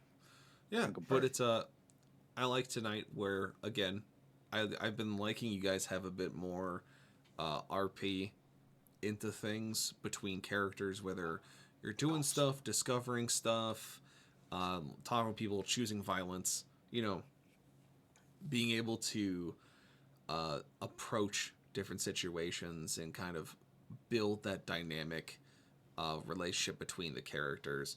But then also getting into situations that are definitely some Benny Hill shit. Like, my hand is stuck to this case. And I was waiting for someone to say it out loud that it was a mimic. No, I didn't say it out loud. I typed it to stealth. It's a mimic. I'm like, I just know it is. Well, that's what I wanted to stab him. So Okros was just like, this smells funny. Why is his hand stuck? Uh-oh, my foot's stuck. Uh-oh. I like how you were giving me the subtle hints, too. I'm just like, guys, do you see this? And everyone kept rolling crazy. low and was like, oh, no, I didn't fucking see anything. What are you talking about? Like, focus. My just like, my foot is stuck. What the fuck? What are you talking about? Ah. Wait for someone to say you just had probably too much coffee. Uh-huh. I thought I had you, though, Bird, when I was like, oh, do you want me to shoot it? And he was like, yeah, go ahead. I was like, oh, okay, here we go. And then he's like, oh, he gets drunk away. I'm like, you bitch. That was my favorite because I was sitting over here, I was like rolling the dice. I was like, all right, let's see if they can do it quietly and if anyone's going to notice. And I rolled, it was like, oh, no one would notice because it was below all your passive perceptions. And I was like, yeah, you guys are waiting for it because you're all looking at the case. And the shot never comes, and you look, and you don't see Nameless anymore, and it's like, Around boxes, God, son of... Just gets dragged off into the darkness by ropers, and it's like, uh-oh. If you stab anything enough times, it's going to give you a reaction. So. Yeah, or then I Words was to live like, by. yeah. Or I was just like, you stabbed it, but did you beat its AC is the question. Did you deal damage? But did you point? But did you point? Did you hold control while doing your stratagems? Did you call your deployments? No? Well then shush your face. But this is a good one. Definitely leading you guys up to the temple, which is going to start the next arc for you guys, going into the big stuff. So exciting. A lot of fun stuff. I don't know why you never do this. You never remember. What are your favorite moments? So I think my favorite moment was watching actions have consequences. Whether it was that's always my favorite is when you guys set up the punchline and I just get to write it. Like it's, or the joke writes itself in the sense of like, I was like giving you guys your own little spaces that are like mediated to you, so you guys can have a spot that you can make your own, or you can like draw it up and be like, oh, we have this cool stuff going on, or it's like my little space away from things or whatever. You know, Okros has his kitchen with the espresso machine, which I was like, yeah, Okros would like this. You know, the engineer wing has a bunch of stuff for Nez to play with and has like the engine he can talk to, and like that's the thing he's interested in. Creed likes the bridge because it has like all the militaristic stuff. His quarters is very, you know, Spartan and is attached to the bridge. You know, Nameless has like the old 1920s hunting lodge smoke room situation going on, which kind of fits his whole ranger deal and who he is. And I was like, oh yeah, we'll give Aura a nice little like meditation chamber, kind of Japanese style, like stepping stones of the lagoon, because she's a water elf, so she can go like sit down and have like her Usa moments or whatever for like recreation when she's not on missions. And I'm giving you all these things, like everyone's doing it, or you know, Creed chugs the coffee, or decides to throw a bucket of water at Nameless because that was a really smart idea to do. And then Nameless throwing, just ripping the wires out of a lamp and just yucking it into the fucking lagoon. You know, it's the whole actions have consequences. Those are always my favorite moments of where you guys are just kind of playing the game with each other and writing the narrative as you go just by being dorks. That's always my favorite. Nez asking the important questions with the engine heart, which is always fun because trying to show you a little bit behind the screen with that character. You know, and just when you guys improv and do things is always really great. One of my other favorites was Nameless getting dragged off into the darkness of the cave. That one, I was waiting for that to happen because I was like, it's going to be 3 ropers and a mimic. Let's see what happens. Because, you know, this is the cave. They picked the right one. You know, it's a let Creed have his feelings because he's going to be distracted. Everyone else is going to go do something goofy, and it's just all going to go downhill. And there it went. I love that. I mean, just to throw You're it out going there. tank. Mm-hmm. If you had been so desperate to loot, we probably would have had a better chance of, you know, not getting grabbed by these things. But you see, I tempted you because I put the fucking bait on the hook already. That's the one thing I love doing, is setting things up that you guys can kind of see and feel, and then you go for it. Because there's some case you guys can look through. Creed walks around the fire. He's remembering this stuff. He finds the flask from Cactus. You know, Nameless goes and finds something. You know, Nez, you find the tools that are really cool. Okros, you find a case full of rations that are really interesting. Nameless finds a weapons case that has the schematic page in it. And it's like, that makes Blackburn upset. So, like, that's funny to me. He's now yelling at Cactus. You know, so he's doing that.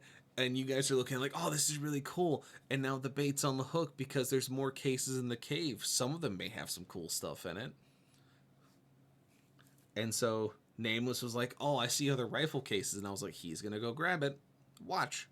He's going to go grab the heaviest one. Look what he did. He pulled the heaviest one. I mean, it's exactly what that character would do. Yeah, no, which is like why the bait is set up in a certain way. But that's always fun where I'm kind of setting those things up. You guys roll into it. My last favorite moment was the tank scene. It was like, yeah, there's an empty tank on the side of the room. Everyone's like, tank? It's like, no, water tank. Water buffalo. It's a tank that was full of water at some point. They're like, no, give me a Sherman. This is fucking bullshit, man. This is stupid. I want a tank. I said Abrams, and you're like, no, I'm gonna give you a Sherman. I'm like, okay. Like, you don't understand how big this cave is. You can't fit a tank under here. You can try. It won't work, but you can try. I mean, No. the chariot barely fit. Yeah, and that was Look, like the size of a striker. Blackburn, you're missing the whole point here. If I have a tank, I make it fit. Okay, okay, hear me out. Counterpoint. And what? You're in the fucking desert. You know what didn't historically do well fighting in the desert? Tanks. Thanks. Yeah.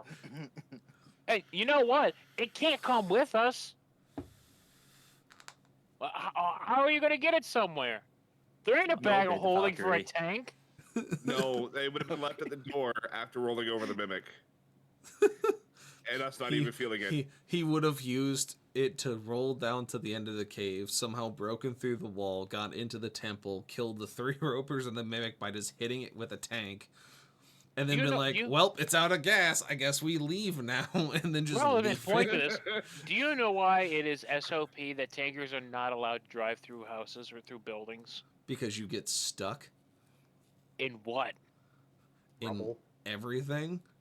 No. People. One word. Basement. People. Basement, yeah. If the houses have basements, you go down into those basements. You know what probably would happen is, yeah, this wonderful temple that's hidden underneath, you run straight through the floor. Right down to the bottom of it. No, I'm imagining the open cavern, like, straight down. Mm-hmm. And just, Then it becomes a shortcut. I'm still okay with it. no, you die. You die impact. I'm not going down there to pick you up.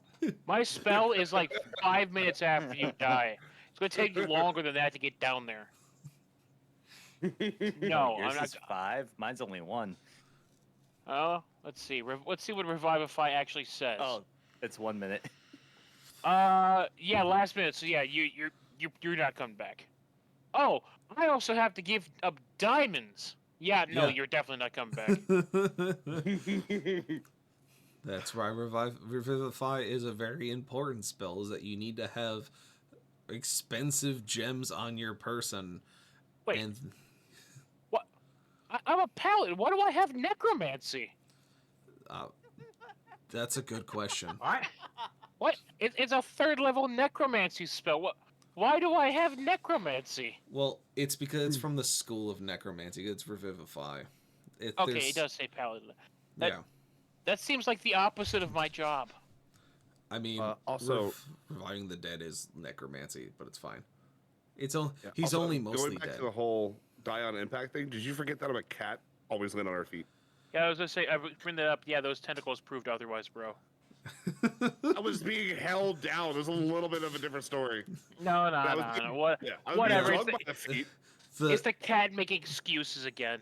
You know, it's the only argument would win if Nameless was a squirrel, because squirrels can't die from impact. The only way if you would... Seriously, here's a fun fact for you. The only way for you to kill a squirrel by dropping it is you have to drop it from the top of the troposphere, because it would have to starve before impact, because it doesn't have enough mass for terminal velocity to actually kill it on impact. Huh. By the way, that's why they can fall off of power lines and just get up and run away. Yep, because they just don't have enough mass to cause damage. if you had been able to shoot the case, I was totally gonna just put my hand down right between your ears when you were done. So. What, just See what I could have done? It's just all the way down, pull out that alligator rifle, and then shoot it before I hit the ground, and the recoil bounces me back up, and then terminal velocity. This is not Apex Legends. You can't. You can't. I have a rocket jump. science question. I have a science answer before we wrap it up and send everyone home. So, if the barbarian rages, and he were to throw the cat, if the cat fired his rifle, would the momentum add to the muzzle velocity? So if he, so that's not how physics works. So Okros, what's your strength? My strength is 18, I believe. So in D&D terms, that you're able to, if I remember correctly from 3.5, is that with an 18 in strength, you're able to push objects that are like 500-600 pounds with ease. So it's getting up to those higher levels of strength. It's batshit stupid, which is why like Tovar in the other campaign is able to suplex black caiman crocodiles with ease because he had a strength of 23. So if you took Okros, who has a natural strength of 18, you put him in rage, which essentially for all intents and purposes gives you it's in the old days it used to give you like a +4 to your strength. So he would technically go to 22, with now also advantage on doing his things, which is what it did. Instead of giving you advantage, it gave you +4. So he's now at 22 strength with advantage on his athletics, which is already a +8. If you added the +4, it would go up to a +10.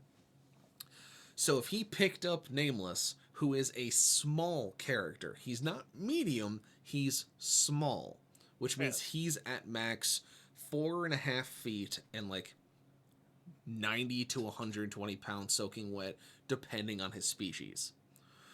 So